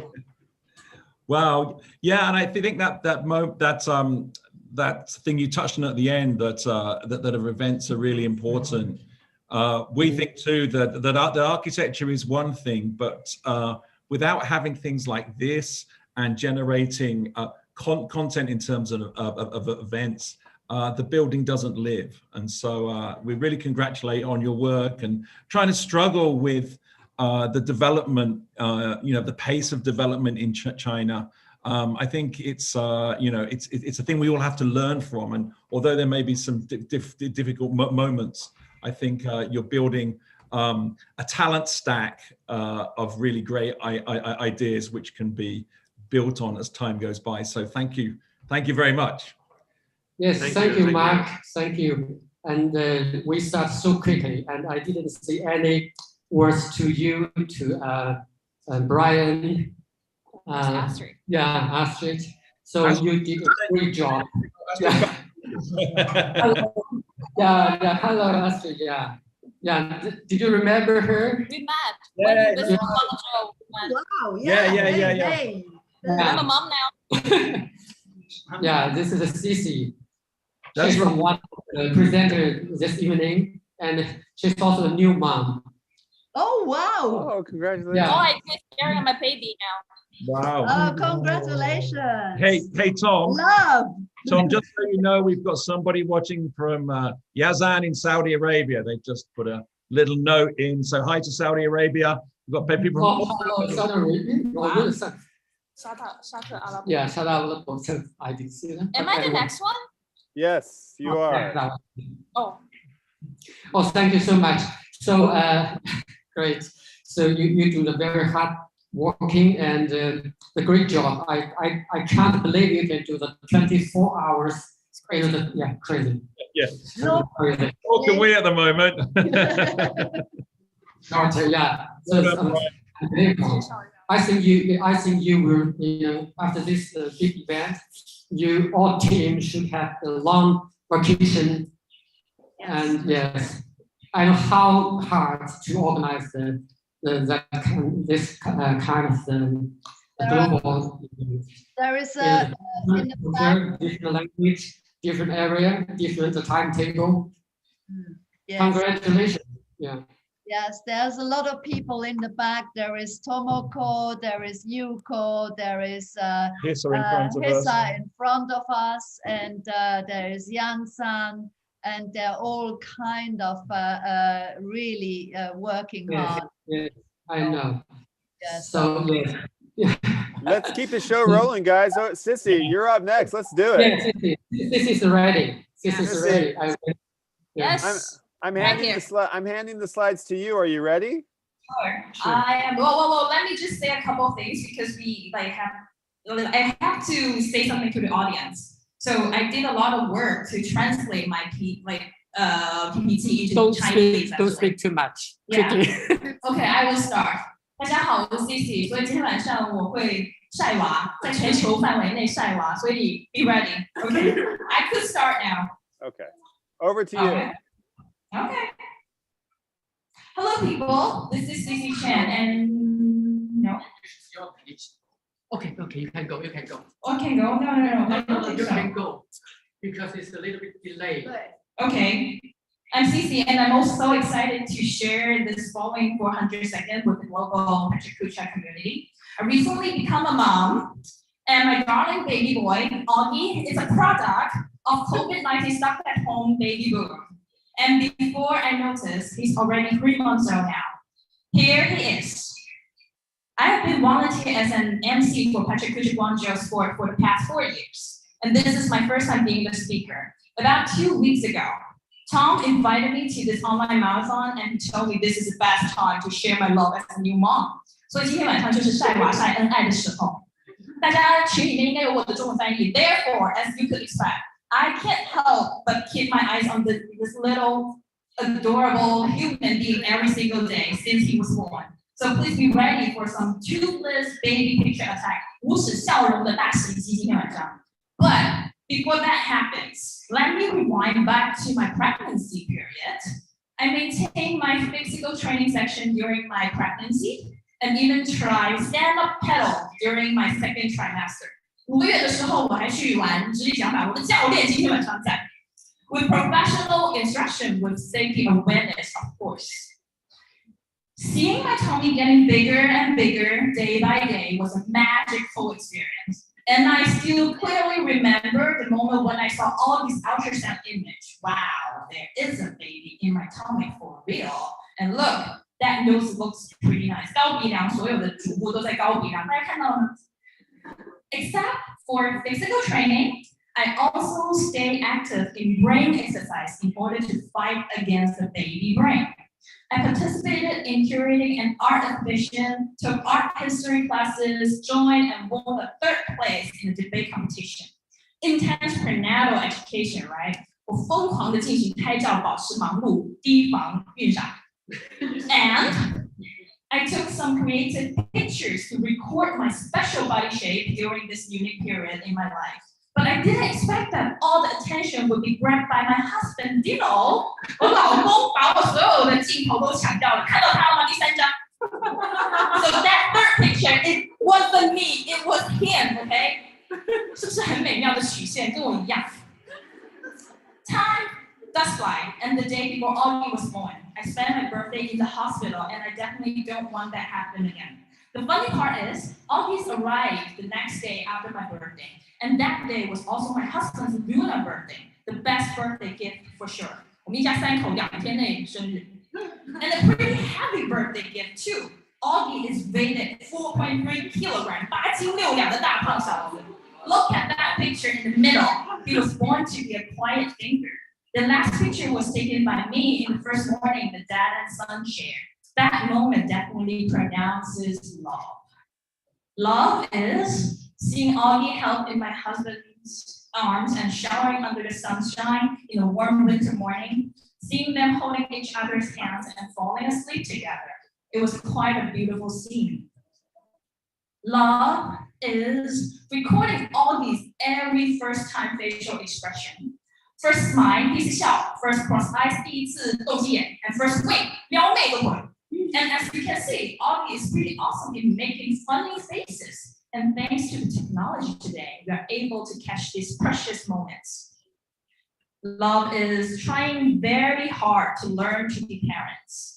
After I got out of the hospital, I moved into one of those nursing centers, 我搬进月子中心了, where I could learn from the professionals about how to take care of a newborn baby.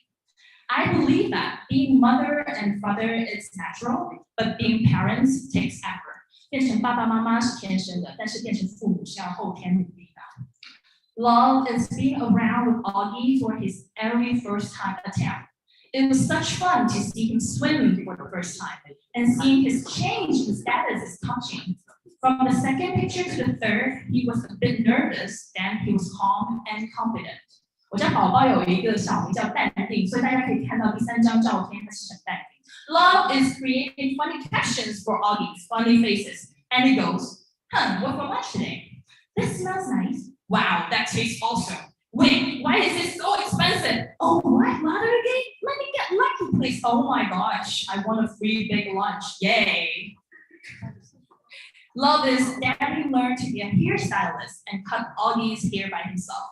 Without his spiky hairstyle, he looks like a little mom, and we just can't kiss him enough on his choppy cheek. Oh, poor baby, his face is squeezed into a different shape every day. Love is education though. Some of my friends know that I have a little brother, Brian. He's 20 years younger than me. That's my brother, biological brother. Brian is no longer the youngest one after Augie was born, and that made him turn into an uncle overnight. It's obvious that Brian acts differently the moment he held Augie in his arms. Love brings maturity. Love is involving Augie's ultrasound image into an art project. My husband and I own an art space, and we recently launched a new exhibition. It's a transponder experiment between art and medicine. Augie is probably the youngest participant in an art exhibition. 他的 B 超变成了艺术展的一部分。Love is stand by Augie when he's sick. 年前他生病了 and learn from his optimistic spirit. 生病还在笑。And this is a time when I realized how important it is to have a father figure as a role model. Augie is way more calm when he's in Daddy's arms. Those arms bring him courage and comfort. The connection between mothers and babies are natural. 妈妈跟儿子的是天生的, but it takes extra efforts to build up the bonding between father and the baby. I'm really grateful for my husband because he's willing to pay that extra efforts. And here comes the last slide. We are still in Chinese Lunar New Year Festival, so I'm really happy that I could share this 400 seconds with all you guys. I wish everybody lots of love, health, fortune, and adventures in the year of Ox. Happy New Year!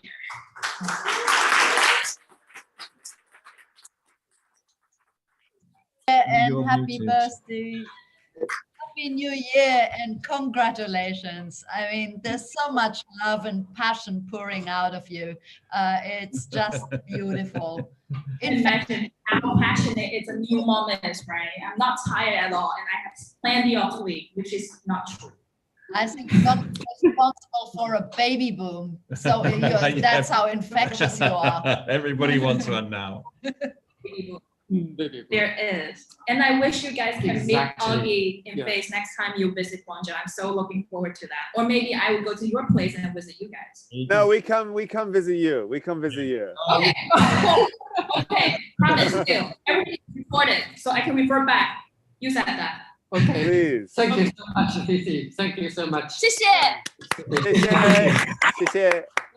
And we have the last one. She is now in Shanghai. She's not in Guangzhou. So we have the third presenter. She's based in Shanghai. Yes. Hello. Yeah. Le Teng, she's doing an amazing job. And NPO, she's connecting the artists and that kind of people. I think, Le Teng, you do some introduction of your amazing job before you do your presentation. Is that okay? Can you hear me? Yeah, I can hear you. Yeah. I'm ready. I'm ready for my presentation, and I will introduce some Chinese amazing artisans to you today. So that's great. Yeah. It looks very cold in Shanghai. Yeah, a little cold today. Okay, Chen, over to you. Over to you. Thank you. Okay, I will introduce some Chinese artists today. This is Chao Delang. She is 45 years old. She and her husband were migrant workers, and their first boy was one of Chinese left behind children. Long Fenghui is 57 years old, and her house burned down, and so family members have to go out for work, and she now back home to build a new house alone, and as well as take her grandson. These two artisans are Raojia nationality, and they live in the Baixing village of Guizhou province in China. I'm the founder, as introduced, I'm the founder of iFear, which is an NPO to promote theater in China, and I visited them with some volunteers last summer. Raojia is good at indigo dyeing. They draw their pattern on fabrics by Ulaanbaatar with a bamboo pen, and combine with indigo dyeing to create the formation of blue-white. The small village is hiding in a mountain. It's hard to find it if without a guide. The traffic is so terrible, and there's no highway before 2018, and only 2 buses come into the village each day. We are welcome to the artisans' home. The house was built of wood. You can see the view in front of my room is so beautiful, and the village is so quiet. I can meet some older villagers and children often, but less young people.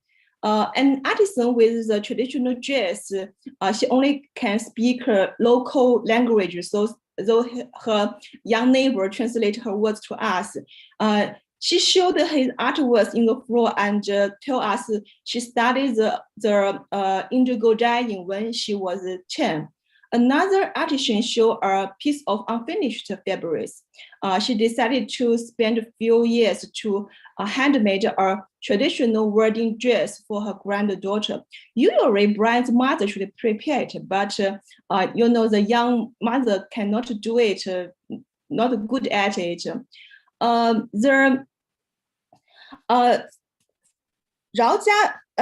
Most young generation ignore the indigo dyeing, so the older generation just feels pity but have no idea. The patterns of this individual, including some animals and plants, you can see Raojia don't have their native letters, so every pattern corresponds to ancient myths, legends, and history of Raojia nationality. The artist just looks proud when we wow of their handicrafts. I just found that the pattern of dragon and lotuses is so popular. It reminds me that that the Chinese zodiac of my father is a lotus. I asked them if they can do a new pattern of rat because it's my mother's Chinese zodiac. They agreed with us. So they designed the pattern of rat very quickly, just the mouse in his mind. I do admire their imagination, actually. There are 12 Chinese zodiac in total, and each one postcard-sized fabrics will take one artisan 4 hours to do it. And if people visit them, they can learn it by themselves or just order for one. Zhang Lei in the middle is a designer who interested in the ethnic handicrafts. It's her first time visiting Baixing, and she will consider to make a long cooperation relationship with Raojia artisans. Zhang Lei have new design for them, and it's quite unusual with Raojia's traditional style. So the artisans like it very much. And Zhang Lei will work with them later and pay a reasonable fee in order to make their life better. The volunteer team is working on the documentary to recording those artisans. Since 2013, the IFEAR has introduced many artisans which live in such villages to public and organize the citizens to visit them. And if you are interested in indigo dyeing, you can scan the QR code and take a look. And I do hope you can arrange a travel one day and involved in their life. We also published a travel brochure including maps, countryways, especially point up 10 principles of fair trade. The trip to such villages is quite different with others. Each traveler also are volunteer. You can do some community service here, such like supporting education, collecting garbage, or just tell them feedback your how you feel about their service. Your comments would give them will make them do it better. And the last page, I will show some picture shooting by Ma Jiawei, who also is a volunteer. He and the artisan build a friendship through visiting. Me either. There's a lot of story of love happened here. And thank you for your listening. Thank you so much. Oh, wow. This was beautiful. So beautiful. Yeah, I can say the actually handicrafts is about the back, the Chinese zodiac. Yeah. Yeah, you're doing really important work, making sure that these traditions don't die out. Yeah. And it's a thing that's been quite difficult in Japan too, as people move from the countryside to cities, and a lot of the craft work, the traditional craft work, whether it's lacquer, it's been very difficult to find young people to go into that. So, but we have to capture all of this. But the culture is so rich in China. There are only, I mean, and you know, you only just discovered this one village. Can you imagine how many villages there are to be discovered? And sorry. Yeah, and they all have their amazing craft work, which you really don't want to get lost. Yes, because it's a very short time presentation, so I showed a story about happened in our village. Actually, we have 12 villages, including in my project. The project means go to village and study the handicraft skill with the artisans. So now we have 12 villages you can to visiting, and hope can include more villages in China. Yeah, that's lovely. Definitely gonna go and check out that QR code, which is indigo dyed QR code. Very good. Well, that concludes our hour 9, and I want to send a big thank you out to our friends in Penang, Malaysia. Thank you guys so much. And Tom, Tom, are you okay? I think I keep muting you and then unmuting you. I'm sorry. I won't touch it. You do. The last few words from Tom. Yeah, Tom, take it away. Because we want to say goodbye and good luck to every PechaKucha city. So with hands, 大家举起来吧. Say, Can we take a group photo with all the presenters from Penang for our 10? And Agnes, could you switch on your video? Thank you so much. Brian. Okay. Astrid, we love PechaKucha. Bye, guys. Thank you. All right. So stick around. Take care, Tom. More to come. Yeah. More to come. Okay. Okay. Okay. Thank you, presenters from Penang. Thank you, Brian. Thank you, Astrid. Thank you. Good luck for the next city. Thank you. All right. Well done. Thank you. All right, here we go, guys. Hour dun dun dun dun. Oh, that was 10. Now we're on to hour 11. Oh my gosh, we're getting there. We're getting there, Brian. I know, we're getting there. We're nearly halfway through, and we've got Panjim here, and this is really cool because this is kind of our first touch with Panjim. Hey, Robbie, you can unmute yourself. How do you do? Good to see you. Can you hear me?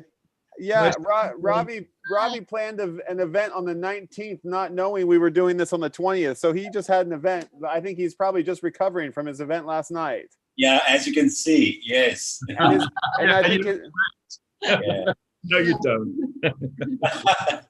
So what happened? Like, I live in Goa, which is very nice and sunny in February. So we had the PechaKucha yesterday, and we were all set up in this outdoor setting.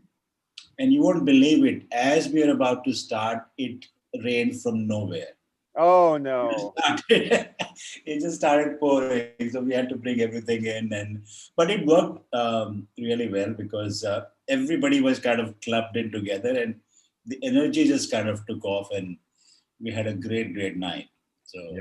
Well, we're really happy to have you here, and we're gonna play. I think a couple of your presentations from last night, they couldn't be available, but we're gonna spotlight 2 of them that you've already got on the website. So we're just gonna go ahead and get right into that. And the first up is, let me see if I can do this. Let's do a double whammy here. We'll do this. First up is Devika Gupta. So we're going to go to undo this. Oh, no, wait, we can continue doing that. We'll do it that way. Can I just say one thing before you start? By all means. So the theme was mental health. We talked about mental health. A very important issue to talk about for sure. I think we're all in need of some mental health. So this is about that. Yes, thank you. All right, and we're going to play the slides. Here we go. Everybody can see. I hope you can hear. If anybody did, let me know if you can't. Here we go. Off we go. Okay, hi everyone. I'm here to talk to you about love, smartphones, and Tuka, which is what I decided to call this talk. And with the help of these emojis, I'll be talking to you a little bit about my research, which is about dating relationships among college students in Goa. So the past year, with the help of the International Center of Goa, I've been talking to young people aged 18 to 24 across colleges in Goa. I've also spoken to teachers and counselors to understand what is happening in dating relationships, specifically related to violence. How do young people meet each other? It seems they meet each other on Facebook. Mostly they become friends, they start chatting, and that friendship blossoms into a relationship. Sometimes they just see each other and that happens, that ashik emoji happens, and they follow each other around till the other person notices them, and they strike up a conversation, and pyar ho gaya. By the time young people reach college, they've actually already been in a couple of relationships, is what we found. People have had up to 7 partners when, by the time they're in college, and they've been in long-term relationships for 2-3 years. What they expect from their partner is someone who's supportive, someone who's got their back, someone who kind of stands with them as they go through the challenges of life in school and life at home, someone who takes care of them.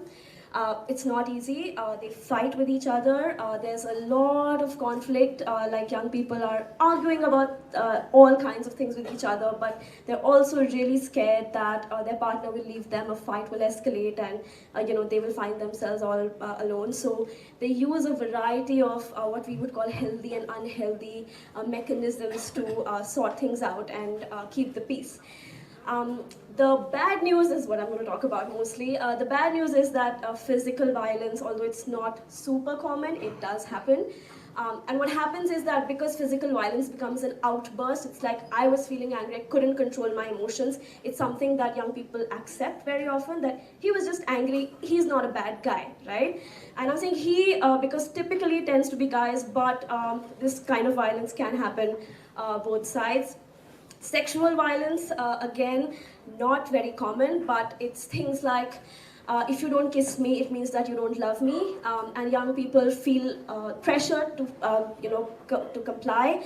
Sometimes if they take pictures with each other that are used to blackmail, and young people feel very uncomfortable talking to other people about that.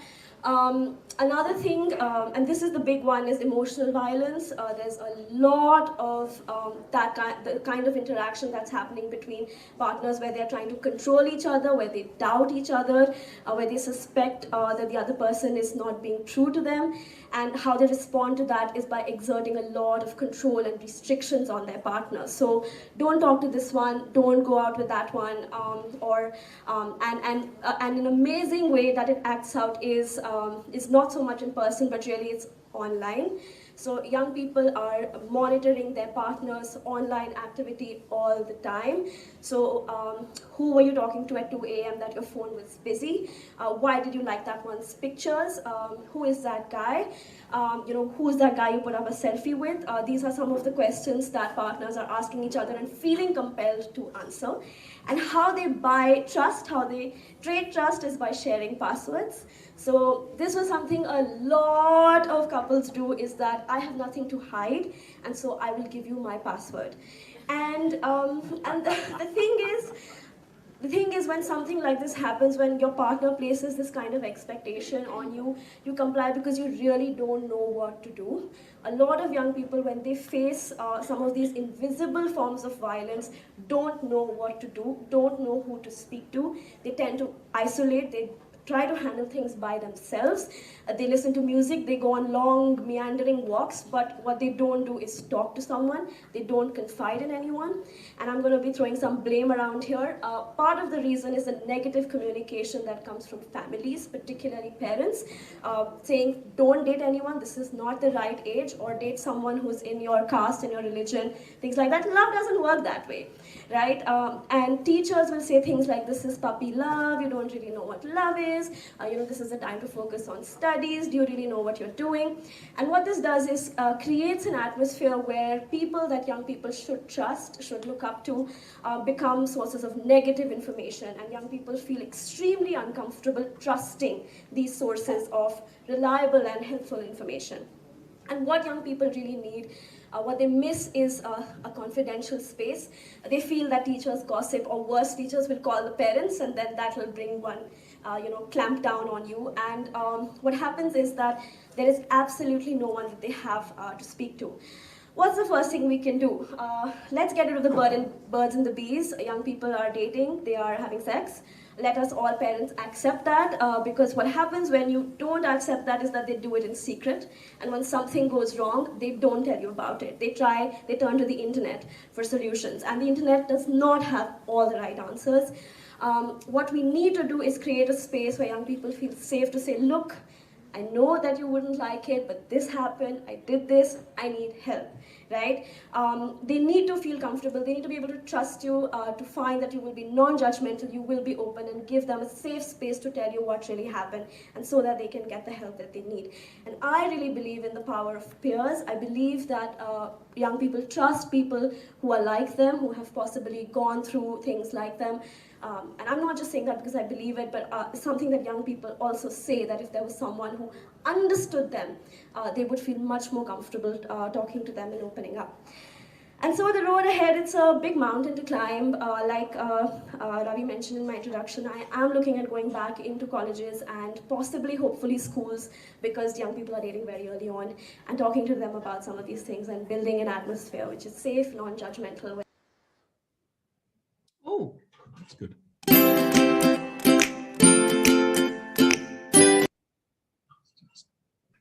We've got the auto plays, it throws us all off a little bit. Yeah. That was a great presentation, though. Very nice. Very, yeah. Yeah. Great mental health, great attention to mental health and young kids and youth. It takes me back to I wish I had had some of this knowledge when I was a young adult. Well, we didn't have the internet, so, you know, in a way, we were kind of safe. Safe or unsafe, I think you mean. Yeah. I mean, it cuts both ways. It cuts both ways, yeah. But it is, having a 15-year-old daughter, I know all about what was spoken there. And I thought the presentation was really interesting. Sorry, we've got it's okay. So I thought the presentation was really interesting too, how it built up. I've never seen it just a single screen, and the emoji was really, really clever. And I thought that was more and more. Again, it allowed you to understand and listen to what was being said, which I thought was really important. So great, that was a really lovely and a very important presentation, as Brian said. Please send our thanks to Robbie. Please send our thanks to the presenter. I've already forgotten her name. Devika. I hope Devika. Thank you. And do you want to comment on that, Robbie, or shall we move on to the next presenter? No, let's move on. I think it was all I want to say is it was a very unique presentation, very unique way of presenting, and I thought it was something we should share. Thank you for curating that for this event, Robbie. It was a good choice. Yeah. And to move along, we've got another presentation by, let's see here. I'm going to do this number real quick. So we've got, oh no. How do I thought I was queued up over there. Well, here, I'll do it like this.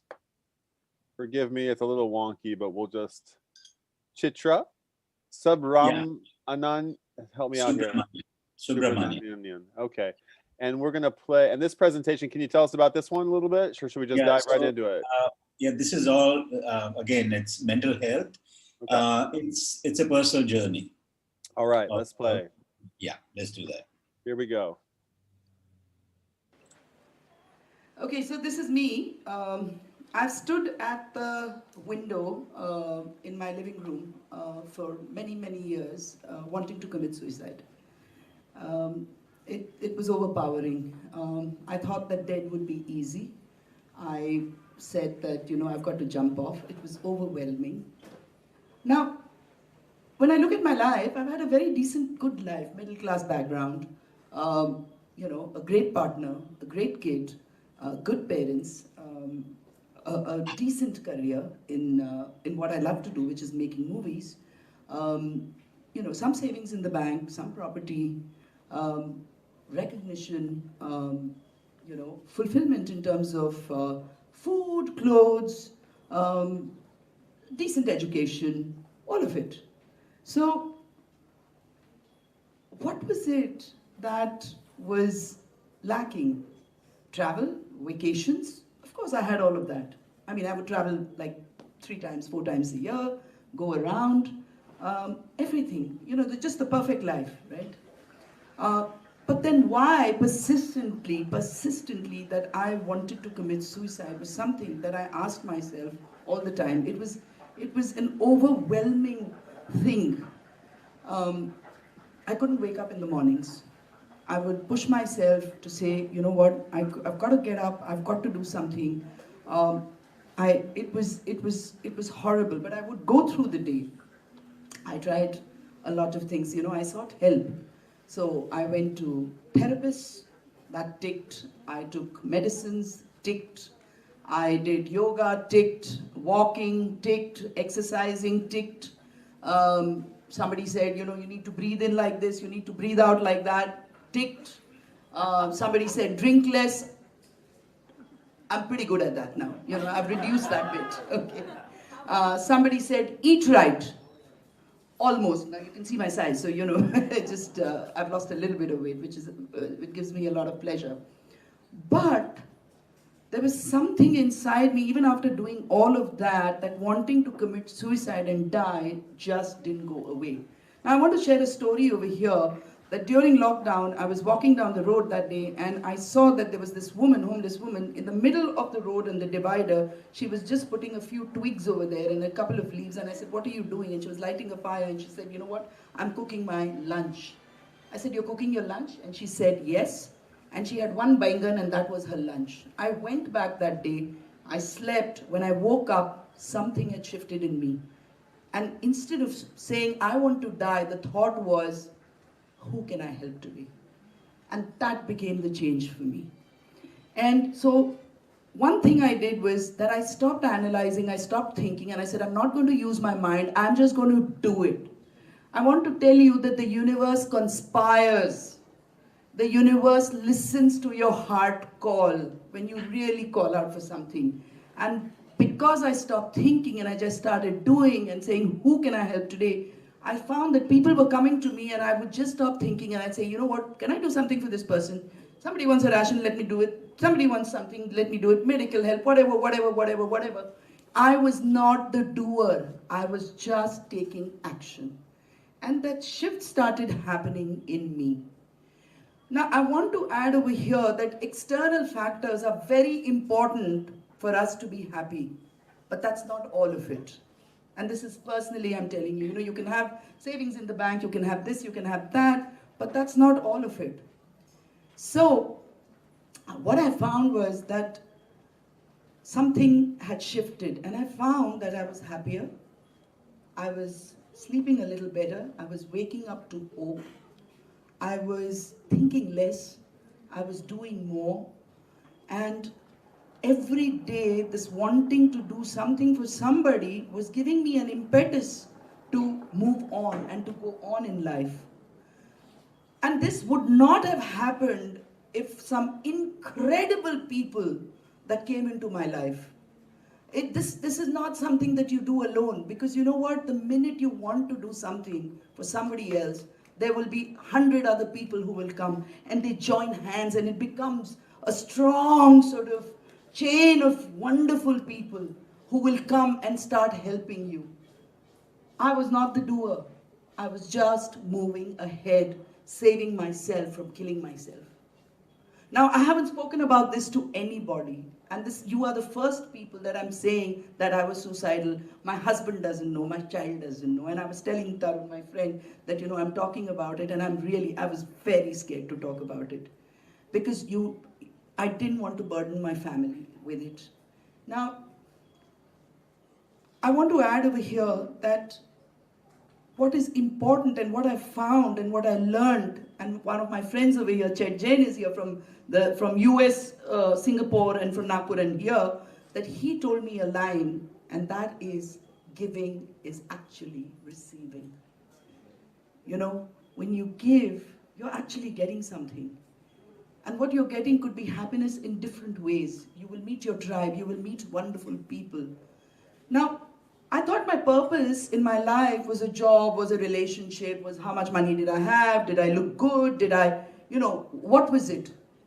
And that can be purpose, But the thing is that when we step out and we start doing, just one act of giving, one act of kindness, is something shifts and we stop thinking and obsessing or whatever it is. We shift that focus to somebody else. This is my family and this is me. I'm in a much happier state. Now I stand with my chai at the window and I smell the roses because there's roses, and I don't feel like committing suicide. And,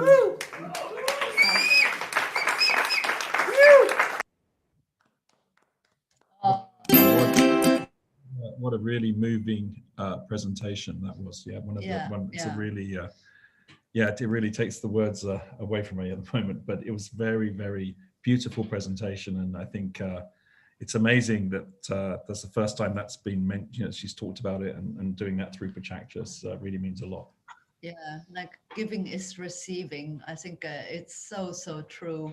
And I'm sure it's like kind of a big burden off her own heart, kind of talking to people about it.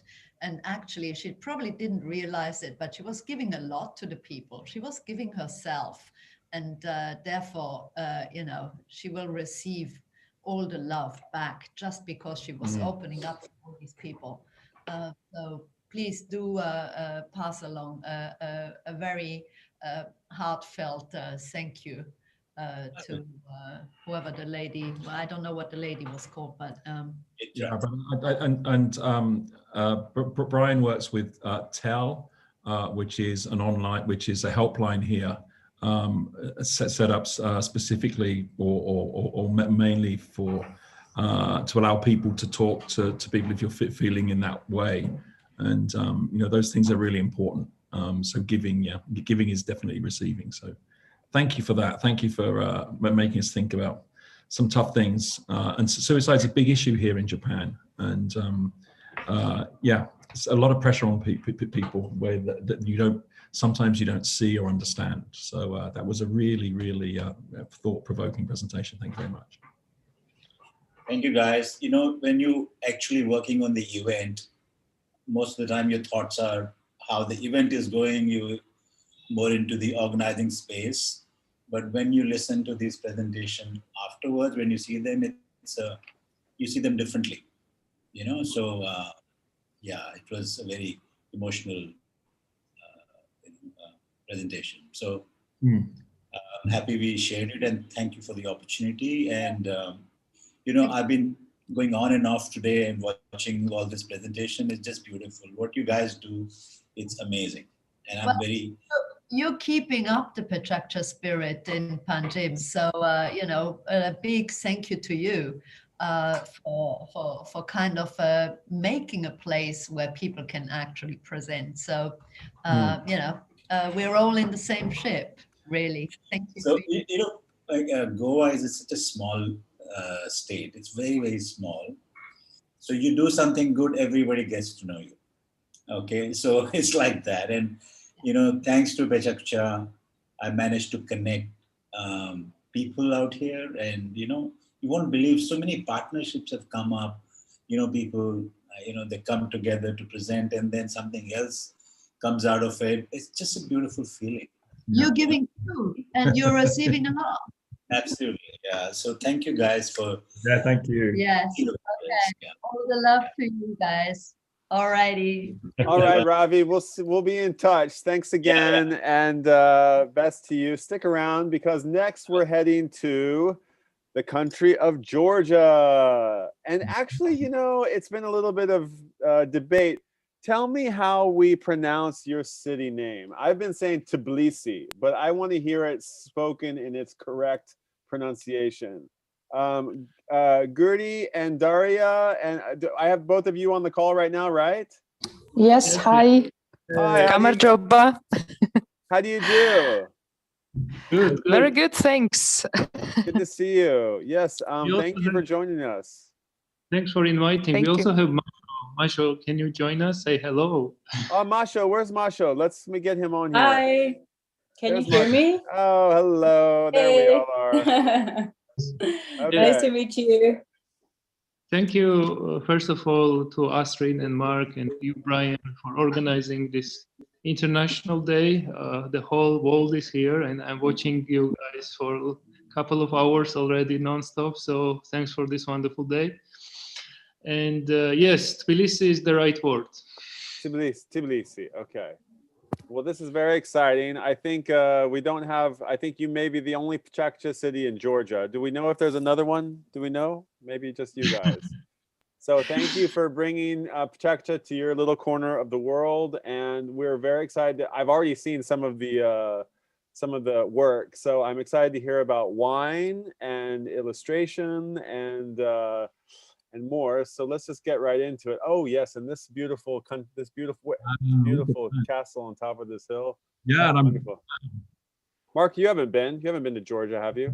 No, but I'm looking at all those buildings in the foreground here, which look really, really interesting. Barrel vaults and the domes and things. So yeah, that's another one on the list, Brian. On the list. Okay, Daria, you're going to be first. Are you ready to go? Yeah, I think so. Okay, well, why don't we, is that okay? Do you have anybody else have anything to say? Let's just get right into it. I think we should be mindful of time, and let's just go ahead and get into it. Daria, are you ready? The 20 slides are yours. Thank you so much. So guys, welcome. Today we are traveling in time with Georgian wine. So I'm organizing the wine tours, and I like Georgian wine because it's something that transports you through time and space. It's not just the regular flight of wines that you taste and then you go through the shop and then you leave the winery, like is the case in many countries. So Georgia is a small country, but it has a lot of growing areas, a lot of beautiful regions with its own soil, climate, like you see sea, mountains, semi-deserts, and so on. So it's like plenty of terroirs, so growing areas, and plenty of cultural elements related to wine. So basically, once you're visiting wineries in Georgia, you experience ethnographic moments a lot. So you learn the culture of every corner of the small country. And I can say that they're very diverse, like song-wise, tradition-wise, the way they treat grapes, the tools that they use, the names that they use, for example. Well, for grape varieties, it's also very important that each region has a lot of grape varieties. And in total, there are 525 grape varieties in Georgia. Wow. And many of them are actually endemic. So it's not only Pinot Noir or Cabernet Sauvignon, it's Cercatitelli, Saperavi, Otshanuri Sapere, Hichvi, and other complicated names. And some of them are almost extinct. And now many young enthusiastic winemakers are working on reintroducing them to the winemaking, which is a big work to do. So after several hundred years, several varieties are being planted and used in the winemaking again, and you can experience those ancient varieties. And actually, yeah, Georgian priorities is building cellar first, and then you build the house on it, because that's what you see now. It's the cellar, and inside of the floor, those circles are actually winemaking vessels. So we usually don't make wine in the jar, like stainless steel, so something we make it in qvevri, and that's why basically this ancient tools and ancient winemaking techniques make Georgia to the cradle of winemaking, thanks to the archaeologists who have proven it for us. So I can say that 8,000 years ago, people who lived in the territory of Georgia already knew how to cultivate grapes, how to make wine, and how to make this qvevri, this winemaking vessels made of clay. Actually, it's a lot of work. It's a hell of a lot of work. You need around 3 months to make one 1,000-liter big one. So this is one of the carrier of this craft on the picture, Rezi Kubilashvili from Kakheti, and there are only several families like they're doing who are working with qvevris. They're also hard to clean. As you see, you have to go inside and scratch it. Otherwise, there will be some bad bacteria that will spoil your wine. So qvevri is used for fermentation and for storing the grapes, storing the wine afterwards. So it has to be like perfectly clean, and it's a very meticulous work. So they're not easy to use, but why would people kind of practice this technique at all? Because now the technology allows us to do everything. So Georgians respect their tradition a lot, but also on the practical side, qvevris making the wine breathe just enough kind of so that it will not go faulty, but will be alive kind of. Also, amber wine is something that makes Georgian winery visits very special. what does amber mean? So it's basically the color of the wine. So it's not white, not red. It's white grape vinified as red. So with the skins. So the juice and skins are not separated from each other. They go to qvevri together. They are getting, after the fermentation, you see there is the glass lid on the tops of the qvevris. They stay there around for 6 months. And it's basically, it's like a pregnancy for a woman, probably almost. So the winemaker closes the qvevri and he waits patiently and sees what will appear in spring when the qvevri is unsealed. So in the beginning, you see the wine is a bit cloudy. Can be like this, as on the picture, and then it's getting naturally filtered because of this egg-shaped form of the qvevri. Basically, all the skins float down, and the wine becomes perfectly clean, as you see. So it's natural filtration, and that's another reason why this winemaking technique is so unique. And it's amazing that it's still being actively practiced. So this is the longest uninterrupted winemaking technique in the world. So also this wine is very good with any kind of food. So it's not only the classical pairings like white wine with the fish, red wine with the steak. No, this wine, amber wine, can be quite heavy, and it can go also with the meaty dishes. For example, like in Eastern Georgia, it's the must basically. Also, we have a lot of fruits, vegetables, and cheeses. So and people like to eat here. So supra is a big feast that is usually, like, not necessarily it's a birthday or something. It's like it can be just a gathering of friends, several layers of food at the table, a lot of wine, a lot of conversations, toasts, obligatory, because like you need to praise and celebrate everything around you, family, friends, and so on. Of course, singing. Also at the table, it's happening quite often sometimes. And feast is basically a part of the Georgian culture. It's a part of our DNA. And every guest of Georgia experiences supra at some point spontaneously or as a part of the visit. So this is something that we are proud of. And yeah, it's a family-like hospitality. So this is one of the tours. And here you don't experience only the high class, like world, like Western kind of hospitality. It's also this kind of family-like gatherings with homemade wine, homemade food, and like they treat you like a family member. And often you can speak to the winemaker directly and not only to the guide who works in the winery. So you can get the kind of first-hand experience. And that's why it's also unique. So basically this long tradition is getting communicated to you very directly. And that's why I call it time traveling, because you experience the traditions that were practiced in the 11th century, in the 18th century, and also now. So Didi Madloba, it means thank you in Georgian. I hope that you will visit our country when the pandemic will be over, and you will also time travel with us and with our wine a bit. Thank you very much, and have a beautiful evening, day, morning, afternoon. It's whatever time of the day is at your country right now. Thanks. Daria. Wow. Fantastic. This is dinner time and wine drinking time, and it's like not yet.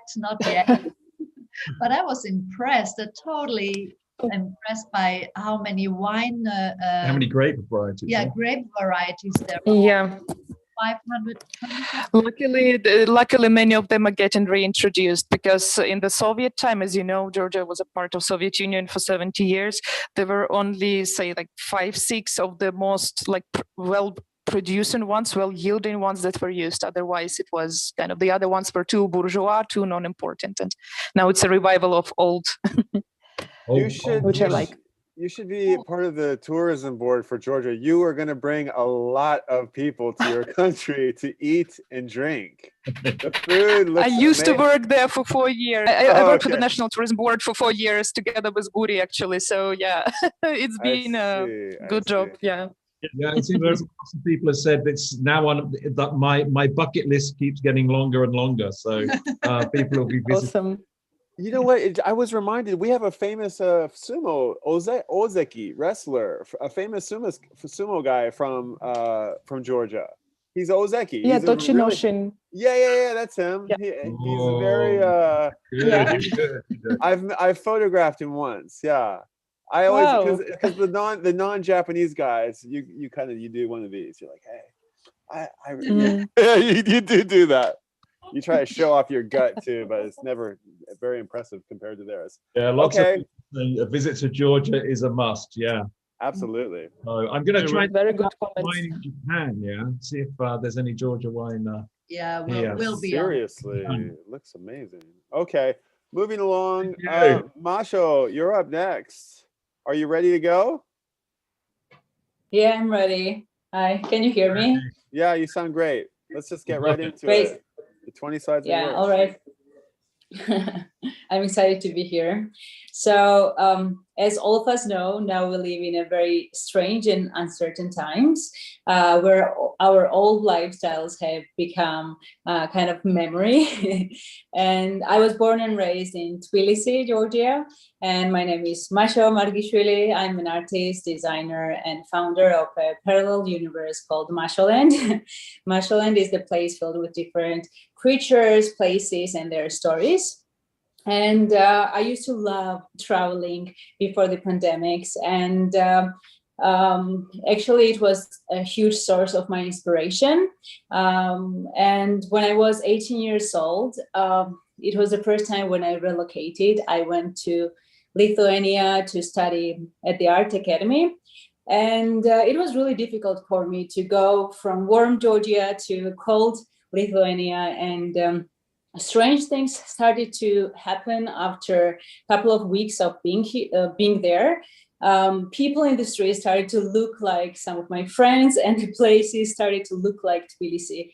And it was really amazing. I remember walking down the street and seeing one man that looked like one of my musician friends. And I started laughing, and he looked really strangely to me. And then I remember that as soon as it got warm, old Vilnius streets started to look like Tbilisi streets, and the old buildings started to look like Tbilisi balconies, and like all this warm feeling started to arise, like spending time outside with my friends, or even the smell of the plants started to feel familiar.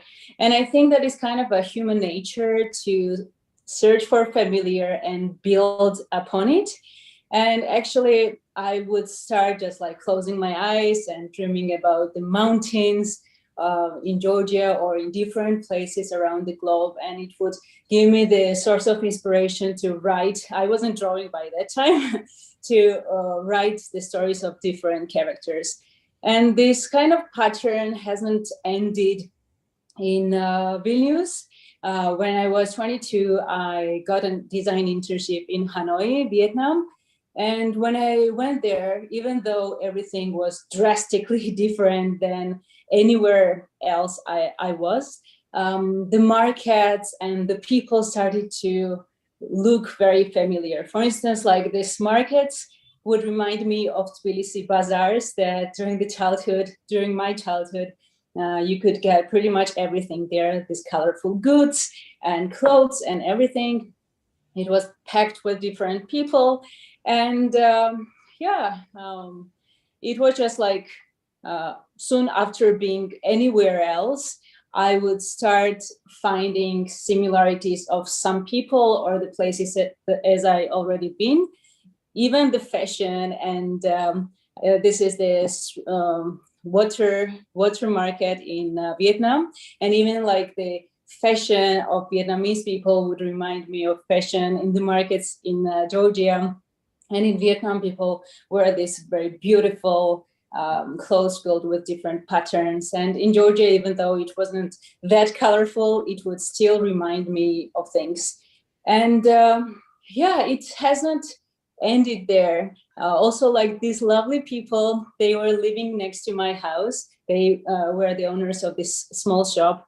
And every time I would go outside, they would greet me, and they would remind me of Lia's and Gia's shop, which was next to my parents' apartment. And it would make me feel like I was back home, and it wasn't scaring me. So this pattern followed me in New York, in Egypt, in Barcelona, or anywhere else I would go. And I really started to see this pattern of my mind, that even the environment was super, super strange, it would still give me some points of adaptation. And in March, I came back to Georgia from New York during the pandemics, and I have been here since then. And this kind of thing started to appear in my dreams, which was really strange. For instance, like just recently I discovered that this doesn't happen to many people, but I have history in my dreams and I have memories. For instance, like I know the streets and people that from previous dreams. And what I wanted to say, I forgot. For instance, like this is one of the examples. I have this repeating place in my dreams that look like one of the streets of Old Tbilisi. And in that dream, this street doesn't exist. It's just a combination of different streets. And in this dream, there is this pack of different dogs that are like human size. And in one dream, they were protecting me. In another dream, one of those dogs turned into a human, which was like middle-aged man with black and gray hair and with green eyes. And this man actually appears in many other dreams, and he always accompanies me during walking outside. And I don't know the reason, like why these things happen in my dreams. It just probably, if I was a psychologist, I could find an explanation. But for me, I think all these kind of things that happen during my travels and in my dreams, they are kind of a mechanism of adaptation. I find these similarities everywhere I go in foreign places, and this helped me to get a something like foundation to build upon it, and gives me the inspiration to create characters for Mashaland and from different universities. Thank you for your attention. That's it. Oh, thank you, Masha. Wow. Yeah. Beautiful. Wonderful. The falling behind you is amazing as well. Yeah. Thank you. It's one of the Mashalanders here. Mashalando, I got it now. Yeah, I definitely feel like I went there. I saw it. I experienced. I want to go back. You can find a yellow door, and it will appear in front of you. Okay. All right. Our office, we love graphics. We're a very graphic office, and we work with a lot of designers. So this is a graphic on our big wall in our office. So there's a big mural. I don't know if you can see that. Okay. Actually, I cannot see your screen. Oh, here. Sorry, Mark. Here we go. Yeah. So yeah, there's a big. Oh, I see now. This is all on the wall, yeah. And that's so nice. A really cool friend of ours who does everything with this. Let me just go down here. So it's all done. Very lovely. Almost like a maze. And so we try and support artists, and we change this. Every couple of years, we put a new mural up on the wall. So, yeah, we really appreciate your work. We're back to normal now. Thank you. Yeah, from the distance, it looks like Japanese art, like traditional art. It's a Japanese artist, yeah. So, well, half Japanese. Yeah, that's true. Half German. Anyway, thank you. Yeah, so again, please put your links in the chat box, and then we can we share that with other people and hire you for the next interior graphic job that you have. It would be my pleasure. Thank you. Thank you, everybody. Thank you. Yes, bye.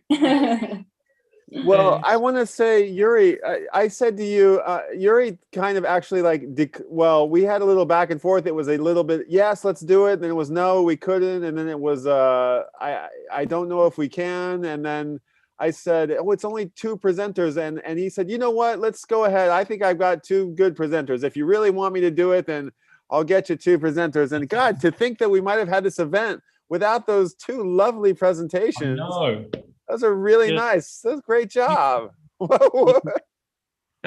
for watching. I'm glad that we did it. I'm very glad. I'm very grateful too. Yeah, those I feel like I learned a lot. That was my student hour. I feel like I learned a lot. Learned a lot about art and was inspired by a great artist. And wine. And wine, yeah. Is that what I said? That's what I meant. Inspired by food and wine. Yeah. Maybe I'm probably hungry. I think I'm still hungry. It's great to travel around the world, and it's amazing that we can go from India to Georgia to all the other amazing countries we've been to pretty seamlessly, and we can chat Nairobi and meet people that we haven't met, but have been PechaKucha organizers for many years, and we haven't met. So it's been awesome. Weird. It's weird. Brian, what's next? Where are we? Well, we are at the end. The next hour is our halfway mark. So if we can get through the next hour, then we've gotten through half of this event. Can you believe it, Mark? We started this 12 hours ago, or I guess 11 hours ago. And it's been a great time. Like it's been so much amazing passion and creativity. I'm so blown away. So let's do a quick thing. I know we've got Maya and Marta, I believe, from Dubai on, and I know they're kind of on standby. They're technically meant to go on in about 10 minutes because to talk about his fire, because I can see it's going there. Let me just see if I can get you. Well, why don't you take this opportunity to just I need to switch the YouTube stream, and should we bring them up to date? Maybe let's say goodbye to our YouTube viewers. So goodbye YouTube. We're saying goodbye to part 2 of 4. And we're going to, you can just refresh your YouTube. We're going to stop this stream, and you can just refresh your YouTube, and part 3 will pop right up, and we'll start streaming. And then Mark and Astrid, you can give all the people who are just joining us a rundown of what International PechaKucha Day is all about and what we're doing. And why don't we do that? Yeah. Yeah. Okay. I've just messaged you, so you can probably see. Burning away there, Yuho's one of the fires, a live feed of Yuho, who's been teaching us how he barbecues and his special techniques. And so I think that's the end. Are we in the entertainment phase now of his? You know what this could be? Hello, Mark. Hello, Yuho. How's it going, man? Are we good. Yes, we are.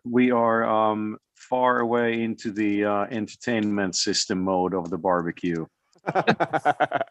And we are currently using some nice cedar and also Himalayan cedar here for the entertainment. And it's very nice and warm, albeit being a quite cold evening.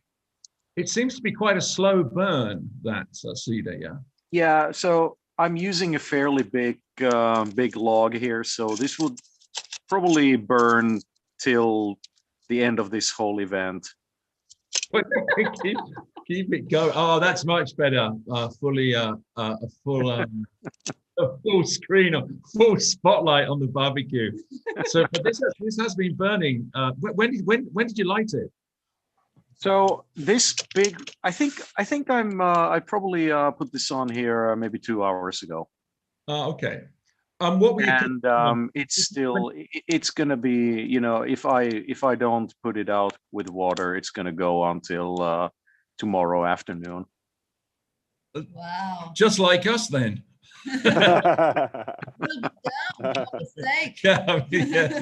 Yeah. So hey, just tell me a little bit where you got you were cooking deer last week, yeah? Yeah. Where does that come from? That doesn't come from Nara, does it, or anywhere? No, it is. Yes, it is from Nara. So, so in Japan, there are a lot of there are basically too many deer and too many wild boar in Japan, and for road safety reasons, you have to shoot a few of them every now and then. And but that unfortunately, that meat gets thrown away usually because people do not. People are not used to eating wild boar or deer. So I think it's a shame for that kind of meat to get thrown away. But it makes a delicious dinner when you barbecue it correctly. So me and my neighborhood here, my neighbors, we enjoy it. Yeah, that's fantastic. It is true, actually. We drive down to the coast about, it's a 2.5 hour drive to Shimoda.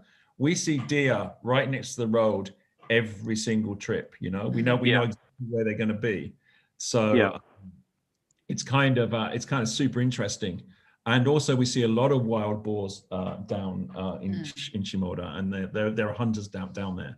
I think there was one place that does wild boar sausages, like a butcher there. Yeah, wild boar sausages with blueberry are actually really delicious. Wow, you are making us hungry. You're terrible. No, it's been good. I get every weekend. I get a little. You always text me a picture of his meat before and after. Well, not after he's eaten it, but just as it's about to be cooked. So it's really cool. So what have you been thinking about the presentations? Have you managed to see anyone? I've seen most of them. I've had my phone here streaming and also streaming the presentations for me. So yeah, very fantastic, extremely interesting and fantastic. It's amazing. Yeah. This is and of course the culinaristic trip to Georgia was really interesting, of course. I think the tech side, thanks to the back office, who is really struggling to kind of keep it all going smoothly. You know, I think the human side here might be copping out because, you know, 24 hours is long. It's just a bit difficult with people changing presentations at the last minute or not sending them in on time. And it's been so Tomoko has been fielding those changes and requests, and Brian's been changing everything through. So they're doing a sterling job. I think the last pieces of the jigsaw are falling into place as we go. But we're halfway round now. So thank you all. So how are we doing, Brian? Thank you for the barbecue update. Thank you, and good luck with the rest of the event. Okay, bye. Take a few moments, stand up, stretch. It is very funny. You're muted, Brian.